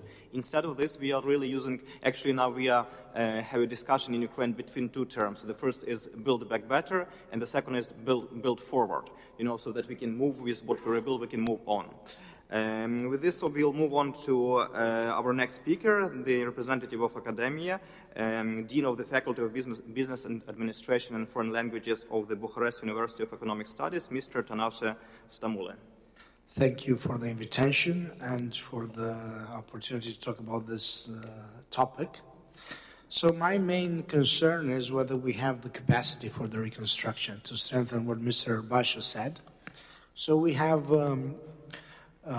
shortage of workforce, and we have to take into consideration that Germany just approved the package of 500 billion euros for their own reconstruction. So the demand of workforce in Germany will be so big that it will attract workforce from all over Europe. In 2017, I was in a meeting with Ms. Angela Merkel, where we asked her for German companies to come and work in projects in Romania, and she refused politely, saying that there are too many projects in Germany for German companies to work somewhere else. And this is not going to get better because the package approved 2 days ago is going to multiply a lot the projects in Germany. Secondly, Romania also has a boom in construction. So we, at least until 2030, we have a lot of funding for big infrastructure, and not only. And our companies are busy here. So the big challenge is, and we have to be very honest, how do we cope with the pressure from Western Europe, especially Germany, for skilled workforce, the pressure from Romania to deliver the infrastructure that we need, and the new demand in Ukraine, which will most probably rise the prices of the reconstruction of Ukraine, because that will mean much more expensive people that will have to get involved. So we have here several things happening at the same time that are posing a lot of challenges for the construction companies. Then we have a problem. So until the war, Romania and Ukraine had no dialogue. So our countries almost didn't talk to each other. So we talked only about the Romanians in Cernăuți and Maramureș, and these were the only topics about Ukraine and Romania. Most of Romanians don't know the cities.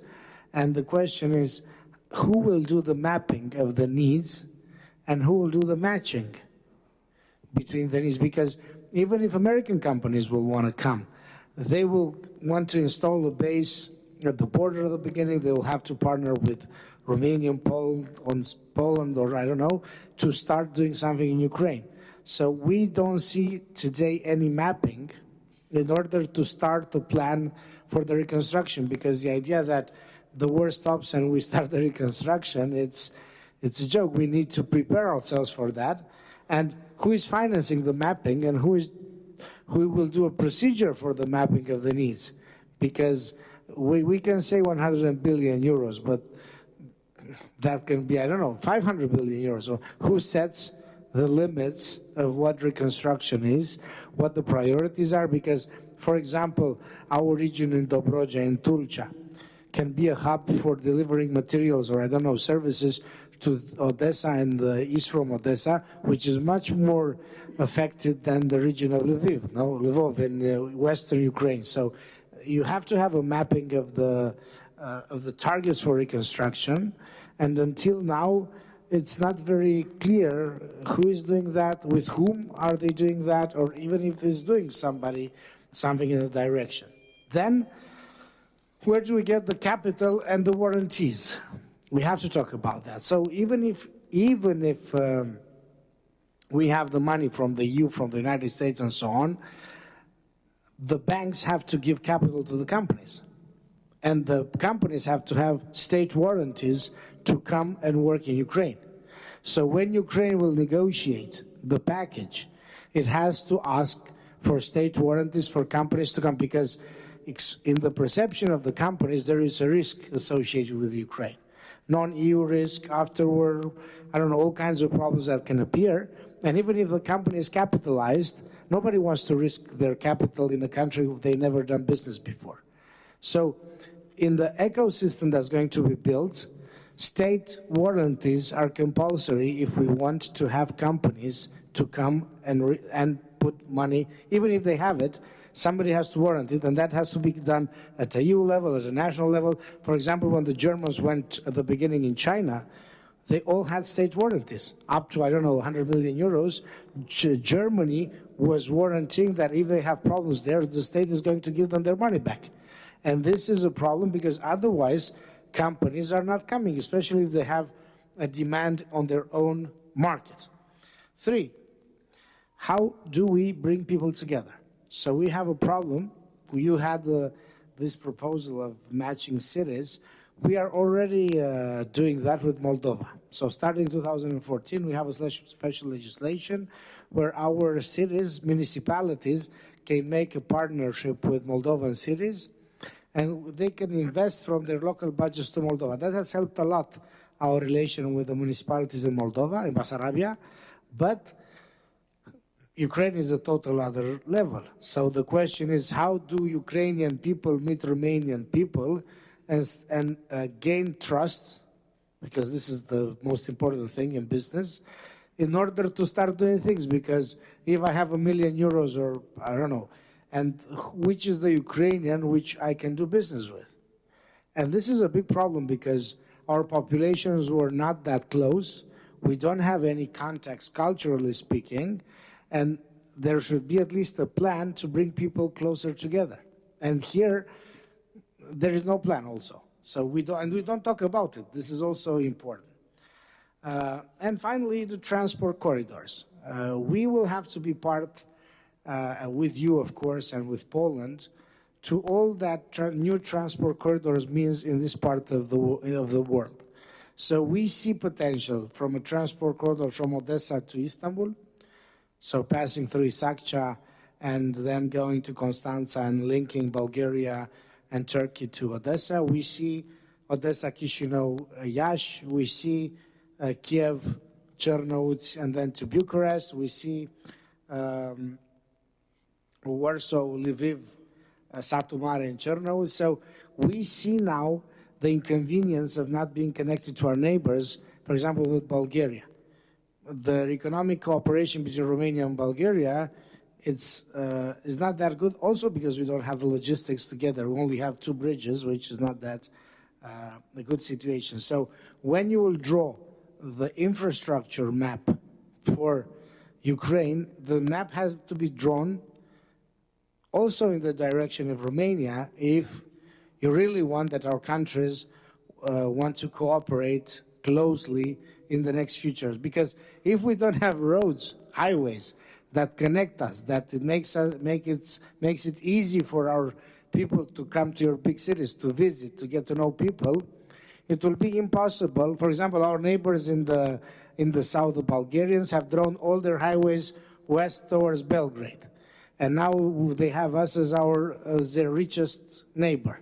But we don't have any road to invest in, so that to make people get to know Bulgaria. So we have to let aside, I don't know, part of pride, and start looking at where the people are and connect the countries. Because otherwise, it's very complicated to make people move. So people, if they start visiting, they start seeing Ukraine, they start to have courage to invest their money. And this is a process.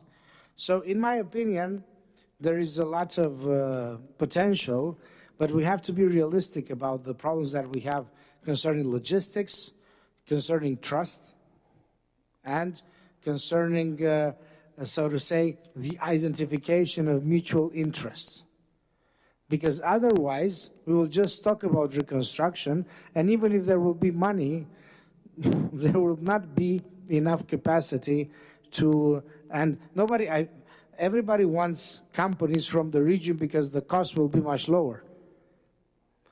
So thank you and good luck in everything that you do. Thank you so much. I'll make a short comment about mapping the recovery in Ukraine. This is something that is already happening for many years, for 2 or 3 years. Because the Ukrainian government has done tremendous work, actually Ukrainian government along with Ukrainian NGOs, on basically mapping the needs of the local communities, just to distribute, so that obviously the communities that suffered most from the war should be given more assistance and more support. And there are different programs. One of them is now called Platform Dream, which was created by civil society, by the way. Now is going to become obligatory. It's public investment management through a single project pipeline, where basically all projects from the communities will be collected together with their proper prioritization so that we know how to properly invest. And thank you for your great overview of the bilateral relations. Indeed, we are missing here a lot. And from bilateral level, we'll move to more regional European level. And I'm inviting Reinhard Kluczek, the president of Paneuropa Austria, to speak about this more regional global level. A few years ago, before Corona, I was traveling from Kiev to Berlin. And I had a meeting in Kiev, and somebody promised to send me some documents via email. So I was in Berlin, in the hotel, received an email with some documents, and I could not download the documents because the internet in Berlin was not good enough. I told this story to several people, and they said, okay, this guy is a little bit crazy when he's speaking about Germany and Kiev and Ukraine. He has no idea. Why do I mention this? Why do I mention this example? Because we are in a learning process about Ukraine and what Ukraine is. I mean, not you and me. I think we all have some idea what Ukraine is. We have been there. We know people. We are in touch with people. We get information.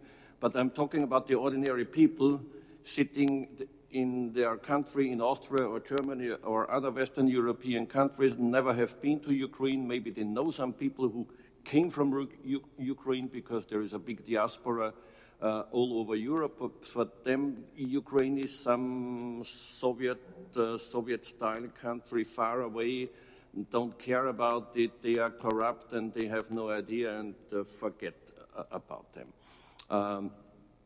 And my experience from about 20 years having contacts to Ukraine is a complete opposite impression. Ukraine has nothing to do with the Soviet Union. Ukraine has nothing to do with Russia. Nobody in Ukraine wants to go back to the colonial empire of Moscow. We have to see or could see a lot of innovation in Ukraine wherever you go. Yes, of course, you have old structures, but we also have old structures in our countries. Don't forget that. And at least with the beginning of the invasion of the Russians, we could see a lot of resilience in Ukraine. Resilience we do not have in many of our societies. When you compare how many people are ready to defend their country, then you see a significant difference between Ukraine and, for example, a country like Austria. There are some companies which invested in Ukraine. From an Austrian point of view, I can say that all the companies which invested in Ukraine did not leave Ukraine after the full-scale invasion. They stayed there because they know what they have when they are working with Ukrainian people. Okay, now the economy is in some kind of war economy, which is logical. The country has to defend itself, but that means that you have a lot of skilled people there. And the transition that will follow the end of the war means that it would make sense to invest in Ukraine because of the skilled people you have there. I'm sure that several people who left Ukraine because of the invasion will go back with their experience they made in the Western European countries. Not all of them, of course, yeah, but many will go back. This is my expectation. Maybe to give you an example how this could work, we have a good example in Europe. This is the so-called Wirtschaftswunder in Germany and also in Austria. Both countries destroyed after World War II. Both countries had an enormous economic development after this war, the so-called Wirtschaftswunder. Why did these countries have this Wirtschaftswunder, and why have the French been jealous on Germany? Because they did not have this development, because Germany had a economic politics which is called Ordnungspolitik. There is no real English word for that, but those who are in economy, I think, understand what I mean. The state makes rules, but the state is not intervening into economy.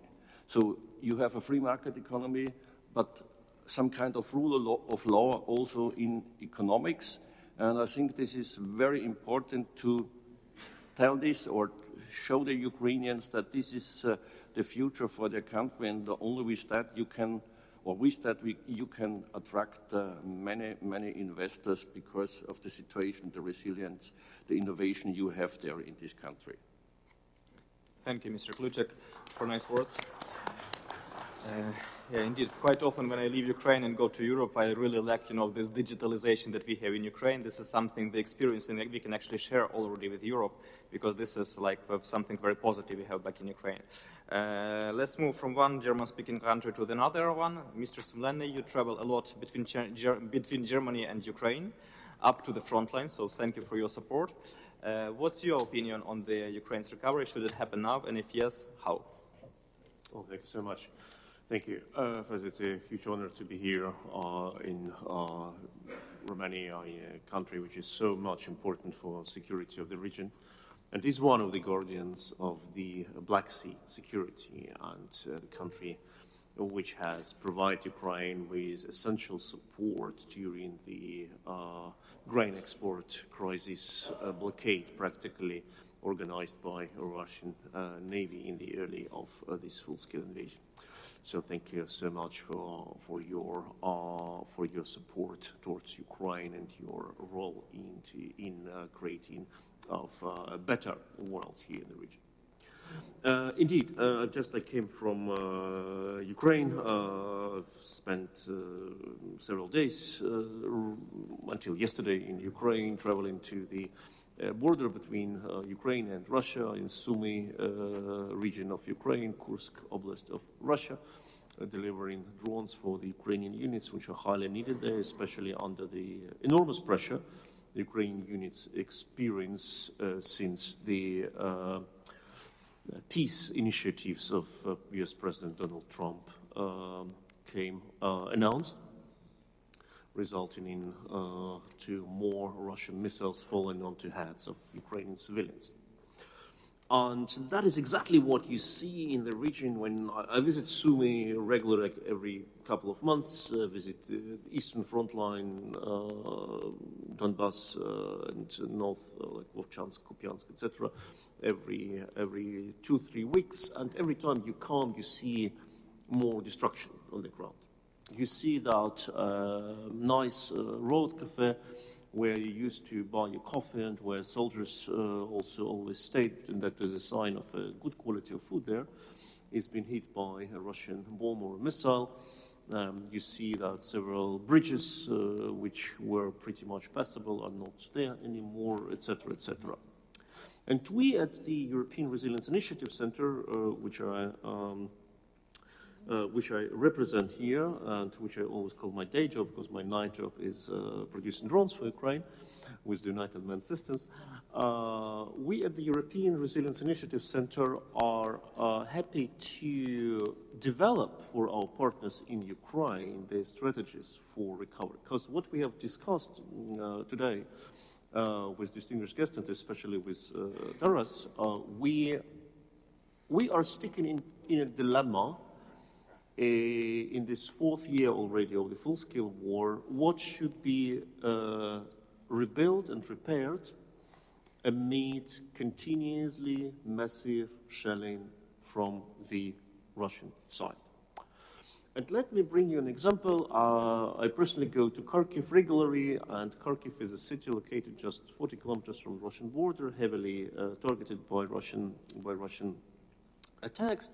And there was always a question: where should we invest to ensure life of over 1 million of inhabitants of Kharkiv, to go further despite Russian attacks? Should we invest into air defense to protect Kharkiv?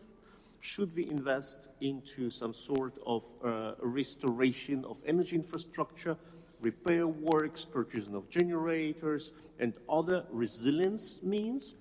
Or should we strike over the border to destroy the source of the problem, Russian launching pads, Russian airfields from where Russian planes start, carrying up to 3 tons heavy gliding bombs? What should we do? And the answer is, of course, you need to do everything.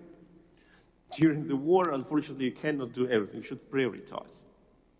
And here, of course, you can say that you have hotspots of Russian attacks, like power plants and power regions where you don't have a danger of these territories being filled with mines again.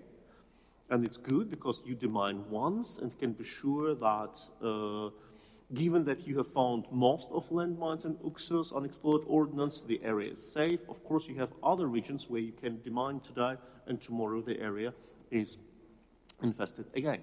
The second problem is the lack of basic infrastructure. What is the basic infrastructure for a municipality which has suffered from a Russian occupation or intense, foreign intense shelling? I can tell you it is a lack of a school. Because in a village or in a small town, the school is normally one of the largest buildings available. And this building will be hit by a bomb or a missile sooner or later, just because the Russians want to destroy it. Or if they were fighting there, you can be sure that there has been Russian garrison in that school because it's the most comfortable building you occupy for a military, and the Russians don't care that it's forbidden according to international conventions to use schools as housing for the military. So this school has been destroyed or heavily damaged. When the village is liberated, the families who have school-age kids do not come to the village as long as the school is not being repaired, because they know their children will not get placed at the school. And who are the parents of school-age kids? They're the most productive, economically active people. They're people of the age between, let me say, 25, 28 and 45, 48. And this is exactly the age which municipalities need to recover. Water supply, yes. Landmines, yes. School, yes. These are 3 pillars which you need to repair to make the areas livable again. And if you don't do it, you will have a situation when you have a huge concentration of population in some larger cities. That's why, for example, the population of Kiev has not reduced, because everyone went to Kiev because it's heavily protected by air defense, because you can have functioning public transportation there, you have shelters there, you have functioning supermarkets, bars, whatever you like hospitals, etc. But you don't come back to a small town where you don't have the only school destroyed, the only hospital destroyed, the only bridge destroyed, there is no bus connection, there is no nothing. And if you, and I'm wrapping up, if you do not rebuild it, you create a huge area underpopulated. Ukraine already has been not the most populated country according to density of population in Europe. Ukraine is almost 3 times bigger than Germany and had a population 2 times smaller than Germany. Now, with about 10 million Ukrainians having left the country as refugees, or have been repopulated and in IDPs, internal displaced persons, mostly to the largest cities, Ukraine has even less population in that area. And of course, people leave the war-affected areas. And this leads to incredibly intense degradation of the area. The houses get bad, the roads get bad, the water supply pipes get bad, everything gets bad. And to revive the area takes time. And here, answering the dilemma, yes, the best way to rebuild Ukraine is to defeat Russia. And if you ask me, I would say Go in, full in, my country, Germany, other countries, just send troops and just stop this war exactly by defeating the aggressor as we have done as free world in the World War II. But that is not the case now. So now we need to provide Ukraine with all means to A, protect their air, B, to hit the Russian airfields and missile launching pads, but C, also to rebuild what is possible to be recovered and rebuilt amid the war situation. Because if we don't do it, this war is already in the 4th year. This war is already, even if we look, the war is of course 11th year, but even this full-scale part is already as long as World War II. And the war alone, the war in the whole is how much? 2.5 times longer than World War II? Yes, I think so. So if we don't go now into this recovery, we will be risking of losing these territories as cultivated territories, and it's always harder, much harder to recover them than to keep them cultivated. Thank you so much.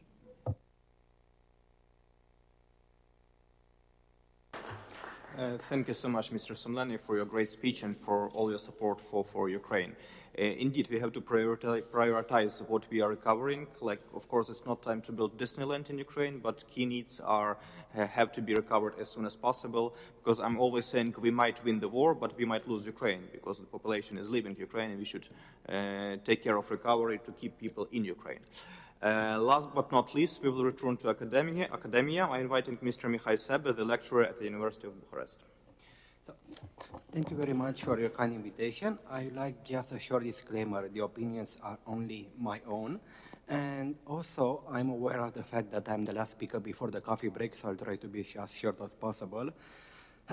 So, concerning the reconstruction of Ukraine, first and foremost, we need to have a series of initial or starting points in our mind.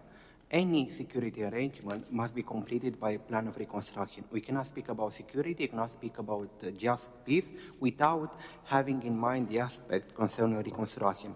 So therefore, the reconstruction should be able to allow a fast recovery of the country and also should allow Ukraine to be economically sustainable in the future. Second premise is the fact that EU and neighboring countries should have an essential role in that process. And from that point of view, Romania has all the necessary cards in order to play a key role in the reconstruction process due to the geographical position, due to the fact that we have offered support from the first day of the war. So having this in mind, the second question that we need to have an answer is how much will it cost us? And one of the latest fast evaluation done by the World Bank, UN, and European Commission in December this year shows that the total cost for the next decade will be around approximately 500 billion euros, the cost of that of reconstruction, with, for instance, housing, and we need approximately 80 billion euros, or for transportation, 75 billion euros. We add to this the fact that every activity should have this transversal activity of, for instance, of clearing waste due to the destruction, and that will add several billion euros to the process. So if we know exactly the cost, more or less, what are the financing sources? There have been some European and international platform for coordination or the EU facility for Ukraine. However, the amount of money that has been gathered or the promises is still, in my opinion, not enough for the task ahead. One solution that is still being discussed for the last years that I don't personally find a legal solution is the question of how we can use the frozen Russian assets for the reconstruction of Ukraine. And here we are in a legal nightmare, and we have various opinions depending on which legal expert we ask. And last but not least, private capital is of importance, but we need to provide them the necessary insurance, war insurance, in order for the investors to come in. And from sources, we now reach to the elephants in the room, and I say there are more elephants than good ideas at this moment. First and foremost, we also need to have in mind the capacity of Ukraine to absorb the funds that are going to come for reconstruction. We need to align the funds with the capacity to absorb them, And in that context, it'd be ideal to have all the money. But even if you have all the money, if the state is not able to fully use them, then we need to find a better calibration on that. Secondly, all this financing should come up, and also coming from the Romanian experience, with a very robust anti-corruption mechanism that will ensure credibility and will make the financer more at ease at that point. And this mechanism comes also with the need for substantial reforms. And last but not least, we are having another problem that is unfortunately not very well discussed, the question of human resources needed for recovery. In order to implement the reconstruction process, we need, first and foremost, to come up already now with plans to reintegrate the Ukrainian refugees and economic migrants in Europe, also to provide clear paths of reintegration of the war veterans in order to facilitate the transition from war to civilian life. And also, we need to have in mind that at the end of the day, we might not have enough specialized labor force in our region and in Ukraine. So the question will be, where we are going to bring the necessary drivers, I don't know, technicians, electricians, and so on, that need to have the qualification. Another issue that is on my mind now is a question of timing.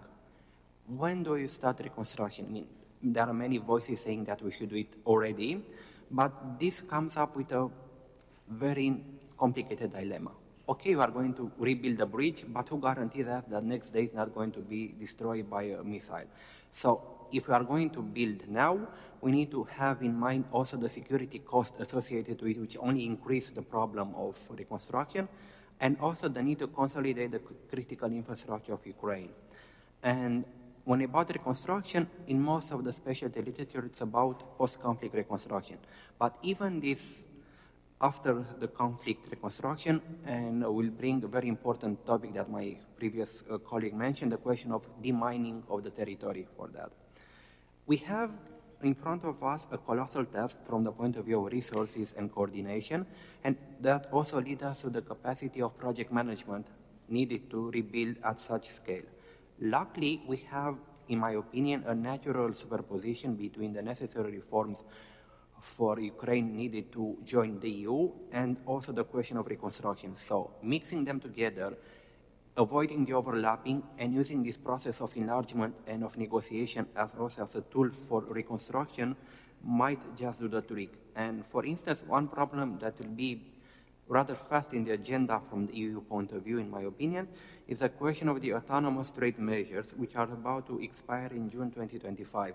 The fiscal tariff facilities for Ukrainian goods, the border facilities.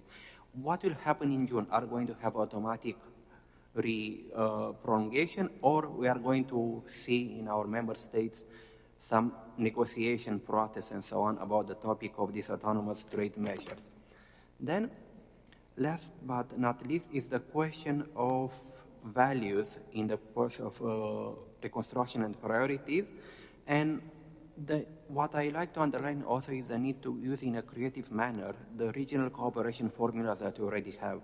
Many colleagues already mentioned the Decisive initiative and the fact that we can connect the reconstruction of Ukraine from a logistical point of view of the main project of the initiative.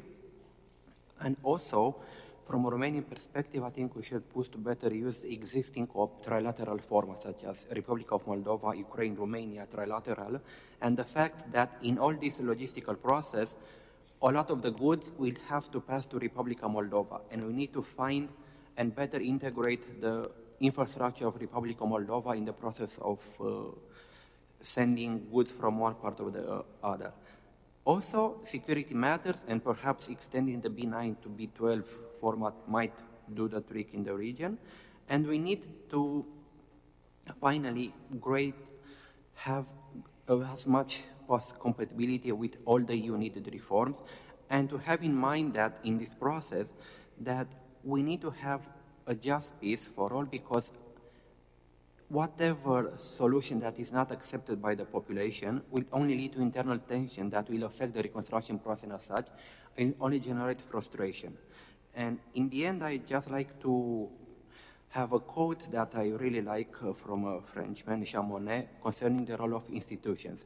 In the fact, and he always said, from the beginning that we cannot do anything without the people. And now we have the people around this table and in our capitals, but also nothing less without the institutions. So we need to find some sort of formalized way, some institutions, some way of cooperating bureaucratically, to say, that will help maintain the cooperation pace, the recovery, and also provide a much needed bureaucratic and administrative memory. Because if we only depending on 1, 2, or 3 key persons, it is not a sustainable situation on the long term. So we need to have this institution, these procedures that no matter who is in charge of the process will have the ability to pick up from his successor and advance further with the recovery process.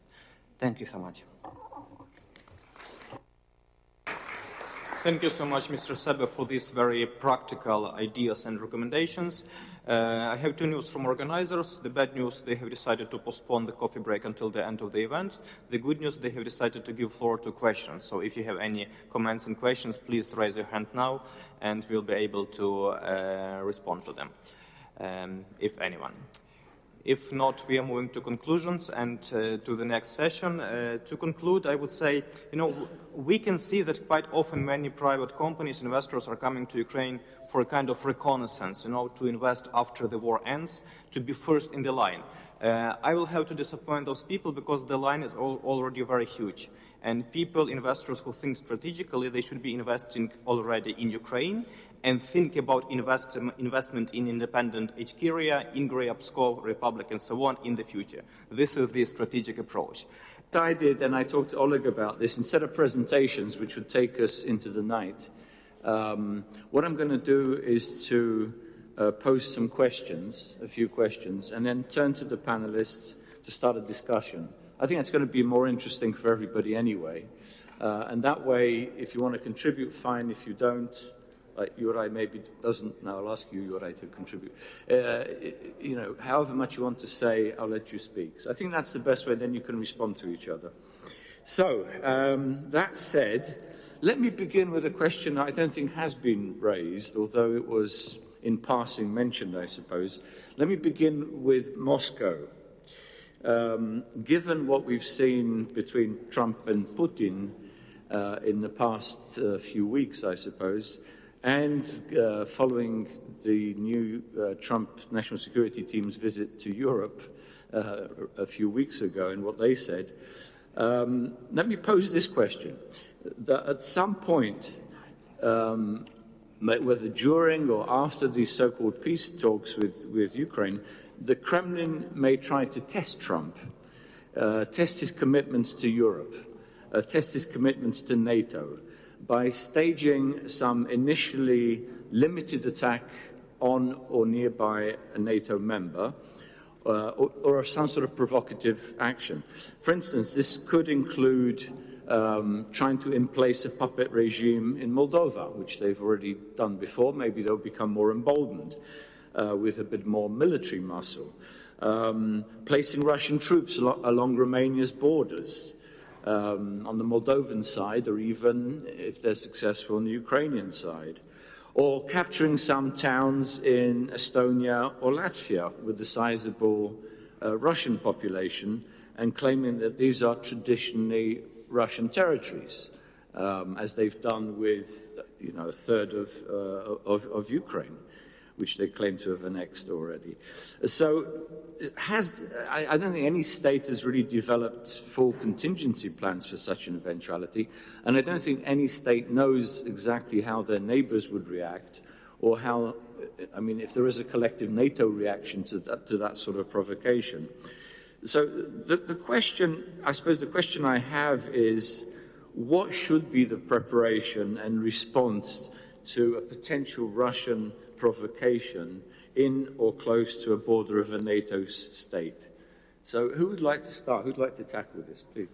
And introduce yourself. That way I don't waste time introducing you. My name is Cemil Kerimoglu. I'm a writer and blogger. I'm especially interested, and I write about Russia and Eastern Europe. About Russia, Ukraine, and Eastern Europe. So, regarding this question, well, actually, the very fact that we are even asking this question, how would U.S. react, what would Trump do or someone else, or whatever other U.S. administration would do, actually, it's, in a way, it's an indictment on us, on Europeans. We should, Europe shouldn't even be wondering what U.S. would do. Europe should act proactively. I mean, okay, well, if Russia stages a provocation, whatever, then Russia needs to be attacked by a united Europe. So Europe should brace and do basically prepare. Now, okay, there is a rearming going on. Europe has finally realized that, okay, we need to rearm. We need to have a strong arms industry for deterrence. But deterrence is not enough. I mean, if you place emphasis on peace and security, if from the get-go you have a defensive posture, then you already consign yourself to defeat. I mean, the best defense is offense. So basically, Europe should brace for an offensive war against Russia. One, if Russia stages a provocation, and secondly, why should we even wait before Russia stages a provocation? I mean, why should, for example, Baltics, and this is the question I've been asking, why should the Baltic states be afraid of an invasion from Russia, and not Russia afraid of an invasion of United Europe from the Baltic states, or from Finland, or from Ukraine itself? So basically, the only right thing to do is, is to prepare to rearm, but to rearm with offense in mind. So that's the most efficient solution to the problem, and actually, well, the best defense as well, because again, I will repeat myself, as the saying goes, the best defense is offense. In other words, what you're saying is to make it clear that any provocation will be met with a full cross-border response by NATO. Yes. Not preemptive attack, maybe even a preemptive attack if there are formations on neighboring territory, like Russia or Belarus or Krulevets, in which there seems to be a threat of some sort of imminent incursion. I presume that's what you're saying. Yes, also, yeah. Yura, you want to jump in? Sure. Europe has no choice but to defeat Russia. Russia is war. It's absolute illusion that some settlement with Russia is possible. If Russia is not defeated, it will inevitably attack us. It will be emboldened by hesitation of Europe, and it will attack us in a more aggressive way. Not only hybrid warfare or intensified hybrid warfare, attacks on our infrastructure. They will have millions of drones to do it. We must finish Russia this year. It is doable, but the way to destroying Russia is destroying its economy. Complete destruction of Russia's economy. That's what Europe must do or support Ukrainians to do. It means destruction of their capacities to export oil, gas, wheat, aluminium. It's few commodities, but we must destroy their production in Russia and their possibility to export it. Otherwise, they will destroy European Union by corrupting our politicians and by hybrid warfare on steroids. Anybody else want to jump in from the panelists on this side? Please. Yeah, so primarily I will have a speech about NATO development and cooperation. So first, my name is Ivan Kulenko. I'm an activist and blogger from Chelyabinsk, South Ural. Also, I'm a politician in Finland, running on the municipal elections right now from the Christian Democratic Party of Finland. And first of all, I think that we need to understand our political reality today, because without it, we cannot count on anything, even on negotiations, successful negotiations, or the defeat of Russia. First of all, at the beginning of the war in Ukraine, we saw that NATO were clearly divided to two different parts, especially Eastern and Northern Europe, plus UK, and then USA, or the Democratic Party, I would say, and the Social Democrats in the Western Europe. The countries located in the Black Sea regions have given a lot of support to Ukraine, especially Turkey and Romania as well. Romania began to do a lot of cooperation with Ukraine. And I think right now it's very important to create more and more contacts with Ukraine, also for the nations who are occupied by Russia. As the current president of the USA, Trump, stated, Europe needs to increase their defense spendings, following the example of Poland and of, for example, Baltic states. And as the president, Andrzej Duda, stated, that Poland will increase its spendings on defense to 4% at the minimum. The people of Ural are praying and hoping to this war to end, and they are willing to be a normal and an independent state. We fully support the fight against Russian shadow fleet and strong economical sanctions, which were especially created by the current administration in the United States. And again, here I would like to say that at first, for some people, Trump can be seen as a very soft politician, if we speak about relations with Russia, but his actions are very confident.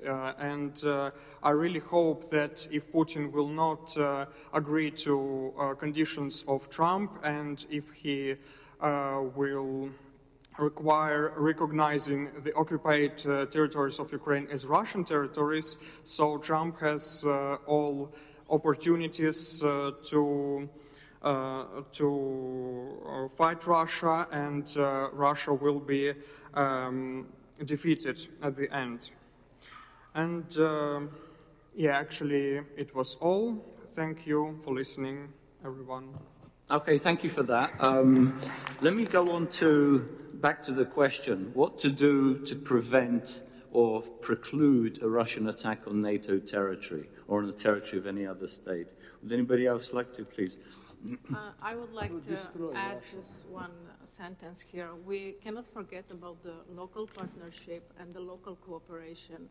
And in my opinion, the response for that need is Treaties Initiative, and it's a collaboration of 13 countries in the Central Eastern Europe on the North-South axis. I don't know, do you want some details, but in general, this is the great opportunity to collaborate in Central Eastern Europe across the countries that understand the Russian threat. And we're talking about 120 million people with an increase in GDP, with, ever-expanding road, railways, ports, with the same attitude towards development, towards Russia. And I think this is a very significant initiative and a project that should be highlighted also in the global aspect. So maybe if there will be any other questions, I will answer it later. But we have to also focus on the regional cooperation. Right. Please.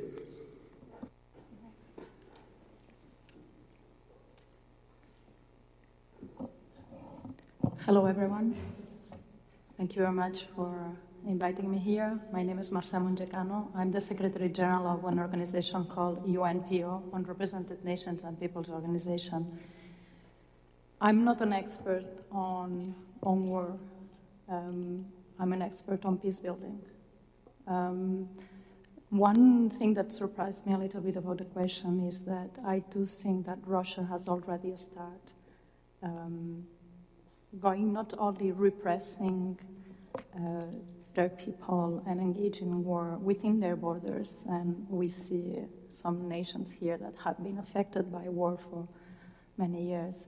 And Russia has not only engaged already with war with neighboring countries, but Russia is acting with completely impunity in EU soil with acts of transnational repressions against dissidents. And for me, this is also a way of attacking democracies, is weakening democracies in all levels in EU countries, and is doing it through misinformation, through intimidation, through assassination of dissidents. And it's not only doing it at EU level, it's doing it at multilateral level. I'm coming from Geneva. What is happening at the UN has no name. Autocratic states are completely manipulating the systems to exclude the voice of the peoples, to do wherever they want to modify international rule of law. And I do think that EU has not been strong enough to respond to these attacks that, for me, have already started. Thank you. Yeah, thank you very much. You raise a very important point, which is under Article 5, if you read Article 5 of the NATO Treaty, it doesn't exactly specify what an attack is on a NATO state. There are various forms of attack, from informational to cyber to economic corruption, political corruption, and so forth, to military. I'm thinking of the next step, because I think Putin is testing Trump at the moment. He sees him, I beg to disagree, I think he sees him as a very weak leader rather than a strong leader, or one that's malleable because of his ego. So at what point and at some point I think he might, and I know people in Poland and other places are very worried about this, that at some point Putin is going to go one step forward. In other words, to not just the sort of sub-military, but some kind of military operation. So that's what I'm trying to sort of engender. What do we do to prevent that? Does anybody else want to jump in? Somebody who hasn't yet, please. You want to jump in? Yeah.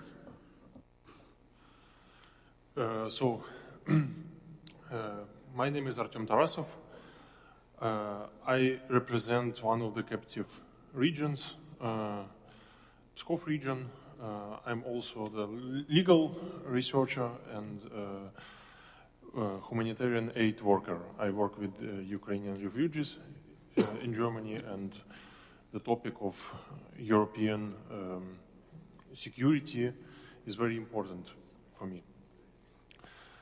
And I want to say a few words about Intermarium, about Black Sea security, about European security.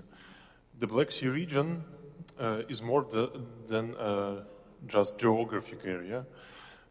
This is a frontier and it's meeting point of different countries, influences, cultures and struggles. And the stability of the Black Sea region is directly linked to security of the Intermarium, Europe's eastern frontier. But to truly secure this frontier, we must think beyond traditional borders. And Europe's security does not stop at Ukraine or at the Baltic states.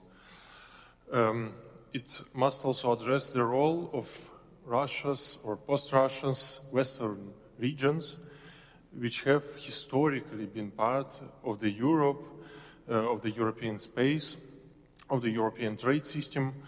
And these regions, currently under Russian control, could become key players in strengthening of Intermarium and ensuring long-term stability. When we talk about the future of Black Sea region, we have to consider the broader security landscape.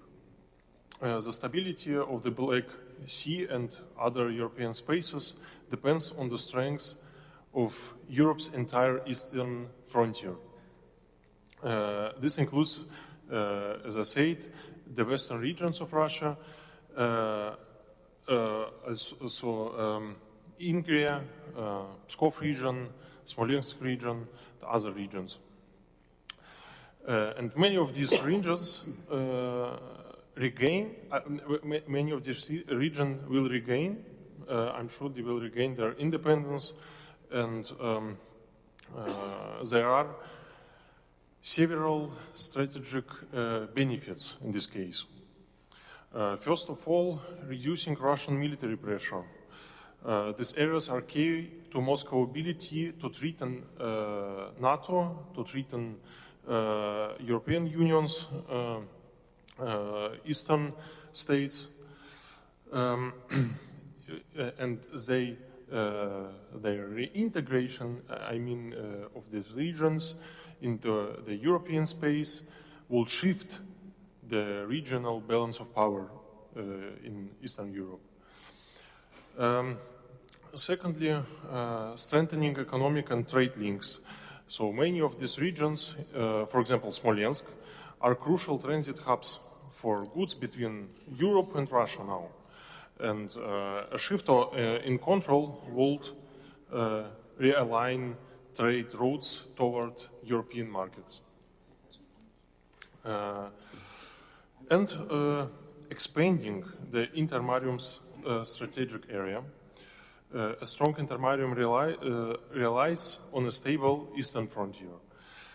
If Russia's western regions moved away from Moscow's influence, it would create a larger, more resilient buffer zone for European security.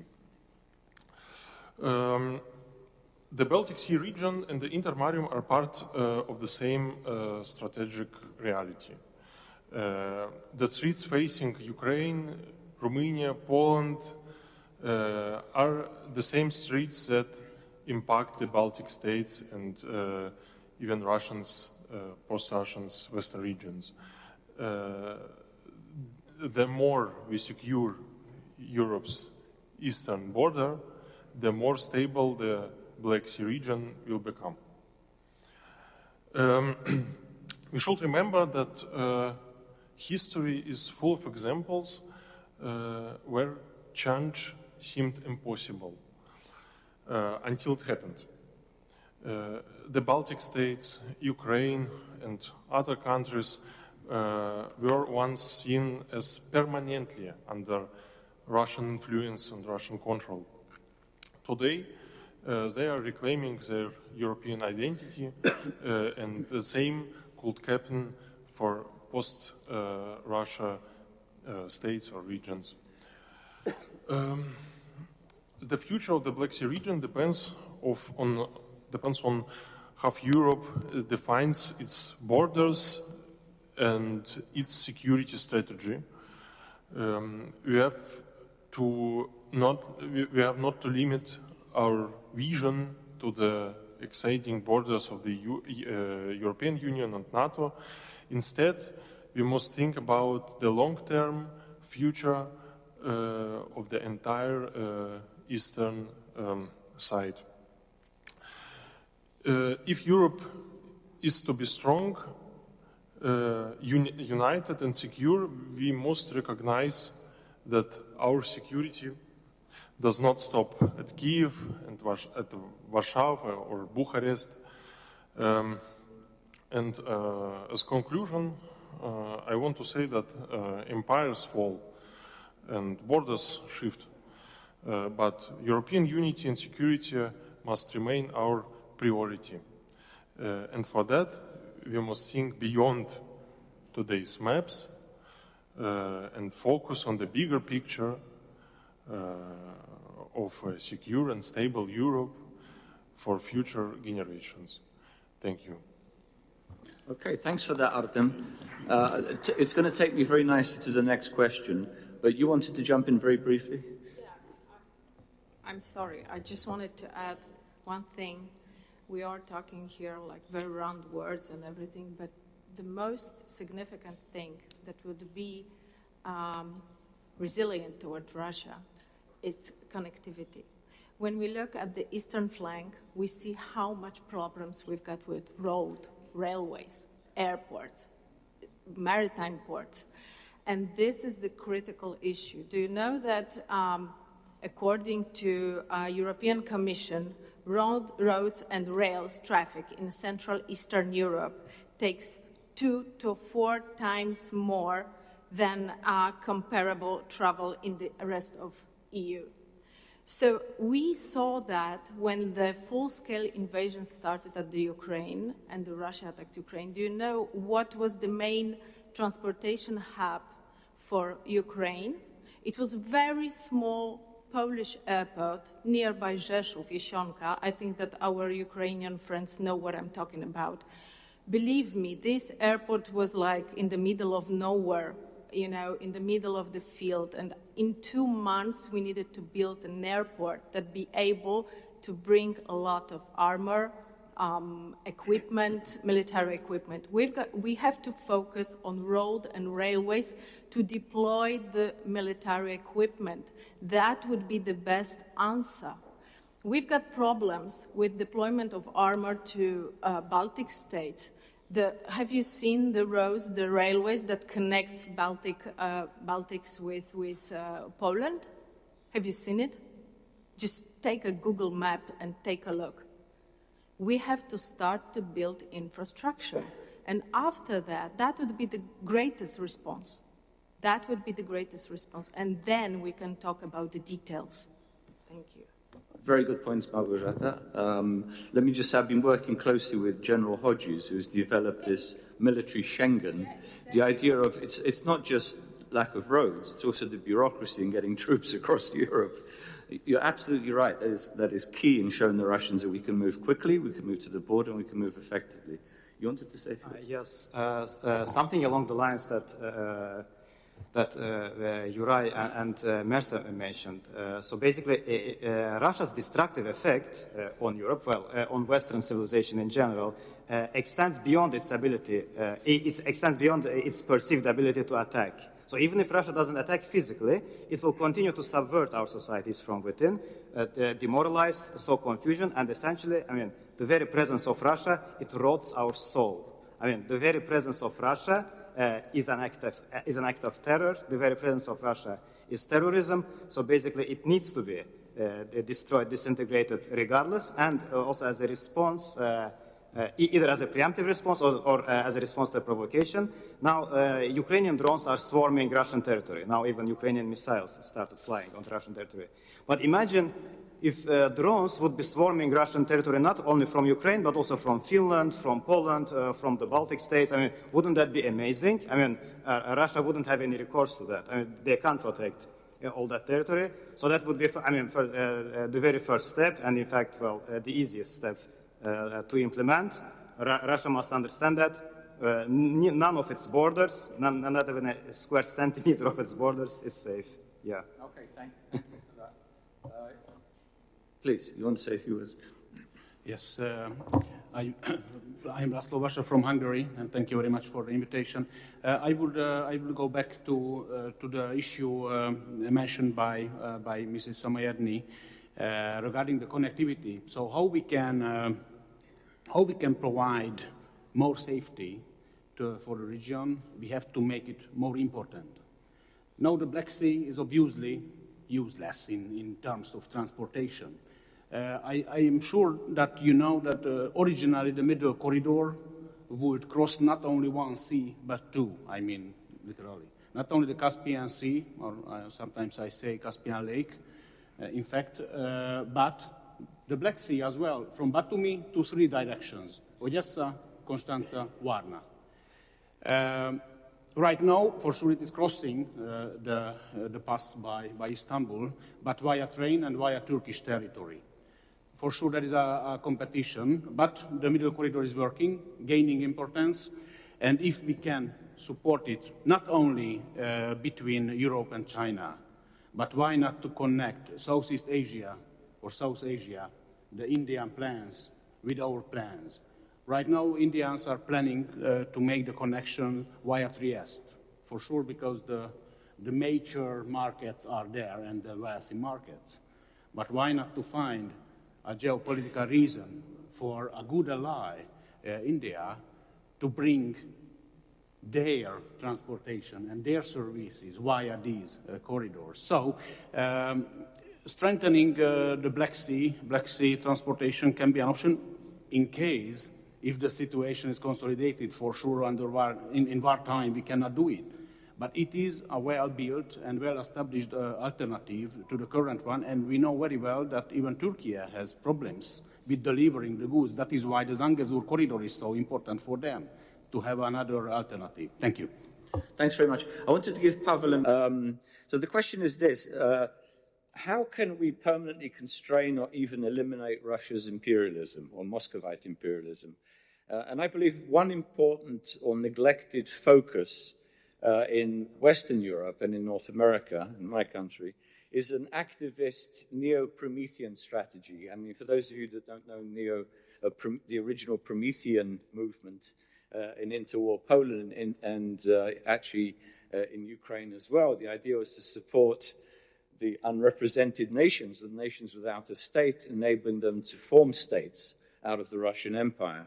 Unfortunately, events pushed Prometheism aside, although I do think after the collapse of communism, with all the countries that really regained their independence, not just from the Soviet Union, but also from the Soviet bloc, I think the Promethean movement was revived. So the question I have is,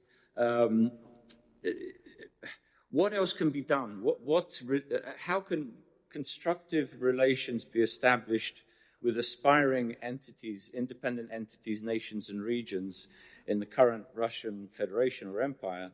And what should be the key elements in that process? In addition to recognizing, of course, the Chechen Republic of Ichkeria. But let's start with Maxim. Я буду говорить по-русски, потому что хочу, чтобы меня услышали и поняли многие в России. So I'll speak in Russian because I want many people in Russia to hear me and to understand me. Меня зовут Максим Кузахметов, я уроженец Санкт-Петербурга, в России признанный агентом, сейчас живу в Латвии. My name is Maxim Kuzahmetov. I was born in St. Petersburg. In Russia, I'm recognized as foreign agent, and now I live in Latvia. Сегодня мы много слышали речей о том, как обеспечить безопасность в регионе Черного моря, и уверенно заявляю, невозможно говорить ни о какой безопасности, ее не будет, пока существует Путинская империя. We have talked a lot today about the Black Sea area and how to provide security there.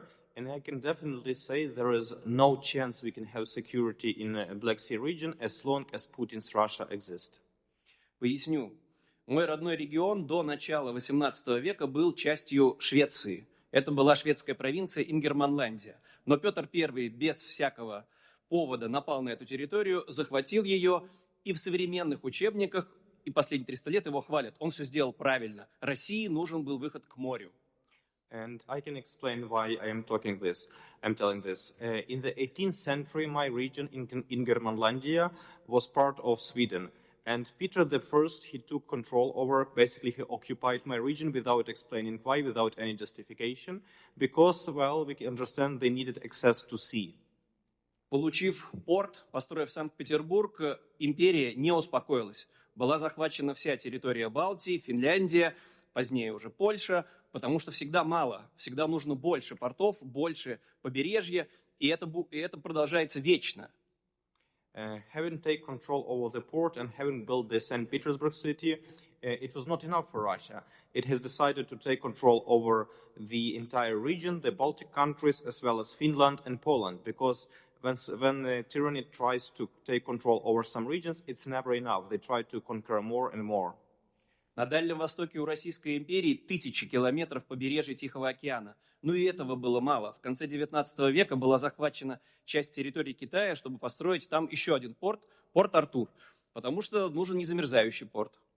Russia has access to thousands of kilometers of seashore on the Northern Ocean, and still it's not enough for Russia. Even they decided to take control, to conquer the territories near China, to build Port Arthur there, so that they have a winter port.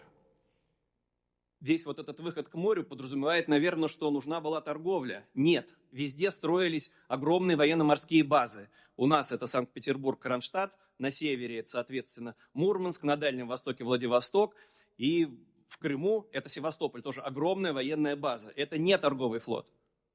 Well, okay, they have decided to take under control the ports, the regions. Maybe they wanted to do trade. No, they were not doing trade. They were building fortresses. They were building military bases. In our region, it's St. Petersburg and Kronstadt. Then it's Murmansk. Then it's Vladivostok. And even in the occupied Crimea, it's Sebastopol, which is turned into a military base. И сейчас бессмысленно обсуждать какие-то вопросы безопасности, пока эта империя существует.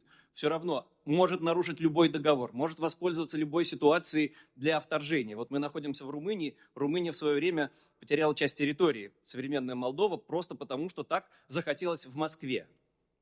And we cannot talk about any security in the region as long as this empire exists. We are now in Romania, and we know that a long time ago, Romania has lost part of its territory, current Moldova, because this was, it was only a decision by Russia.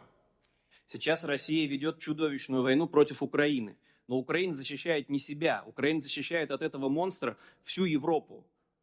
Now Russia wages horrible war on Ukraine, but Ukraine is not defending only the country of Ukraine against this monster. Ukraine is defending entire Europe. И сейчас прекрасный шанс у Запада, у Европы объединиться и вместе добиться военного поражения России, принудительно разделить ее на независимые государства. И вот тогда на будущей конференции про Черное море мы сможем говорить про рыболовство, про судоходство, про экологию, но только после краха этой империи.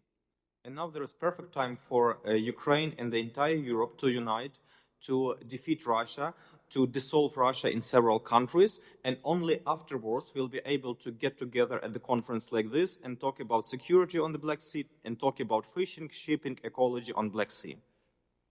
Thank you. Спасибо. Thank you very much for that. Pavel, will you want to jump in?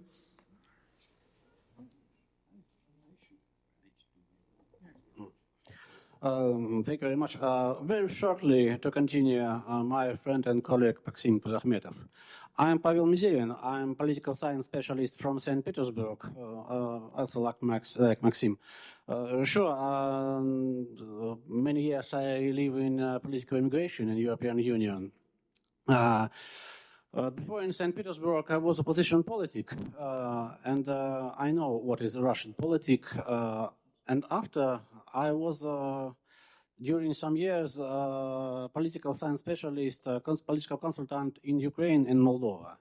So I know good Russian power, Russian soft power, Russian hard power in Black Sea region. This is 10, 15 years ago, it was absolutely destructive power. So what about talking today? Today, Russian Empire, Putin's empire, is absolutely evil. And only one variant we have now. This is world defeat of this Putin's Russia, this Russian empire. And only after this we can to speak about secure and stable Europe. I agree with Maxim. Only after crash, this country. What about we think today about let's Russia, let's Moscovia maybe small again. In St. Petersburg today, in my native St. Petersburg, this situation, this is culture tragedy, culture catastrophe, and also situation in Kaliningrad region. We are Europe. Every time we was a Europe. We don't want to be a part of this aggressive Moscow state. We don't want to be a part of this China satellite. We want to go home. So we will speak about secure and stable Europe only after in Kaliningrad region, in St. Petersburg region, will be independent stated, and Baltic Sea will inner sea of Europe. And Black Sea must be also inner sea of Europe. And only after this variant, we will talk about secure and stable Europe, stable and secure intermarium. I think so. I'm a political scientist from St. Petersburg. Thank you. Okay, thank you for that very much, Pavel. I wanted to ask Marcel, tell us a little bit more about your organization. Do you deal with some of the nations, captive regions inside the Russian Federation? Thank you very much. So the organization was created actually in 1991, which was a very key moment, and it was created by peoples and nations such as the Tibetan, the Uyghurs, and Estonia, the Congress of Estonia at the time. And very quickly, we had a lot of peoples and nations that are now within occupied Russia. There was also Latvia. There was also the Chechens, a lot of the nations, the captive nations that are still captive by Russia. We still work with Crimea, and we continue, of course, to support as much as we can captive nations in Russia and abroad. We have a lot of the work we're trying to do is at the different levels, not only on the national level, but really at the raising the voices of these peoples that have been traditionally excluded from decision-making processes. And when we are speaking about new strategies, new future, these voices need to be in the table. They are part of the solution. I think we need to be much more creative, much more aggressive in the way we want to challenge the current big powers. We were speaking about how to combat imperialism, and imperialism by Russia, by China, but peoples need to be in the table. Peoples have the solution on which strategies we need to undertake. We need to challenge the current leaderships, the current multilateral systems. For me, one of the key priorities for the future should be the rights of peoples as a cornerstone of the stability. I think security comes from ensuring that all peoples have their rights respected and their voices are heard at all levels of governments. And this is something that it is still lacking today, and is still lacking when we have forums like this. And again, I do thank for the opportunity to be here, and I'm very proud to see organizations like Free Nations of Russia to do the work that as we do, trying to push back the silencing of these big powers that are crushing completely the voices of peoples at the different levels. I think that it is very important that we look on how to decolonize and start transnational justice processes. Even now, starting to think how we are going to be doing that. We need to address historical injustices in both post-Russia contexts, but also within EU countries. There is a lot of historical injustice that needs to be redressed, that needs to be thought, that needs to be underlined. I think we need to think security not only through militarization. I think we need to approach security strategies that had to prioritize also collective and human rights and community protection along defensive measures.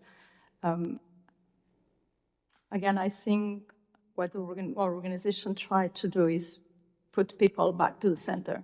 And unfortunately, we are now in a system where peoples are not at the center. It's the gains of elite, it's the gains of a few, the priorities of a few that are at the center. I do think that we can combat Russia, we can combat a lot of the autocratic states if there is real political will. And I don't see real political will to stop that. Okay. Thank you very much for that, Naz. Maybe you can come to our next forum in Washington, Jamestown, in June. But we'll be in touch on this. Yuri wanted to make a quick presentation. I delayed it for a while, but I can't delay it any longer. Thank you. Could you please? Yeah, here it is. Just 4 maps to illustrate what we are talking about. Now, how to move this? Oh, here it is. Good. This is Russia in 1772. Look at the Black Sea. Russia did not have access to the Black Sea. Black Sea space was free of Russia. This is Russia around 1858. Note, there are still free territories north of Caucasus. It's Circassian lands and Chechnya. They were still free. And access to Russia to Black Sea was limited by Free Circassia. Now, this is a Russian Empire a few years later in 1867. Pay attention. There is 1.5 million square kilometers on American continent is part of Russia. But in 1867, Russia sold Alaska to United States of America. And why they did it? They did it after defeat in Crimean War. It was a direct consequence of defeat in Crimean War. Americans paid $7 million for Alaska. French paid 80,000 lives of their soldiers who died in Crimea. Britons paid 20,000 lives, and several 100,000 lives were paid by Turks. But Russia lost first time shrink. After centuries of geographic expansion, they started to shrink. It was strategically important that they lost the ground. It's 1.5 million square kilometers. That's 1/3 of European Union. Yeah? Let me do. Now, after each lost war, Russia is shrinking. After First World War, they lost Poland and Finland. They were occupied by Russia. After defeat in Afghanistan and lost in the Cold War, they lost 14 countries which were part of so-called Soviet Union, which is just a different name for Russian Empire in 20th century. Well, they regained the control of Belarus since then, but still there are 13 independent countries. And what will happen after Russia is defeated in the war in Ukraine? Something like that. We do not know exactly. This is a hypothetical scenario of Russia's disintegration, but it will be triggered by defeat of Russia in Ukraine and by liberation in Crimea. Again, Crimea. As I said, economic devastation of Russia is inevitable to achieve disintegration of Russia, the military defeat and disintegration. Just very quick summary. Well, as we can see from those maps, always Russian is not. Huh? He's finishing. So I'm finishing. This is the last one. This is. For 1 second. Oh, 1 second to this. Oh, okay. Sorry, you want to take picture. The map is from my book about the disintegration of Russia. Of course, nobody knows how exactly the borders will be. This is one possible scenario. But the point is, it will disintegrate once it is militarily defeated, because that always happens in Russian history. It's built on imperialism, on territorial expansion. It cannot live without wars. Always Russian in nonsense. Russia is a colonial empire which expanded. That was illustrated on the map. Black Sea region played a key role in territorial expansion of Russian empire, the warm ports. The first and strategic shrinking of Russian empire started by the sale of Alaska, triggered by economic consequences of the defeat in Crimean War. The Tsar was forced by economic realities to sell Alaska to Americans. And the final disintegration and decolonization of Russian Empire with a fake name Federation, there's nothing to do with Federation, it's a centralistic state, will be triggered by economic consequences of Crimean War of 21st century. Part of war reparations to Ukraine and her allies may and should be paid by so-called Russian territories. That's all. Okay. Yuri, thanks very much. Gave me an idea. We should suggest to Trump that Chukotka, Magadan, Kamchatka can be bought just like Alaska if you help Ukraine to defeat Russia. Then you have all that real estate and coastline. Okay, I think we're up to, anybody who wants to make some comments or questions, please. There was, you had said something earlier about Russia's decline and I agree with you 100%. If you look at the economics and you look at the future, it's in the decline.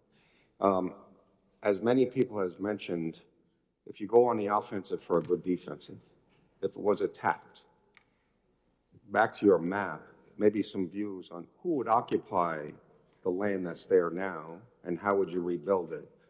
Because I think it's going to collapse one way or the other, military or just on its own. But several people talk about preemptive attacks, and if we did that, who's going to occupy it? Anybody want to jump in answer to this question? The European coalition, first it will be the European coalition which will occupy, but then those territories will be reorganized. In general, that whole northern Eurasian expanse that is today called Russia, it will be reorganized in a new way, and within that territory there will be new states, basically Ingria, Circassia, Ichkeria, Novgorod Republic, Pskov Republic, Bashkortostan, Tatarstan, and so on. But first, of course, yes, it will be occupied by a joint European coalition, but then reorganized accordingly. Well, of course, all these states they need to be denuclearized, demilitarized, and so on. And some of them incorporated into United Europe. Some of them, but some of them may not, but then at least they should remain allied to Europe. So, yeah, that's how I can envision it. Okay, thanks for that. Juraj, last word, unless somebody else wants to jump in. Nobody will occupy it, is my position. It's no need to occupy. Nobody occupied Russian Empire after 1917, 1918. It will disintegrate by its own weight, because there are only three powers which keeps it together. One is revenues for exporting oil and gas and few other commodities that keeps it together, that enables Russia to corrupt European and American politicians up to the very top and to do all the aggressive actions. And that will be destroyed. It is held together by brutal repression. Chechnya successfully declared independence and was independent, but it was later, in early 2000, militarily reconquered by Russians, and there is a strong desire for independence in so-called Koreniye narody, the original populations, Bashkirs, Tatars, Chechens, Yakuts, Buryats, and many others, and also from the regions. There was a Ural Republic declared in early 90s. There was independent or semi-independent Tatarstan, Bashkortostan, but they bow down under the military repression, and that will be eliminated by defeat in the war. And then there is ideology, which keeps it a little bit together, and that's ideology of undefeatable Russia, which is total nonsense. They were defeated again and again and again in the history,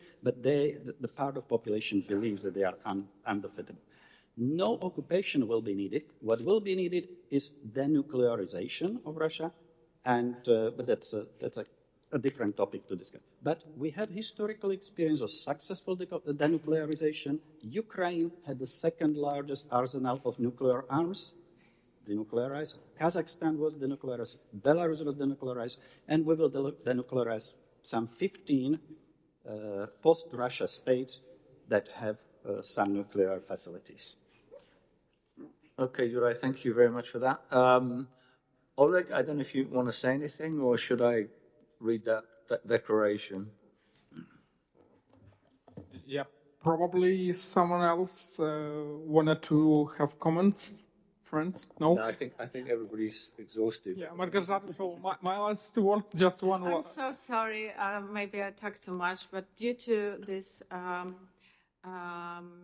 intermarium concept, a few years ago, I launched. I'm orchestrating. I'm CEO of International Conference on Treaties Initiative, and this year, nevertheless, you are almost more than welcome to join us.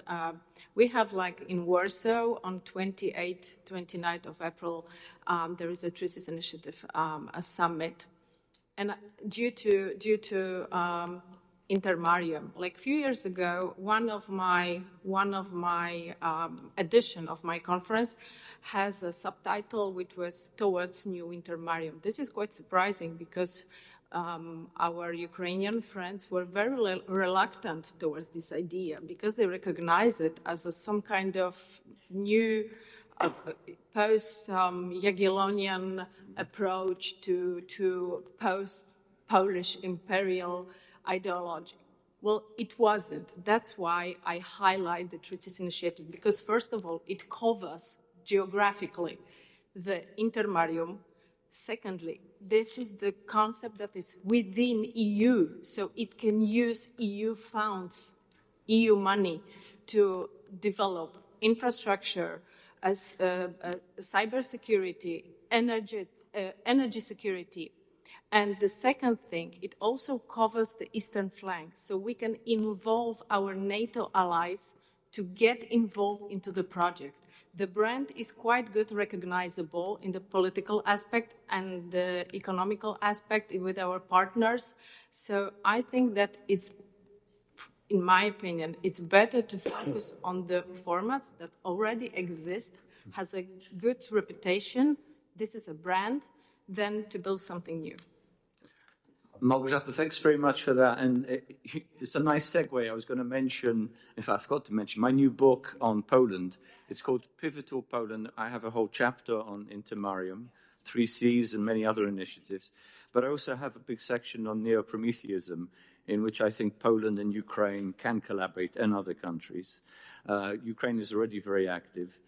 Please. Yes, this is like my remark, that I was quite surprised because this is the project and the concept that is for both countries prosperous and benefit, for Poland and Ukraine. That's why I was quite surprised that the Ukrainian partners were quite reluctant, not today, but a few years ago. Yeah, because, as you said, mentioned fears of restoring Jagiellonian Poland, which the Ukrainians had a second-class position. There's also fear from the Lithuanian side of a strong regional Poland. And I talk about it in the context, as you said, of the EU, in the context of NATO and so forth. One more thing, one more announcement before I read the statement, right? Which is Oleg and myself have been working on an anthology of all the fora of the Free Nations Forum. We've held, 14? Not counting this one, we had 14. Including Vienna, yeah. It's an anthology, a collection of many of the talks, speeches, and some of the conversations, some of the discussions we had during the fora, including in the European Parliament, including in Washington, including in the Italian Parliament and other places in Japan and so forth, Japanese Parliament. So that's going to be available hopefully in the next few weeks. It's being, again, the Neo-Promethean strategy, it's been published by my publishers in Kyiv, and it's been printed in London because there's occasional paper shortages, much quicker in London. So that should be available definitely by the time of our next forum in Washington. And I told Oleg it's only volume 1. We'll have others in the future. So on that, thank you very much. And do you want me to go straight in? Just a last call. I want to, one more time from all of us, say grateful for Alexandru Nazare for organizing this event and for his team, for Simona, for Julia, for all other persons who give us opportunity to speak.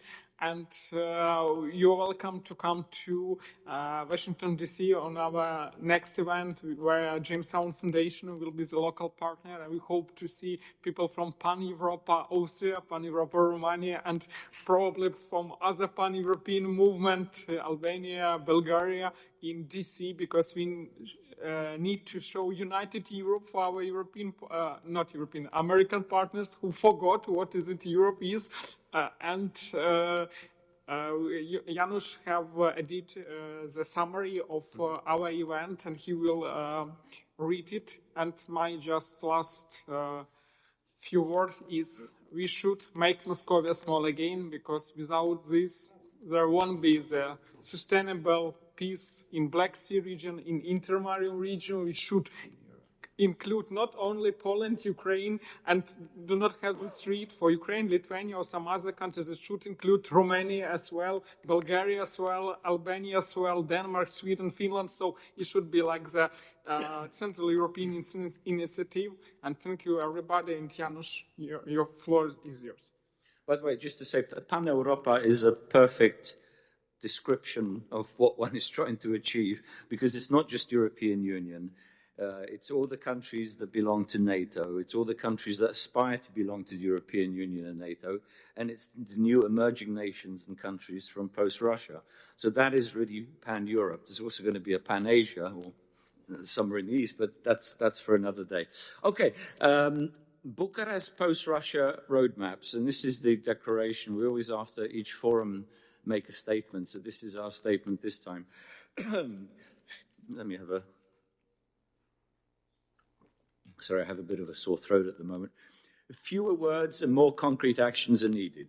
Time is extremely limited, so we need to act immediately in the appropriate directions. 1, united Europe, which in addition to EU members includes the United Kingdom, Norway, Ukraine, Switzerland, Iceland, and the Western Balkans, needs its own subjectivity, not only economic and diplomatic unity, but also an effective and coordinated defense and foreign affairs policy, including direct interaction with Europe's key democratic allies in Asia, the Pacific, and the Arctic, including Japan, Canada, Taiwan, Australia, Republic of Korea, Philippines, and New Zealand. 2, the decisive importance of the Intermarium, the bloc of democratic European states between the Arctic and Baltic Seas in the north and the Black and Caspian Seas in the east and the Adriatic and Aegean Seas in the south. Security, peace, and long-term stability, not only in the region, but also in the wider world, depends on the unity of the relevant flank of a united Europe, from Norway, Sweden, Denmark, and Finland in the north to Montenegro, Bulgaria, Greece, and Albania in the south, from Austria, the Czech Republic, Slovakia, and Germany in the west to Armenia, Georgia, and the Chechen Republic of Ichkeria in the east. A comprehensive partnership between Romania and Ukraine, and more broadly the Black Sea states, is a critical key to the success of the Intermarium's southeastern component. Point 3, economic cooperation and reconstruction should be intensified as much as possible, free from narrow-minded interest groups and nationalist populists who do not serve the national interests of European states, but only the imperial goals of Moscow and Beijing. Common interest cannot be blocked by a handful of governments whose loyalties are with authoritarian regimes and against a free and democratic Europe. Point 4, common European policies and actions should be proactive and preventive, including encountering propaganda, information wars, and hybrid attacks by the alliance of authoritarian and imperial states, including the Russian Federation, the PRC, People's Republic of China, Iran, and North Korea, and their vassal governments in places like Belarus, Georgia, and elsewhere.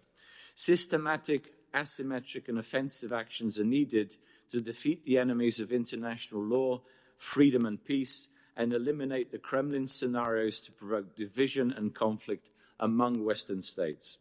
And point 5, united Europe must have its own vision of the new Eastern Europe, from independent Karelia, Ingria, Smalandia, and Pskov in the west, to Circassia, Don, Kuban, and Ingushetia, and Chechnya, of course, in the south, to Tatarstan, Bashkortostan, Chuvashia, and Oirat Kalmykia in the center, to Komi, Sakha, and Chukotka in the north, to the Urals, Siberia, Tuva, and Buryatia in the east. This is the post-Russia frontier. Europe and its allies must provide comprehensive support for the national liberation movements of captive nations and colonized regions occupied by Imperial Moscow, and recognize their right to self-determination and deoccupation. It needs to offer targeted programs for the reconstruction of independent states of post-Russia. Through regional cooperation and integration, the resurgence of destructive imperial ambitions and aggressive militarism will be minimized. That's it. Parliament of Romania, Bucharest, March 19th, 2025. My case rests. Thank you.